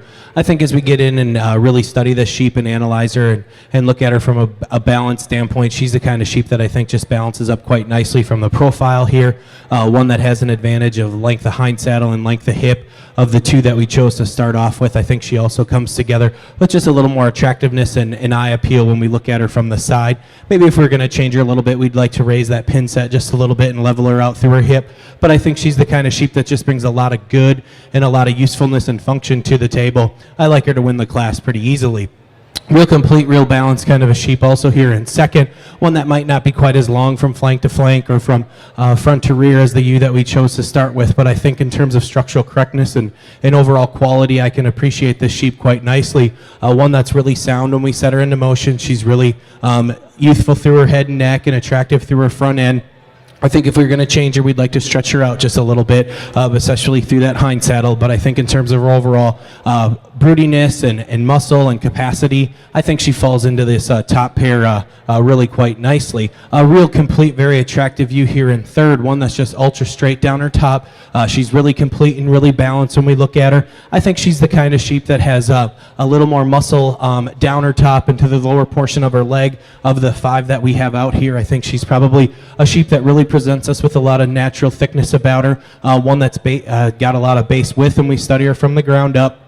I think maybe we'd like to change her just a little bit when we set her out on the drive. She just gets a little more restricted off her hind two. She might be carrying a little more condition than I'd like to see, but I think that's just a function of her being just a really easy keeping kind of a sheep. You got to like that about her. But in terms of her balance, in terms of her type, I like her here in the third spot. Real heavy muscled kind of a ewe here in fourth, a real moderate framed kind of a sheep. One that's just really deep-sided. She's really bold-sprung. Certainly a lot of internal capacity and volume about this one. I would like to maybe make her a little more extended and more attractive through her front end. She gets a little coarse through that chest for me compared to the sheep in front of her, but I think in terms of her overall mass, we have to like her and really have to appreciate that power about her. Then we've got a big framed ewe that we're going to round out our 5 with. I think as we study this female in terms of her overall skeleton, she's a sheep that handles long from front to rear. She's long from flank to flank. She really does have some natural thickness and muscle about her. We just need to change that top line. She gets a little piecey for me today. I'd like to see her a little stronger from that shoulder and that loin, and then that loin into her hip. But I think as she puts those pieces together, she would certainly move up this lineup quite substantially. Thank you. Now ready for Tunis pair yearling ewes.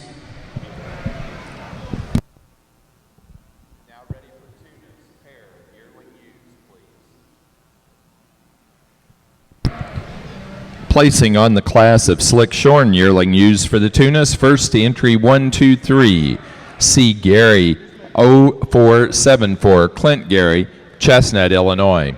Second place to entry 110, RQL Farms 1405, Kyle McCulley at Glen, Pennsylvania. Third place to 114, Portia Kellums, Anderson, Indiana. 4 to 113, MJM Family Farm, Matthew Mag, Ottawa, Ohio. Fifth place to entry number 61, Morgan Muncie, Lafayette, Indiana. 6 to 109, Rachel Shambo, Janesville, Wisconsin. 7 to entry 120, Old Glory Farms, Wayland, New York. 8th place to entry 107, Drew Ridgway, Liberty Town, Maryland. 9 to entry number 116, RQL Farms, Hillsborough, New Jersey. And 10th place to entry number 124, Murray of Higginsville, Missouri.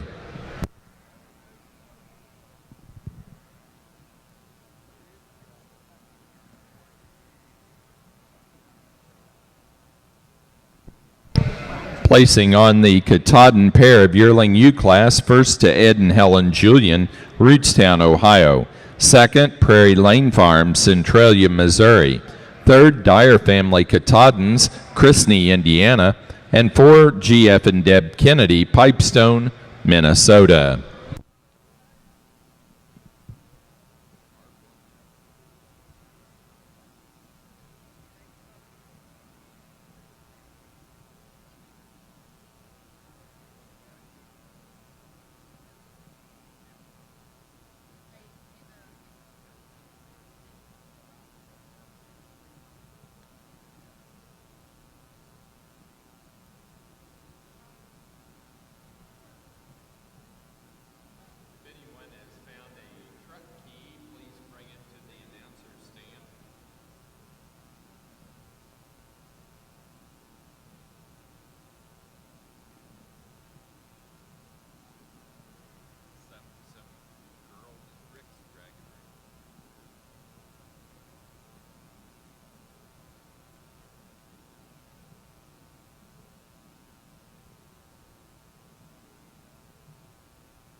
Now ready for Tunis, fall, you lambs. Tunis, fall, you lambs to the ring, please.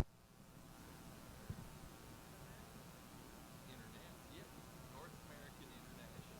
That's where we're at. North American International.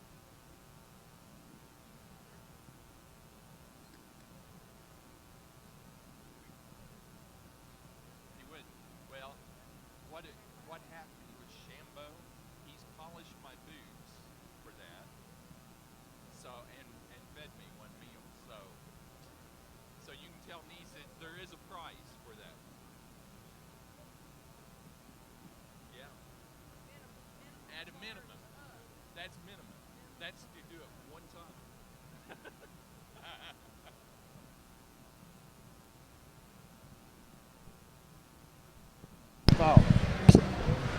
Placing on the pair of yearling ewes for the Tunis show. First place goes to Avery Spildy, Stoughton, Wisconsin. Second place to Riverwood Farms, Powell, Ohio. Third, Clint Gary, Chestnut, Illinois. Fourth place, Kyle McCulley at Glen, Pennsylvania. 5 to Michael Neese, Big Time Tunis, Ottawa, Ohio. 6, Old Glory Farms, Wayland, New York. 7, RQL Farms, Hillsborough, New Jersey. 8th place, Don Kraft, Flora, Indiana. 9, Portia Kellums, Anderson, Indiana. And 10, Pineywood Farms, Taylorsville, Georgia.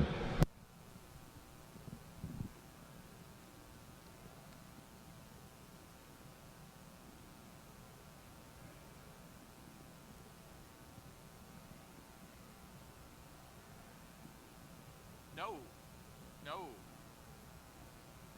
What timer? Right now? Oh, I'm sorry.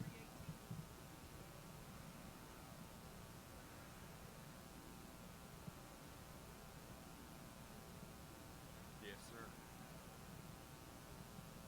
Well, there was a total number of Tunis entered. Let's see. 226. I don't know what we ended up with, but that was the entry number.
got a really stout trio of ewe lambs here in our top part of our fall ewe lamb class here. We're going to go ahead and use the big outlined, really complete kind of sheep to lead off with. I think a sheep that doesn't disappoint you when you get your hands on her, one that's just really powerful in the way she's put together down her top, one that I think that we can appreciate how open she is through the center portion of her body. She's definitely deep-sided, she's bold-sprung, she's dropped down deep in her rear flank. She's the kind of sheep that I think we can appreciate the base width that she has underneath her, but yet she's still really feminine and attractive in her front end. Certainly the kind of sheep that I think as we forecast her forward, she's got the evidence that she's still going to continue to grow and be a nice big yearling ewe, but one that's really complete and really balanced. Really close placing here between second and third. I think we had to split some hairs on these two sheep. We're going to go ahead and use the ewe that handles a little longer and a little better down her top. The ewe is just really ultra level and straight. One that I think has the advantage right behind her shoulder. She's certainly really straight and really true when you get your hands on her. A sheep that we can appreciate the the base width and the power that she has through her hip. One that's still very feminine and attractive through her front end. I think she also has a slight advantage in that elevation through her chest floor and how she blends together from her neck into her shoulder. I think she too, as we forecast her forward, she presents us with some evidence that she's going to continue to grow and be a nice big yearling ewe. I think she's got some bright days in front of her. Really like the style and eye appeal that we've got the ewe here in third. I think she closely resembles the type and kind of the ewe that we chose to start with. I think it gets really critical on this sheep as we compare to the one right in front of her. She just gets a little softer right behind her shoulder, not quite as straight and true in her top line as the sheep that stands in front of her. I think she does have a slight advantage in length of body and certainly does have an advantage in an outward turn to her rib cage and her design in terms of overall dimension. Just a lot of nice things in that sheep. I think she too will be a nice big yearling ewe when she's said and done. I think she still has some evidence that she's going to continue to grow certainly into a nice big powerful kind of sheep.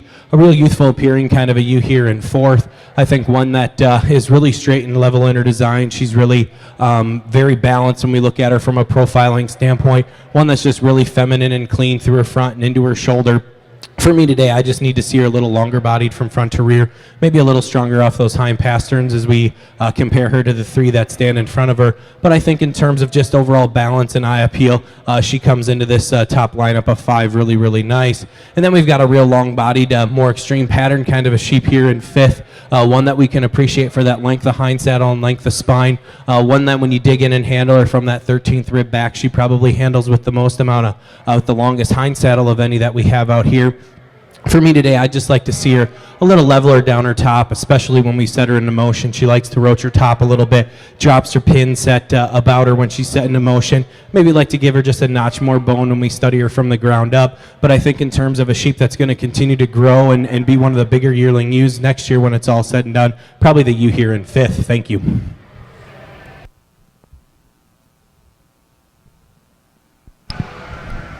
For the Tunis, we're now ready to show for Senior Champion and Reserve Senior Champion ewe. Placing on the Fall Ewe Lamb class at Tunis, first place to 132, Spildy 2678, Avery Spildy, Stoughton, Wisconsin. Second place to 126, McCully 1502, Kyle McCully at Glen, Pennsylvania. Third to 131, Avery Spildy, Stoughton, Wisconsin. Fourth place to 128, RQL Farms, Hillsborough, New Jersey. 5 to entry number 136, Michael Neese, Big Time Tunis, Ottawa, Ohio. 6 to 130, Amanda Sumi, Arcadia, Indiana. 7 to 129, Don Kraft, Flora, Indiana. 8th place to 127, TriStar Stock Farm, Gilt Edge, Tennessee. 9 to 133, West Wind Farm, the Anderson family, Houstonville, Kentucky. And 10 to 134, West Wind Farm, the Anderson family. Now they're back to where they belong.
I guess I could spend a lot more time looking at these, and I'm not sure that that would do any good at all. But I tell you, these 5 U's doesn't look like there's too much pattern to the way they're placed, and I'll admit that because we got some differences as far as these sheep are concerned here.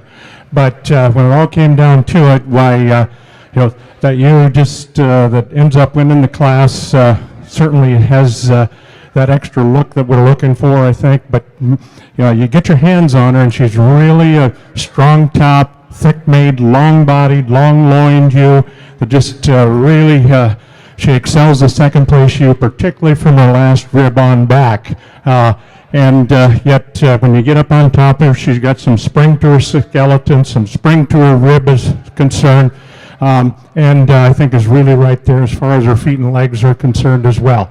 I really like the rib structure, design, depth of body that we have in the second place ewe, and she's really correct in my estimation as well. The kind of a ewe that's really got some broodiness to her also. Certainly stronger there right behind her shoulder, and actually a little more spring to her forerib than what we have there in third place ewe. Again, long-bodied, kind of a sheep that certainly going to continue to grow. Maybe not quite as much substance as we actually have in the ewe that precedes her. Again, the fourth ewe is a little different as far as her kind is concerned, but one of the big-ribbed, big-bodied sort of sheep in the class. The brown ewe on the other end, maybe one of the longest-bodied ones here. To me, it doesn't come together quite as nicely when you look at her down her top, out through her hip, the way that the sheep above them do, but really a great set of fall ewe lambs in my estimation. Congratulations.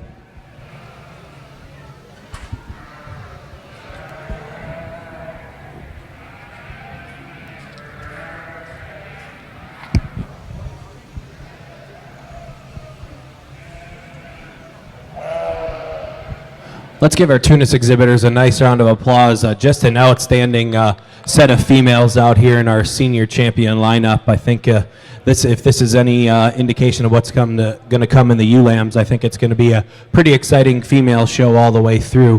For those of you that remember these yearling ewe classes, they were just really, really deep.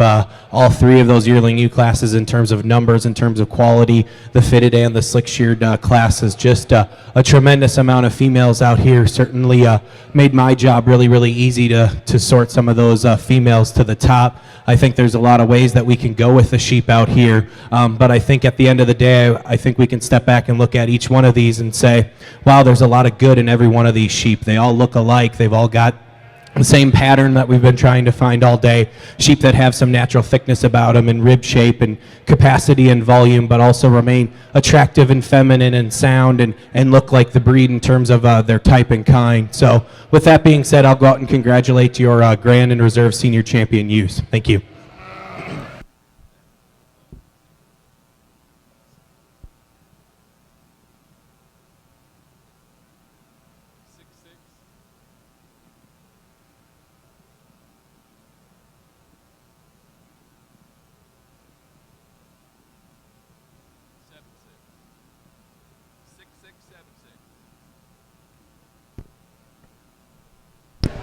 For the Tunis, our senior champion ewe goes to entry 66 out of the early yearling ewe class, Shambo 454, Mitch Schmidt of Centralia, Missouri.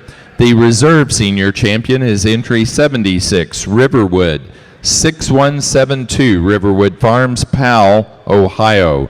Now ready for January ewe lambs. Over on the Katahdin side of the ring, our fall-born ewe lamb class, first to entry 62, Schultz 3656, Riviera, Cable, Ohio. Second place to entry 56, Pointer 208, Pointer Sheep Farm, Paris, Illinois.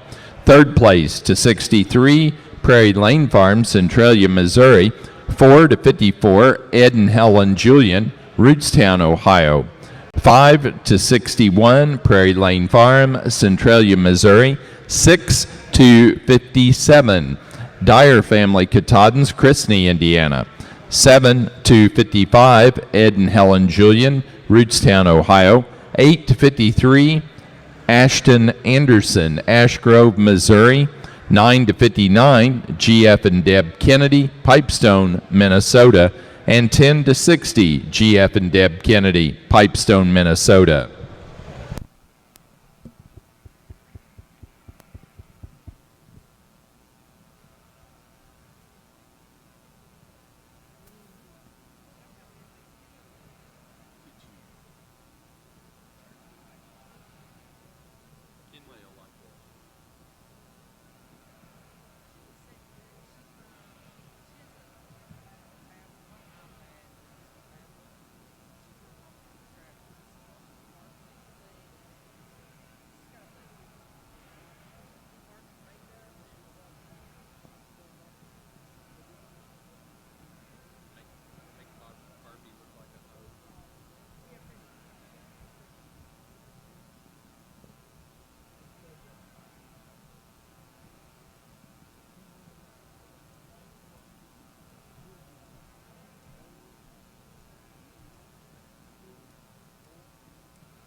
I guess I said when I picked the champion ram that I tend to be kind of a person who likes to use some maturity when at all possible, and then I went ahead and didn't do that. So I guess maybe that makes me unpredictable. But at this point in time, I really like those two yearling ewes. They're going to be the reserve senior champions.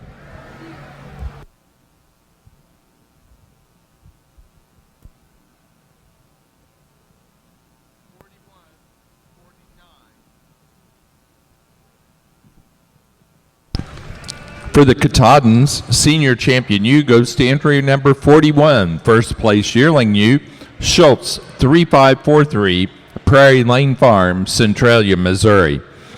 The reserve goes to entry 49, second place in that yearling ewe class, Julian 413, Ed and Helen Julian, Rootstown, Ohio.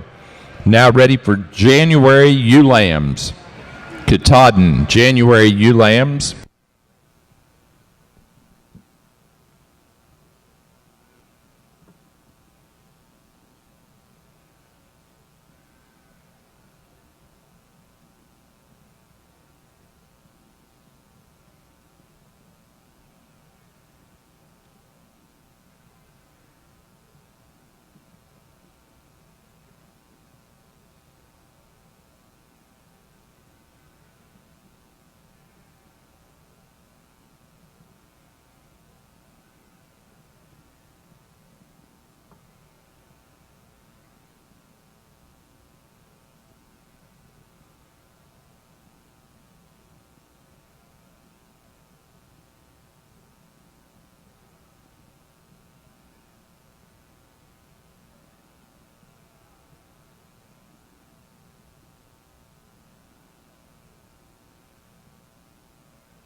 Nice class of January ewe lambs here on our Tunis side. We've got a really balanced, complete kind of ewe lamb to lead off the class with. I think we've got a trio of ewe lambs here on the top end that I think we can take some pieces of each one and really excel one of those to the top. But I think we're going to go ahead and use the ewe that I think just puts that all together the best for me today. I think she's a sheep that has an advantage in terms of her overall muscle structure. I really appreciate how wide she is down her top. She's got some width and thickness about her hip. I think as we step back and look at her from behind, she's got some base width about her, yet she's really neat and feminine through her front. She's got some depth aside. She sets in deep in her rear flank. Just a lot of good things about that sheep. I think comes to the top of the class pretty easy in my mind. Got a really nice ewe lamb here in second, certainly one that's balanced up from the side, one that profiles really nice when we step back and look at her from any angle, one that's really neat and attractive in the way she comes together through her neck into her shoulder. She's really ultra level down her top. I think as we compare her to the sheep that stands directly in front of her, she just gives up a little bit of overall mass and thickness. Certainly she might not be as far along in terms of her maturity, but certainly she's the kind of sheep that I think we can appreciate a lot of good things about that sheep. I think as we forecast her forward, she's going to be one of the bigger ewes in the class that's going to come together with a lot of eye appeal and balance. Same holds true with the ewe lamb that we've got here in third. I think as we stack her up against these two ewe lambs in front of her, I think she fits in quite nicely. Again, a sheep that's really correct and really balanced, one that's a little more moderate in her look, but certainly I think a sheep that we can appreciate for her overall depth of side and width of base. If we're going to change her, I think she needs to be stretched out from front to rear. I'd like to maybe have her handle a little longer from that 13th rib back throughout her hind saddle. But I think in terms of just a lot of good about this sheep, she runs with these three really, really hard. Big frame, long-bodied kind of a ewe we've got here in fourth, one that hits me really hard when she first came into the ring. I think we have to appreciate her size and scale and her weight per day of age. I think a sheep that we can appreciate her mass and volume. But for me today, she just gets a little bit piecey, especially down her top. I'd like to see her blend a little neater from her shoulder into her loin and then have her raise that tail set about her and level her out through her pins before she could go any higher. But I think one that we really do have to appreciate for that overall size and scale. And then a really long-bodied kind of a sheep here in fifth, one that's really youthful in her appearance, certainly long throughout the front one-third of her skeleton, one that's really straight and true down her top. She's presented to us in pretty short fleece. We just need to mass her up in terms of her structure and give her some more structural integrity in terms of the size of foot and the bone that she stands on. But I think as we talk about her and we look at her evidence of future growth and future pattern, I think she's the kind of sheep that is going to go on and make a nice big yearling ewe. She just needs to come together in terms of maturity. Thank you.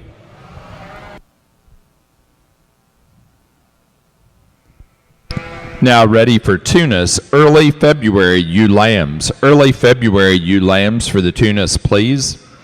Placing on the class of January ewe lambs, first place to entry 158, McCulley 1507, Kyle McCulley at Glen, Pennsylvania.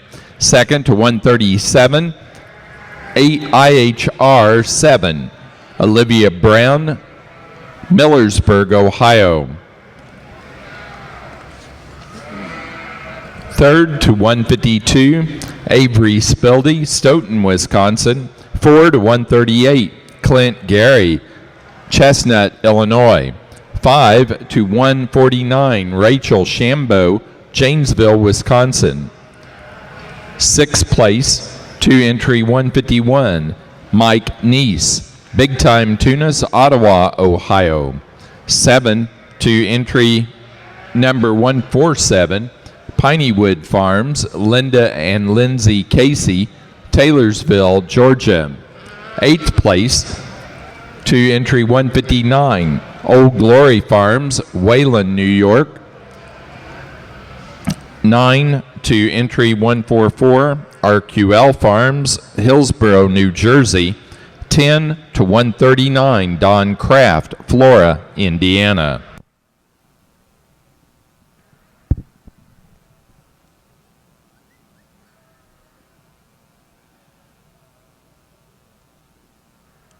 They have a get of sire.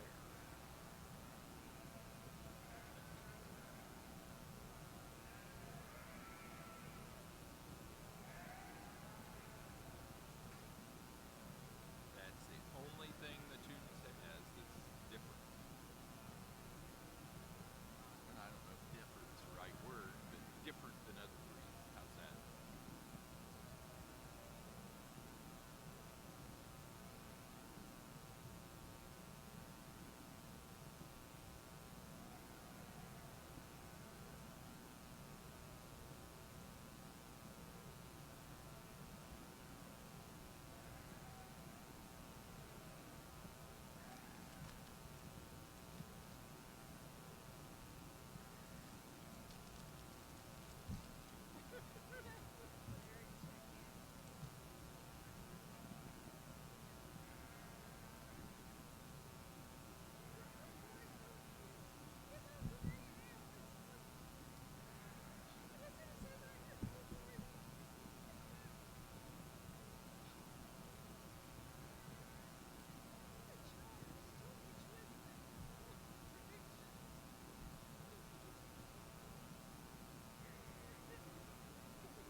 January ewe lambs, excuse me. Again, this ewe that comes to the top of the class, I just find there to put probably as many positives together as everything. Certainly a big-bodied sheep, plenty of capacity and mass, some natural thickness all the way through. The kind of a sheep I think that is going to go out and maintain herself extremely well. Again, the balance and correctness of the second place ewe are what allow her to be in that position. I think one of the really attractive views in terms of her top and the way she has the placement as far as her feet and legs are concerned. And again, a little smaller ewe that stands there in third place, but she just kept kind of growing on me. She's just one of those that I just think that there's just a lot of future to her. You know, the way that she handles herself out on the move, the strength to her top, and she's got some volume and mass as well. Really big-bodied ewe in the brown ewe right there, and I really admire that about her. Not quite as straight as far as her lines are concerned, but man, there's a ton of capacity in that gal, and I think she could eat a lot of forage and carry lots of lambs. Again, if we get back into fifth down there, I like quite a few things about the ewe that stands in fifth. To me, sometimes she just doesn't seem to balance up quite as nicely as some of the ewes that we have up higher in the class, but she certainly does excel. The next ewe, if she had a different set of rear pasterns, well, she'd move up just a little bit higher than the class today. But again, I really like this set of ewes down the line here. They're great future mamas in my estimation.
Placing on the January ewe lamb class in the Katahdin Show, first place goes to entry 64, Julian 507, Ed and Helen Julian, Rootstown, Ohio.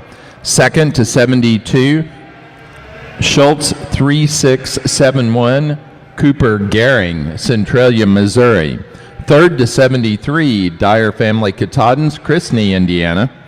Fourth place to entry 66, Dave and Jane Smith, Earl Park, Indiana.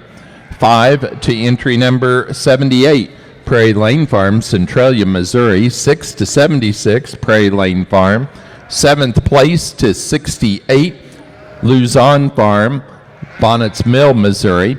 8 to 70, Dosh Katahdins, Frederick, South Dakota.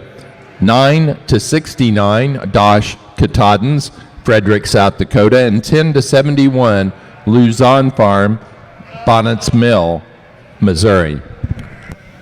Here on the Tunis side, we've got a trio of ewe lambs here in our early February class. I think we've got 3 of them that are just really powerful in the way they're constructed. So as we analyze these three, I think there's some differences between them, and we're going to go ahead and use a real growthy kind of a ewe lamb to start with. I think she's a sheep that just balances up a little better of the three as we talk about them here on the top end. I just like the length of body and length of spine in this sheep. I think she comes at us with an added amount of rib shape and capacity about her. I think she has a slight advantage in terms of bone and the size of foot that she stands on.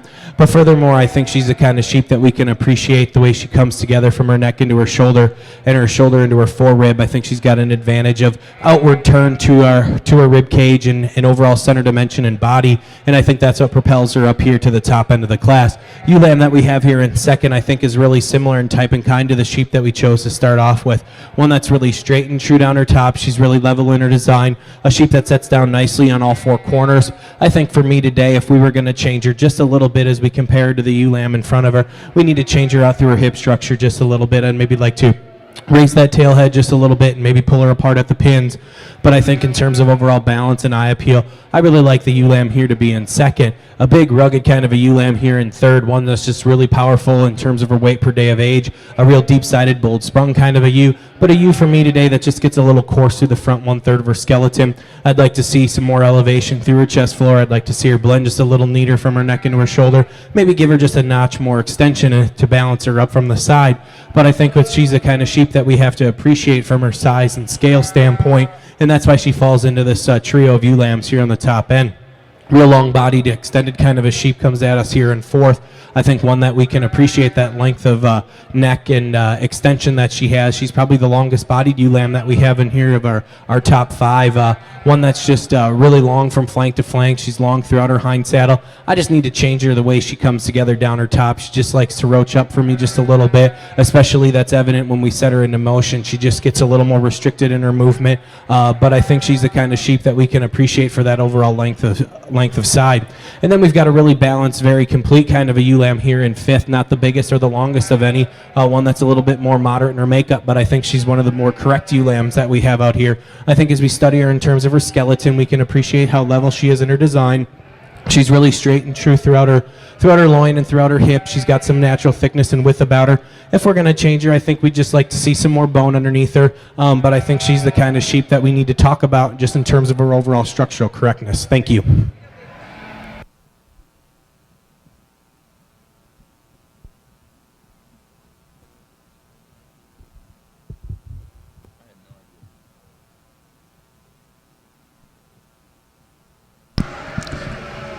Now ready for Tunis, late February ewe lambs, placing on the early class.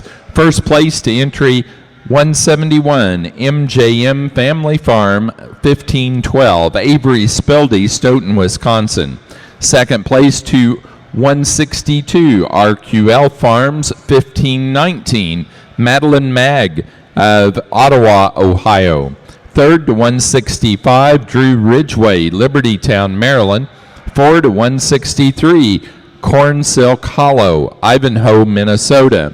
5 to entry 167, Dana Gokenair, Woodstock, Virginia. 6 to 169, Amanda Sumi, Arcadia, Indiana. 7 to 164, Matthew Mag, MJM Family Farm, Ottawa, Ohio.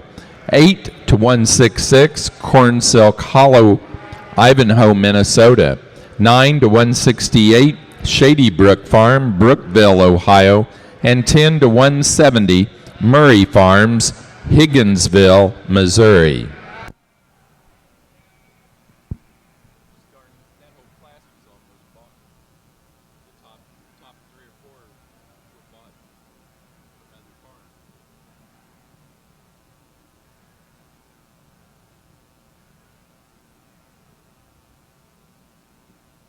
He may need, or they may need those last 2, at least last one. Oh. Oh.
These classes are really nice, and I just, there's just a lot of good sheep in the entire class, and so I just compliment everybody who's been here. The ewe that wins the class, just to me, just kind of comes together in terms of her the way she gets out and travels. Maybe a little more set to her hind leg than one would be totally ideal, but man, I like the strength to her top and the way she gets out and the way she travels and moves. And she puts it together in a real fresh looking package. She's really youthful about her front end, and looks to me like she's just got a great prospect. You'd be a great prospect as a future yearling ewe and brood ewe as well. Certainly the really big-bodied ewe is in the brown ewe. Gets herself up just a little bit when she gets out on the move. As far as her top is concerned, I don't see quite as much bone in her, perhaps, as the ewe that precedes her in class, but certainly a pair of ewes that I think have some real outcome and some positives as well. Third place ewe in there, again, initially I was kind of drawn to her. Doesn't come quite as nicely balanced as the two ewes in my mind. A little rounder as we look at her off the side as well, and not quite as strong behind her shoulder, but a real attractive front end. Just a nice solid ewe as we move down into like fourth, fifth, and sixth. I think those ewes just have a lot of potential. They're big-bodied. They're the kind of sheep that have some doability to them. I think they're correct as far as their structure are concerned, and I think we have a great group of ewes that have some little variations in those kinds of things as we have February ewe lambs.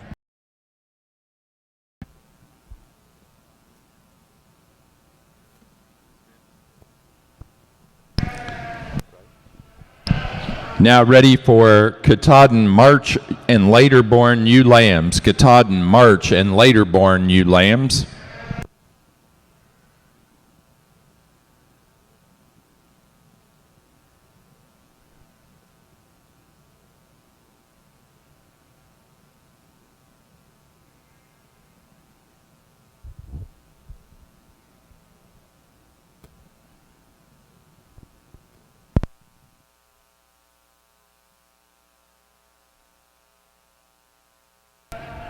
Here in our late February ewe lamb class on the Tunis side, we haven't always used the biggest sheep in the class. In this case, we are just a big outline kind of a sheep. I think one that we can really appreciate the size and scale in this female. But this female is really good when you get your hands on her. She's a sheep that's really straight and true down her. Some base width about her. She's super level when you handle her down her top line and out through her hip. I think she's got adequate amount of bone that she stands on. She gets about the ring on a sound set of feet and legs. I like the breed type on the female as well. Just comes together really quite nicely for me, and logically is a good place to start. The ewe lamb that we've got here in second is really similar in type and kind to the sheep that we started with. She too has some natural thickness about her. She's got some outward turn to her rib cage. She's got some depth of side. She's dropped in nice in her rear flank. For me today, I think if we're going to change her, we'd maybe like to see her just a little more bone compared to the sheep that stands in front of her. Maybe like to raise that pin set about her and level her out through her hip just a little bit. But I think she's the kind of sheep that we can appreciate out here as well. Really like the balance and high appeal here in the ewe lamb that comes at us here in third. I think a sheep that if she were just a nickel's worth longer, she'd probably run to the top of the class really pretty easy. I think that we can appreciate how straight and level she is. She's really sound and she's correct. A sheep that's got a lot of balance and eye appeal. She just gets a little shorter through that loin for me compared to the two sheep that stand in front of her. She's a little bit more moderate in her makeup, but I'm okay with that. I think she's certainly really good in terms of her structure. I think she's got some nice pieces and really can't wait to see what kind of yearling ewe she's going to mature into. Big rugged kind of a ewe here in fourth, a long-bodied kind of a sheep. One that really fits more of the pattern and type and kind of the two ewes we started with, but a sheep for me that just doesn't balance up quite as nice from the profile. She likes to run downhill just a little bit for me. Gets a little rounder out through her hip structure, but I think a sheep that we have to appreciate and talk about here in the top four lineup because of that growth and performance. And then we've got a really youthful appearing ewe here in fifth, one that I really like in terms of her eye appeal and balance, one that's really correct when we set her into motion. For me today, we just need to power her up compared to the sheep in front of her, a sheep that just needs some more natural thickness and some more bone before she can go any higher. Thank you.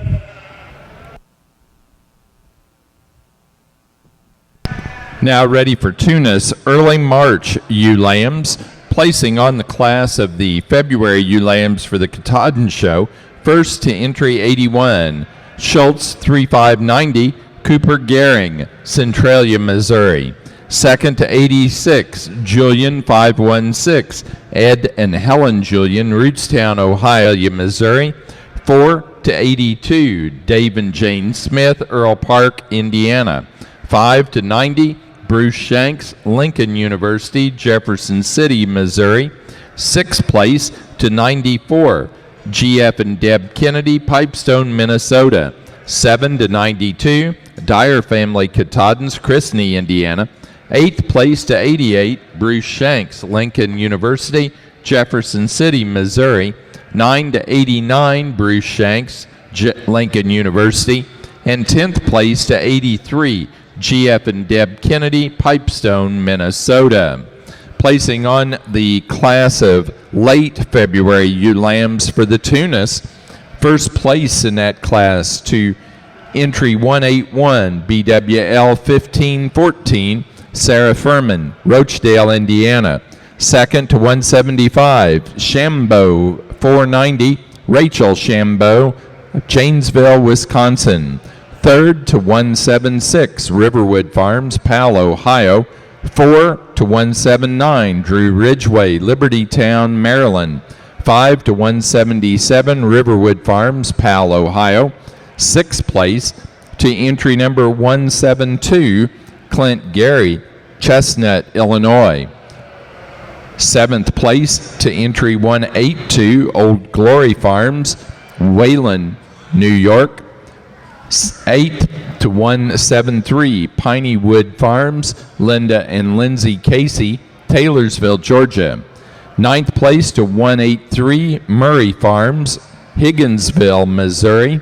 And 10th place to entry 185, Murray Farms, Higginsville, Missouri.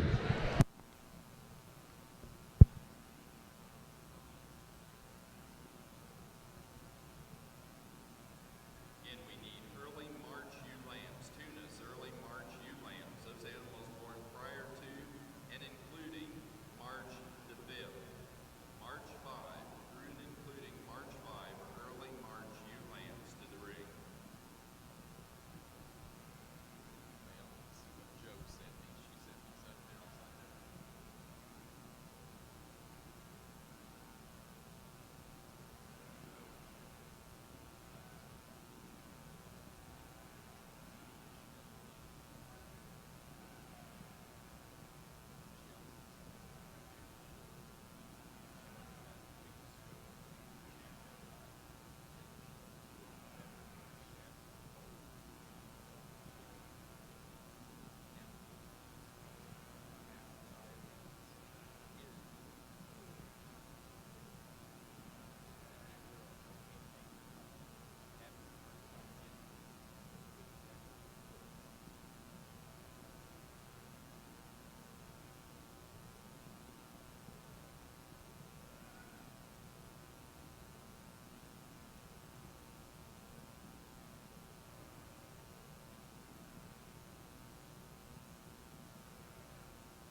Just 4 entries here in our early March Tunis ewe-lamb class. We're going to go ahead and use a really balanced kind of sheep to start off with. I think a sheep that we can really appreciate the natural thickness in this ewe-lamb. One that when you get your hands on her, she's got some natural thickness to her. She's got some width throughout her loin and carries that width and thickness into a big wide square hip. And I think that's where the biggest advantage comes in this ewe-lamb is when we talk about the top of her skeleton and when we talk about her spine. Just a really straight kind of a sheep for me. One that I can appreciate the bone work underneath this ewe-lamb. Yet she's still neat and attractive through her front end, blends in really neat. Certainly, I think as we analyze her in terms of future growth and performance, she's the kind of sheep that's going to be a nice big yearling ewe next year. Ewe-lamb that we've got here in second, I think one we have to admire for her size and scale at this stage of the game. A ewe-lamb that's really big outline, one that's really long-bodied. A ewe-lamb that I will grant is longer from front to rear and is longer throughout her hind saddle. But for me today, she's just not quite right for me down her top line compared to the sheep right in front of her. She just gets a little soft right behind her shoulder. She likes to roll off her hip just a little bit. If we could raise that pin set on her just a little bit and maybe strengthen her up right behind her shoulder, I think she pushes the ewe-lamb in front of her a little harder. But I think she's the kind of sheep that we can appreciate her growth and scale right now and can't wait to see her as she continues to grow next year as well. A really balanced kind of a sheep comes at us here in third, one that's really complete. She's real youthful in her look. One that's really feminine through the front 1/3 of her skeleton, a sheep that's really parallel in her lines. For me today, I think she just runs out of gas in terms of muscle shape and overall bone and structural integrity compared to the 2 sheep in front of her. I think she's the kind of sheep that we can appreciate a lot of nice things about her. We just need to mass her up. Same holds true for the ewe-lamb that we've got here in fourth. Again, a real youthful kind of sheep, one that's really feminine in her front, one that's really straight and true down her top. We just need to power her up, like to see some more bone and a bigger foot underneath her. But again, a really nice class of early March ewe-lambs.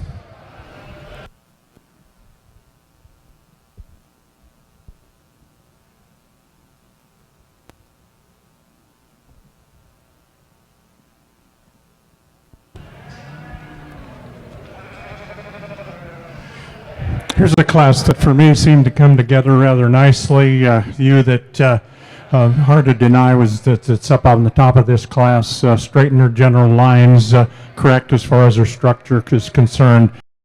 Enough volume and dimension to go along with it. I think the ewe in second ends up being, the kind that fits nicely into second place. I like the way that she's shaped over the top of her skeleton and down through the middle part of her body cavity there as well, and still has some look about her as well. So the next two ewe-lambs are very nice. Actually, as I view them anyway, third place ewe is just a touch longer in some areas than the ewe that precedes her in class, but just not quite as much total volume as we have there as well. But she actually is straighter and stronger as far as her top line is concerned.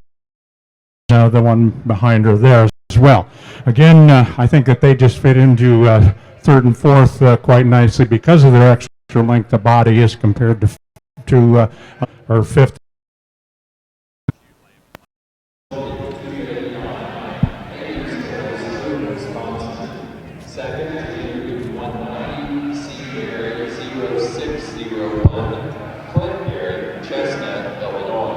Third place to entry 194, Old Glory Farms, Wayland, New York.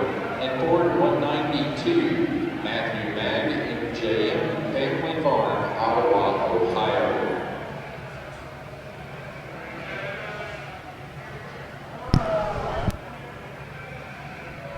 Placing on the March ewe-lambs for the Katahdin Show, first place went to 98, Julian.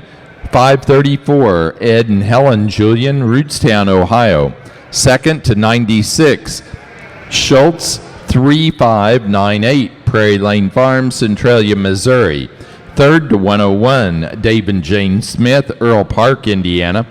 4 to entry 104, Dave and Jane Smith. 5 to entry 95, Cooper Gehring, Centralia, Missouri. 6 to entry 97, Dosh Katahdins of Frederick, South Dakota. 7 to entry 102, GF and Deb Kennedy, Pipestone, Minnesota. 8 to entry 99, Dosh Katahdins, Frederick, South Dakota. 9 to 103, GF and Deb Kennedy, Pipestone, Minnesota, and 10 to 100, Dyer Family, Katahdin's, Christney, Indiana. Now ready for pair of ewe lambs, Katahdin pair ewe lambs.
placing on the Katahdin pair of ewe lambs. First place goes to Ed and Helen Julian of Rootstown, Ohio.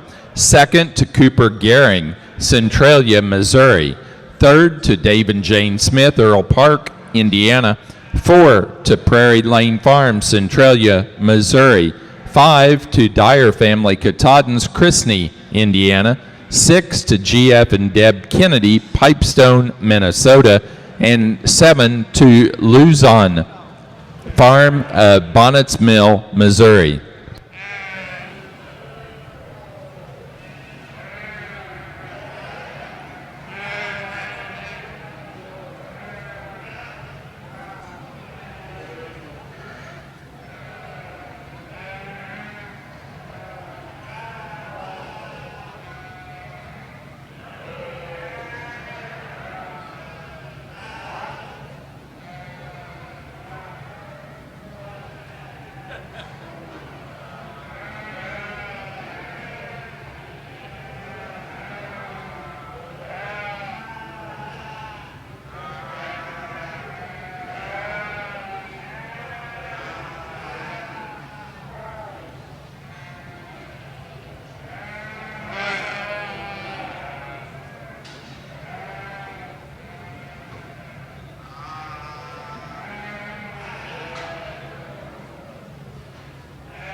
We've got a nice class of late ewe lambs here on our Tunis side.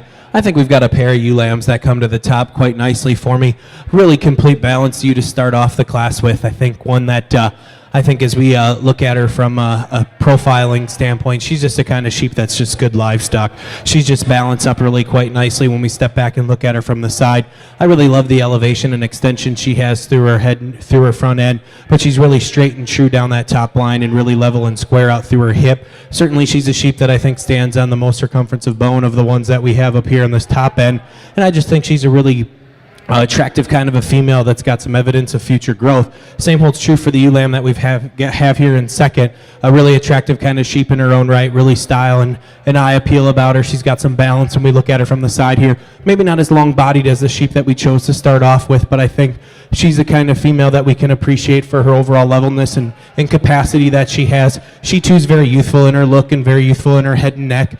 Certainly's got some future growth about her as well. Same holds true with the ewe lamb we've got here in third, just one that's super cool to look at from the side, one that's really balanced in terms of her profile. She's really attractive through her front end. She's really smooth and sets down nice on all four corners. Might give up a little bit of muscle dimension and mass compared to the sheep that stand in front of her, but I think in terms of her overall eye appeal, style, and balance and usefulness and function to her, I like her here in the third hole. Ewe lamb that comes at us here in fourth, one that's really deep-sided. She's bold-sprung. She's got some outward turn to her center portion of her body. She's got some width throughout her hip. She, too, when you get your hands on her, she's got some dimension of muscle through her loin and out through that hip. And when you study her from a base width standpoint, you can appreciate how much bone she stands on and how much base that she's got. For me today, I just like to see her move about the ring a little freer and easier. She just gets a little high in her top and drops her pin sets just a little bit, making her a little more restricted in her motion as she gets out and goes. But I think she's got a lot of good here in terms of her balance and eye appeal.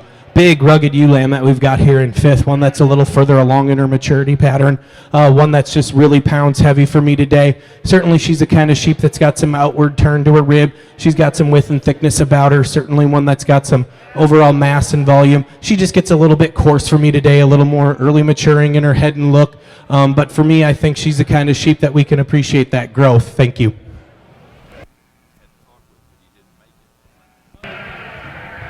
It's on for you.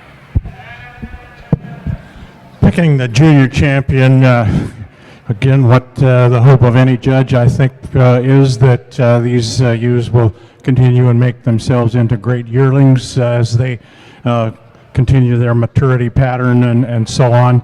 And so I guess at this point, I'll just go out and show you the two that I like the best.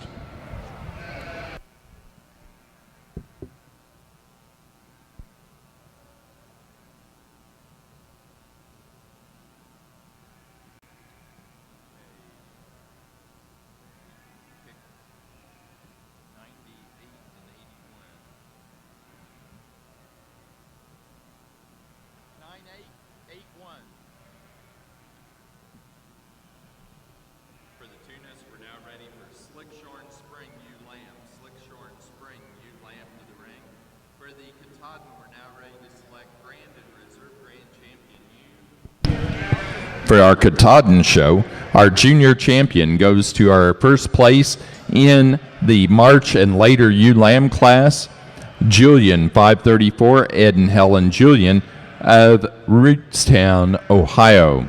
The reserve junior champion is entry number 81 from the February ULAM class, Schultz 3590, Cooper Gehring, Centralia, Missouri.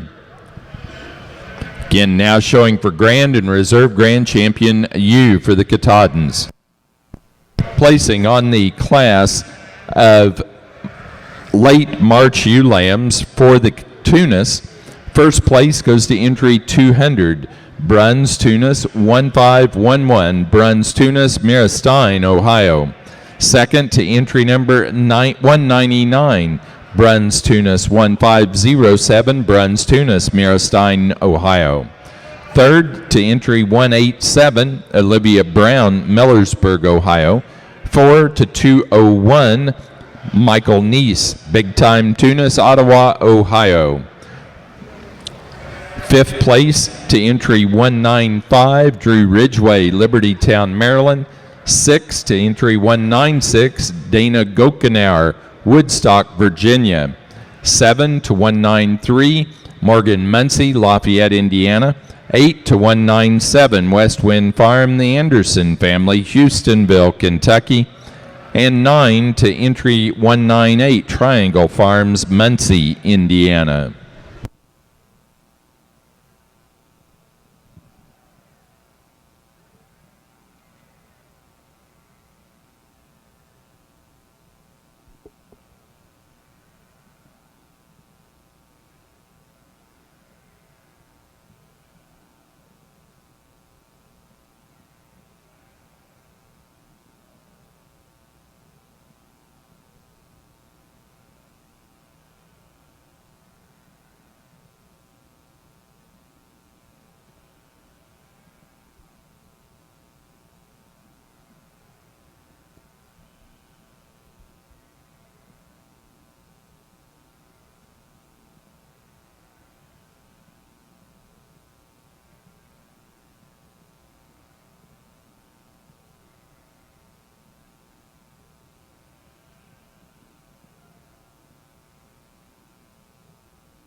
I know we have at least the flock class to place yet, but sometimes people tend to lose interest after we pick the champion ewe, and so I thought it was just appropriate to say a couple words anyway, and I guess I'm not real big on sermons before you pick a champion, because for the most part, most people don't remember what you said, and all they remember is what the champion and reserve you are, I guess. But I'm still going to do it anyway, so since I've got the mic.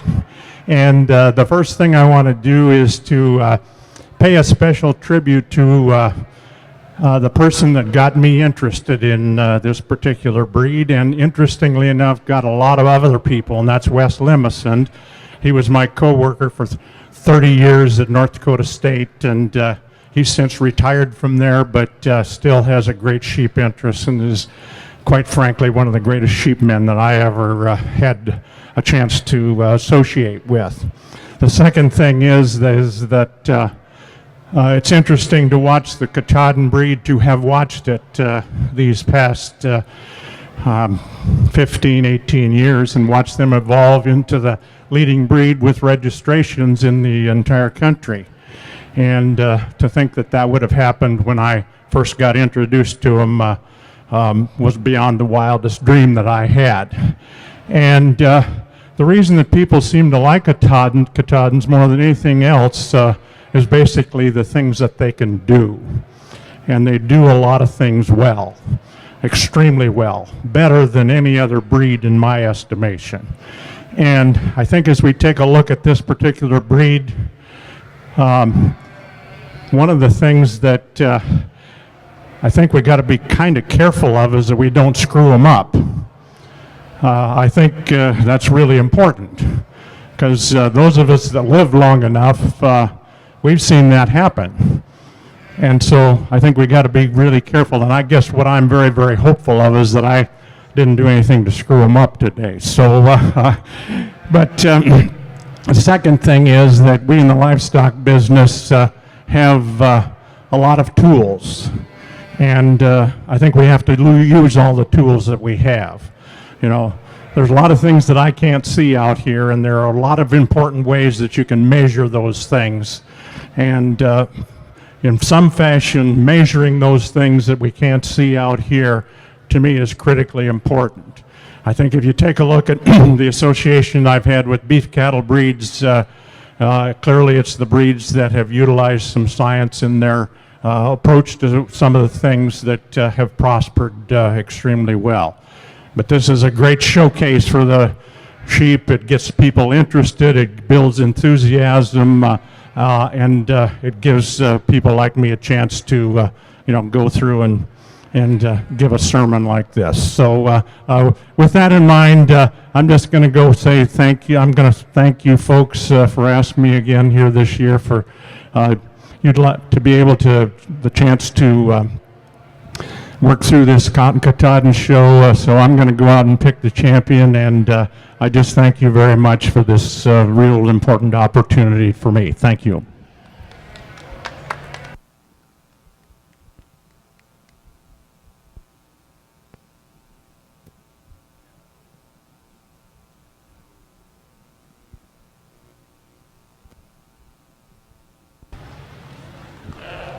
Here in our spring ewe lamb on the Tunis side in our slick-sheared class, we're going to go ahead and use a big outline kind of a sheep to start off with. I think a sheep that has an advantage in terms of length of body and length of hind saddle. A ewe lamb that's really powerful when you get your hands on her down her top. She's got some width and thickness throughout her loin and carries that loin and thickness throughout her hip. If we were going to change her, I'd maybe like to see her just a little stronger right behind her shoulder, but I think she brings so much good to the table. I think we're going to run her to the top really pretty easily. Deep-sided, bold-sprung kind of a ewe here, and second, a real rugged kind of sheep, one that you really appreciate the bone and the size of foot that she stands on. Maybe just gets a little shorter from front to rear compared to the sheep in front of her, but I think in terms of her rib shape and volume and broodiness, I think she logically falls here into second. Real youthful appearing kind of a ewe lamb here in third. A little more moderate in her makeup. Certainly not the biggest or the longest kind of a sheep, but I think she's one that's really correct when we talk about her in motion.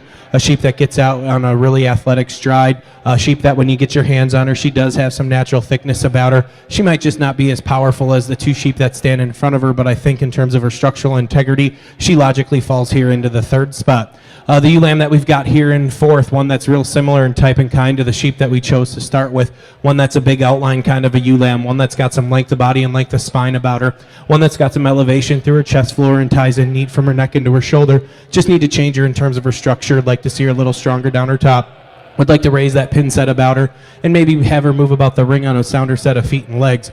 Ewe lamb that comes at us in fifth, again another rugged kind of a ewe lamb, one that's really similar in type and kind to the ewe lamb that stands in second in terms of her body type and design. For me today, we just need to change her in terms of her balance. I'd love to see her run uphill the other way just a little bit, maybe see her just a little straighter and truer off her throughout her hooks to her pins, but I think she's the kind of sheep that we can appreciate that volume and rib shape and natural thickness. Thank you.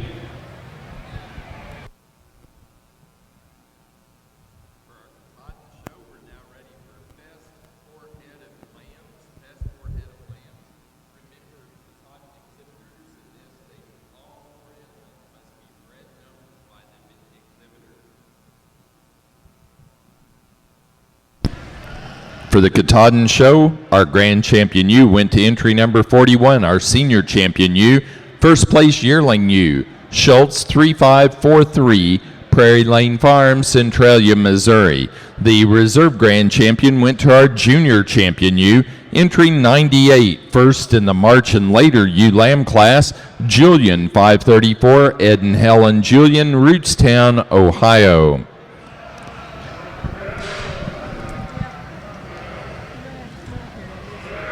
Now ready over on the Tunis ring for pair ewe lambs, placing on the Slickshorn Spring ewe lamb class, first to entry 207, Old Glory Howe 1558, Old Glory Farms, Wayland, New York. Second place to entry 202, RQL Farms 1511, RQL Farms, Hillsborough, New Jersey. Third to 203, Michael Neese, Big Time Tunis, Ottawa, Ohio. 4 to entry 206, Matthew Mag, MJM Family Farm, Ottawa, Ohio. 5 to entry 204, Don Kraft, Flora, Indiana. 6 to entry 211, West Wind Farm, the Anderson family, Houstonville, Kentucky. 7 to 205, Portia Kellums, Anderson, Indiana. 8 to 208, Triangle Farms, Muncie, Indiana. And 9 to 209, Triangle Farms.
Placing on the best 4 head of lambs for the Katahdin Show, first place to Ed and Helen Julian, Rootstown, Ohio. Second to Prairie Lane Farm, Centralia, Missouri. Third to GF and Deb Kennedy, Pipestone, Minnesota. 4 to Dyer Family, Katahdin's, Chrisney, Indiana. 5 to Dave and Jane Smith, Earl Park, Indiana. And 6 to Luzon Farm, Bonnets Mill, Missouri. Placing on the Tunis pair of ewe lamb class, first place in that class goes to Avery Spildy, Stoughton, Wisconsin. Second to Kyle McCulley at Glen, Pennsylvania. Third place to Bruns Tunis, Mira Stein, Ohio. 4 to Riverwood Farms, Powell, Ohio. 5, Clint Gehring of Chestnut, Illinois. 6th place to Olivia Brown, Millersburg, Ohio. 7 to Mike Neese, Big Time Tunis, Ottawa, Ohio. 8th place to RQL Farms, Hillsborough, New Jersey. 9 to Old Glory Farms, Wayland, New York. And 10 to Diana Gokenauer of Atlanta, Indiana.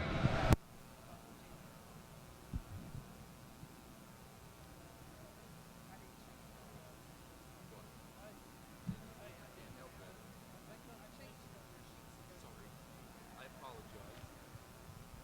It's the first one I've screwed up, passing it the wrong direction. That's because Tracy gave it to me direct. You didn't send it to me. Tracy messed me up. I know. Yeah, the other time was whenever she didn't let Muncie in. When you didn't let Muncie in.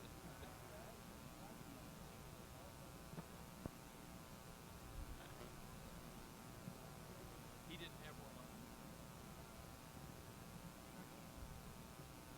Or what did that mean? But we let him in. He plays 7th instead of 5th. Should have been 10th instead of 9th or 7th.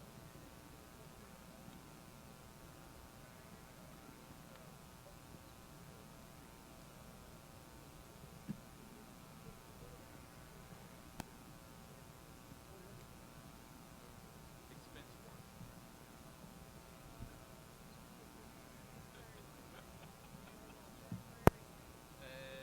Yes.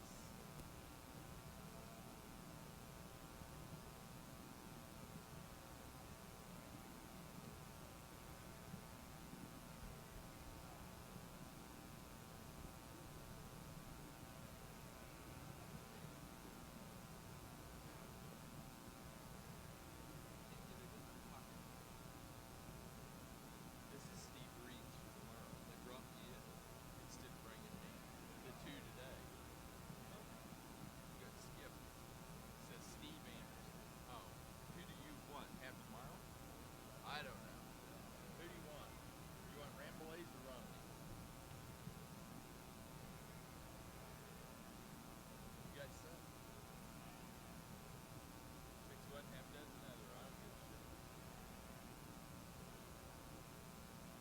I don't have one. Let's throw Tracy.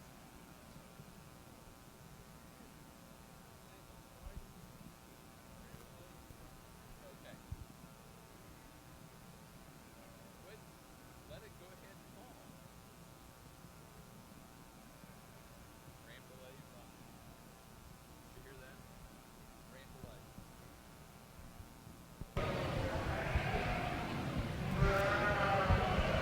Let's give our Tunis exhibitors a nice round of applause. Just a tremendous set of young females out here in our junior champion lineup.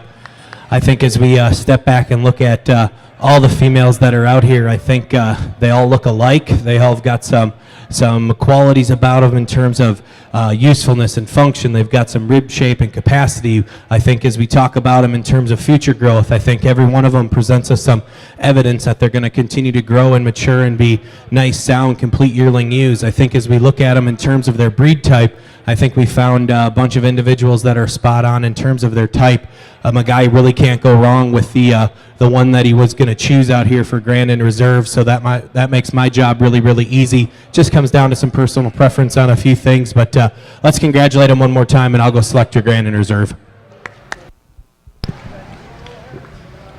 For the Katahdin Show, block class first place and also winner of the Premier Exhibitor Award is Prairie Lane Farm, Centralia, Missouri. Second in the flock, Ed and Helen Julian, Rootstown, Ohio. Third, Dyer Family Katahdins of Chrisney, Indiana. And four, GF and Deb Kennedy, Pipestone, Minnesota. That does conclude your National Katahdin Show. Bert Moore has been your judge.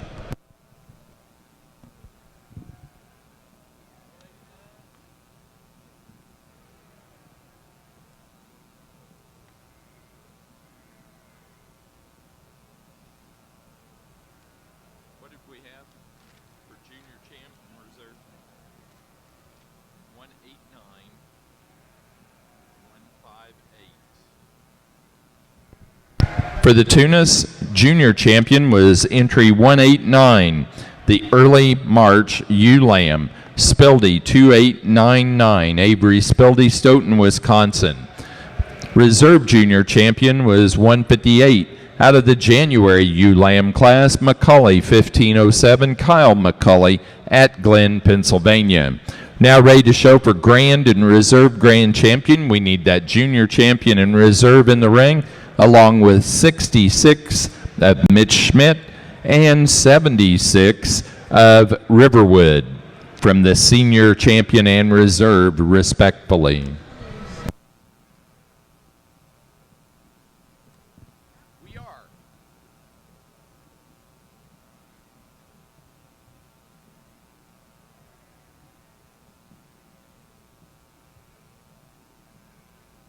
Tunis exhibitors, once we have selected grand and reserve grand champion U, your next class will be Get of Sire and then Flock.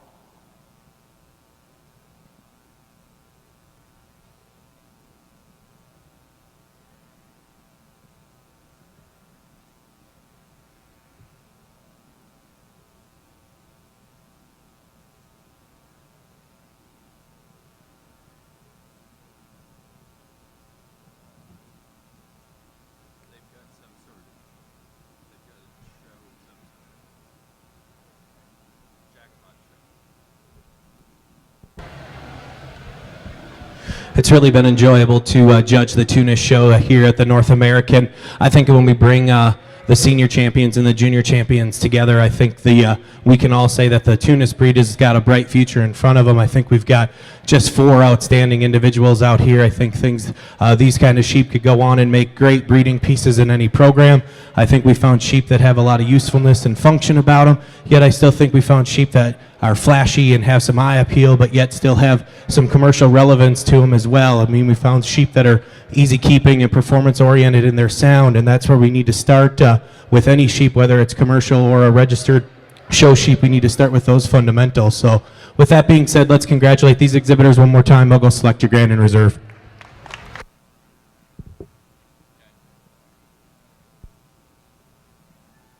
Senior champion. And other senior.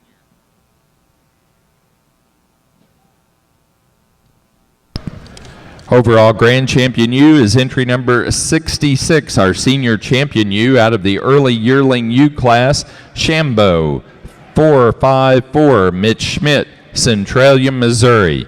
The reserve is our reserve Senior Champion, entry 76, second in class in that early yearling U class to our Grand Champion U, Riverwood 6172, Riverwood Farms, Powell, Ohio. Again, now ready for Get of Sire.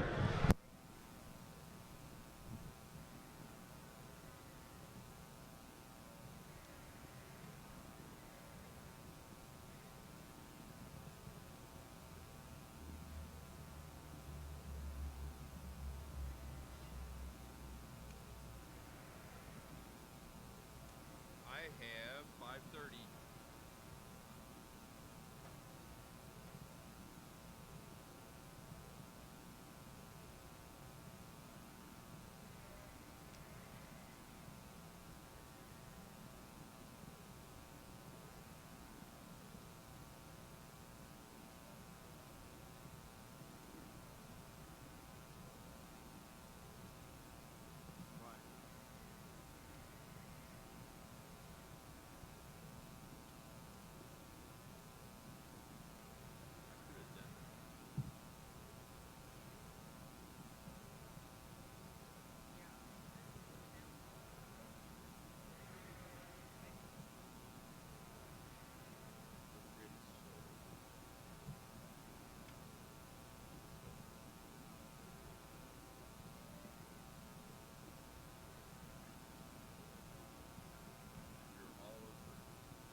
Now ready in the ring for Tunis Flock. Tunis Flock, please.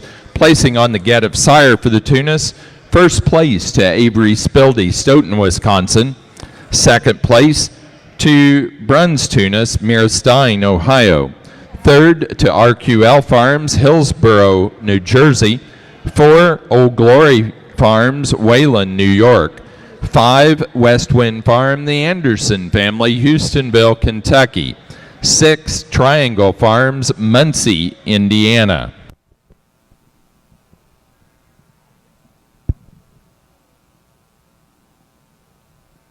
It's pretty close. Pretty darn close to being alone.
I can tell.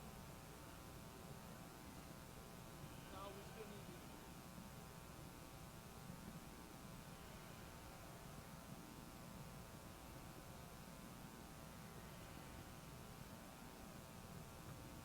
Ooh.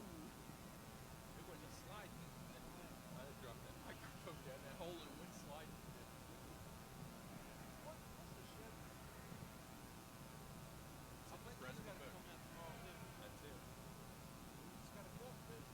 Well, there may be, but I've got the rotating flag. That goes to last year's winter. They brought back the flags where they did the permanent stuff.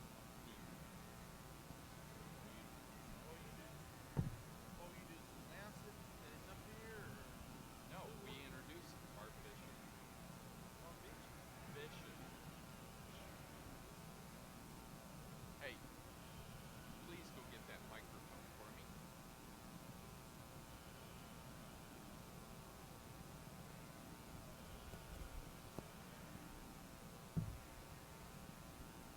Thank you, sir.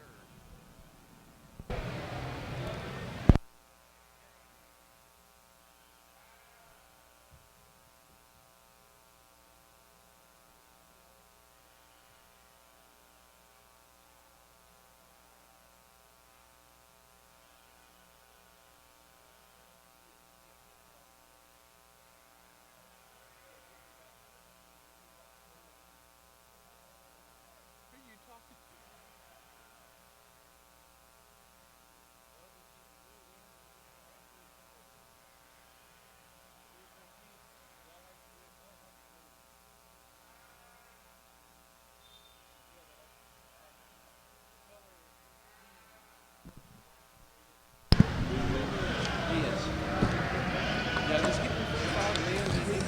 For the flock class for the Tunis show, placing on it first place in flock and also the winner of the Premier Exhibitor Award for the Tunis show is Avery Spildy of Stoughton, Wisconsin. Second in the flock goes to Riverwood Farms, Powell, Ohio. Third to Kyle McCulley at Glen, Pennsylvania. Fourth place to Michael Neese, Big Time Tunis, Ottawa, Ohio. 5 to Clint Gary of Chestnut, Illinois. Sixth place, RQL Farms, Hillsborough, New Jersey. 7, Old Glory Farms, Wayland, New York. 8th place, West Wind Farm, the Anderson family, Houstonville, Kentucky. And 9th place to Triangle Farms, Muncie, Indiana. That does conclude our Tunis show. The judge for the Tunis show has been Skip Anderson.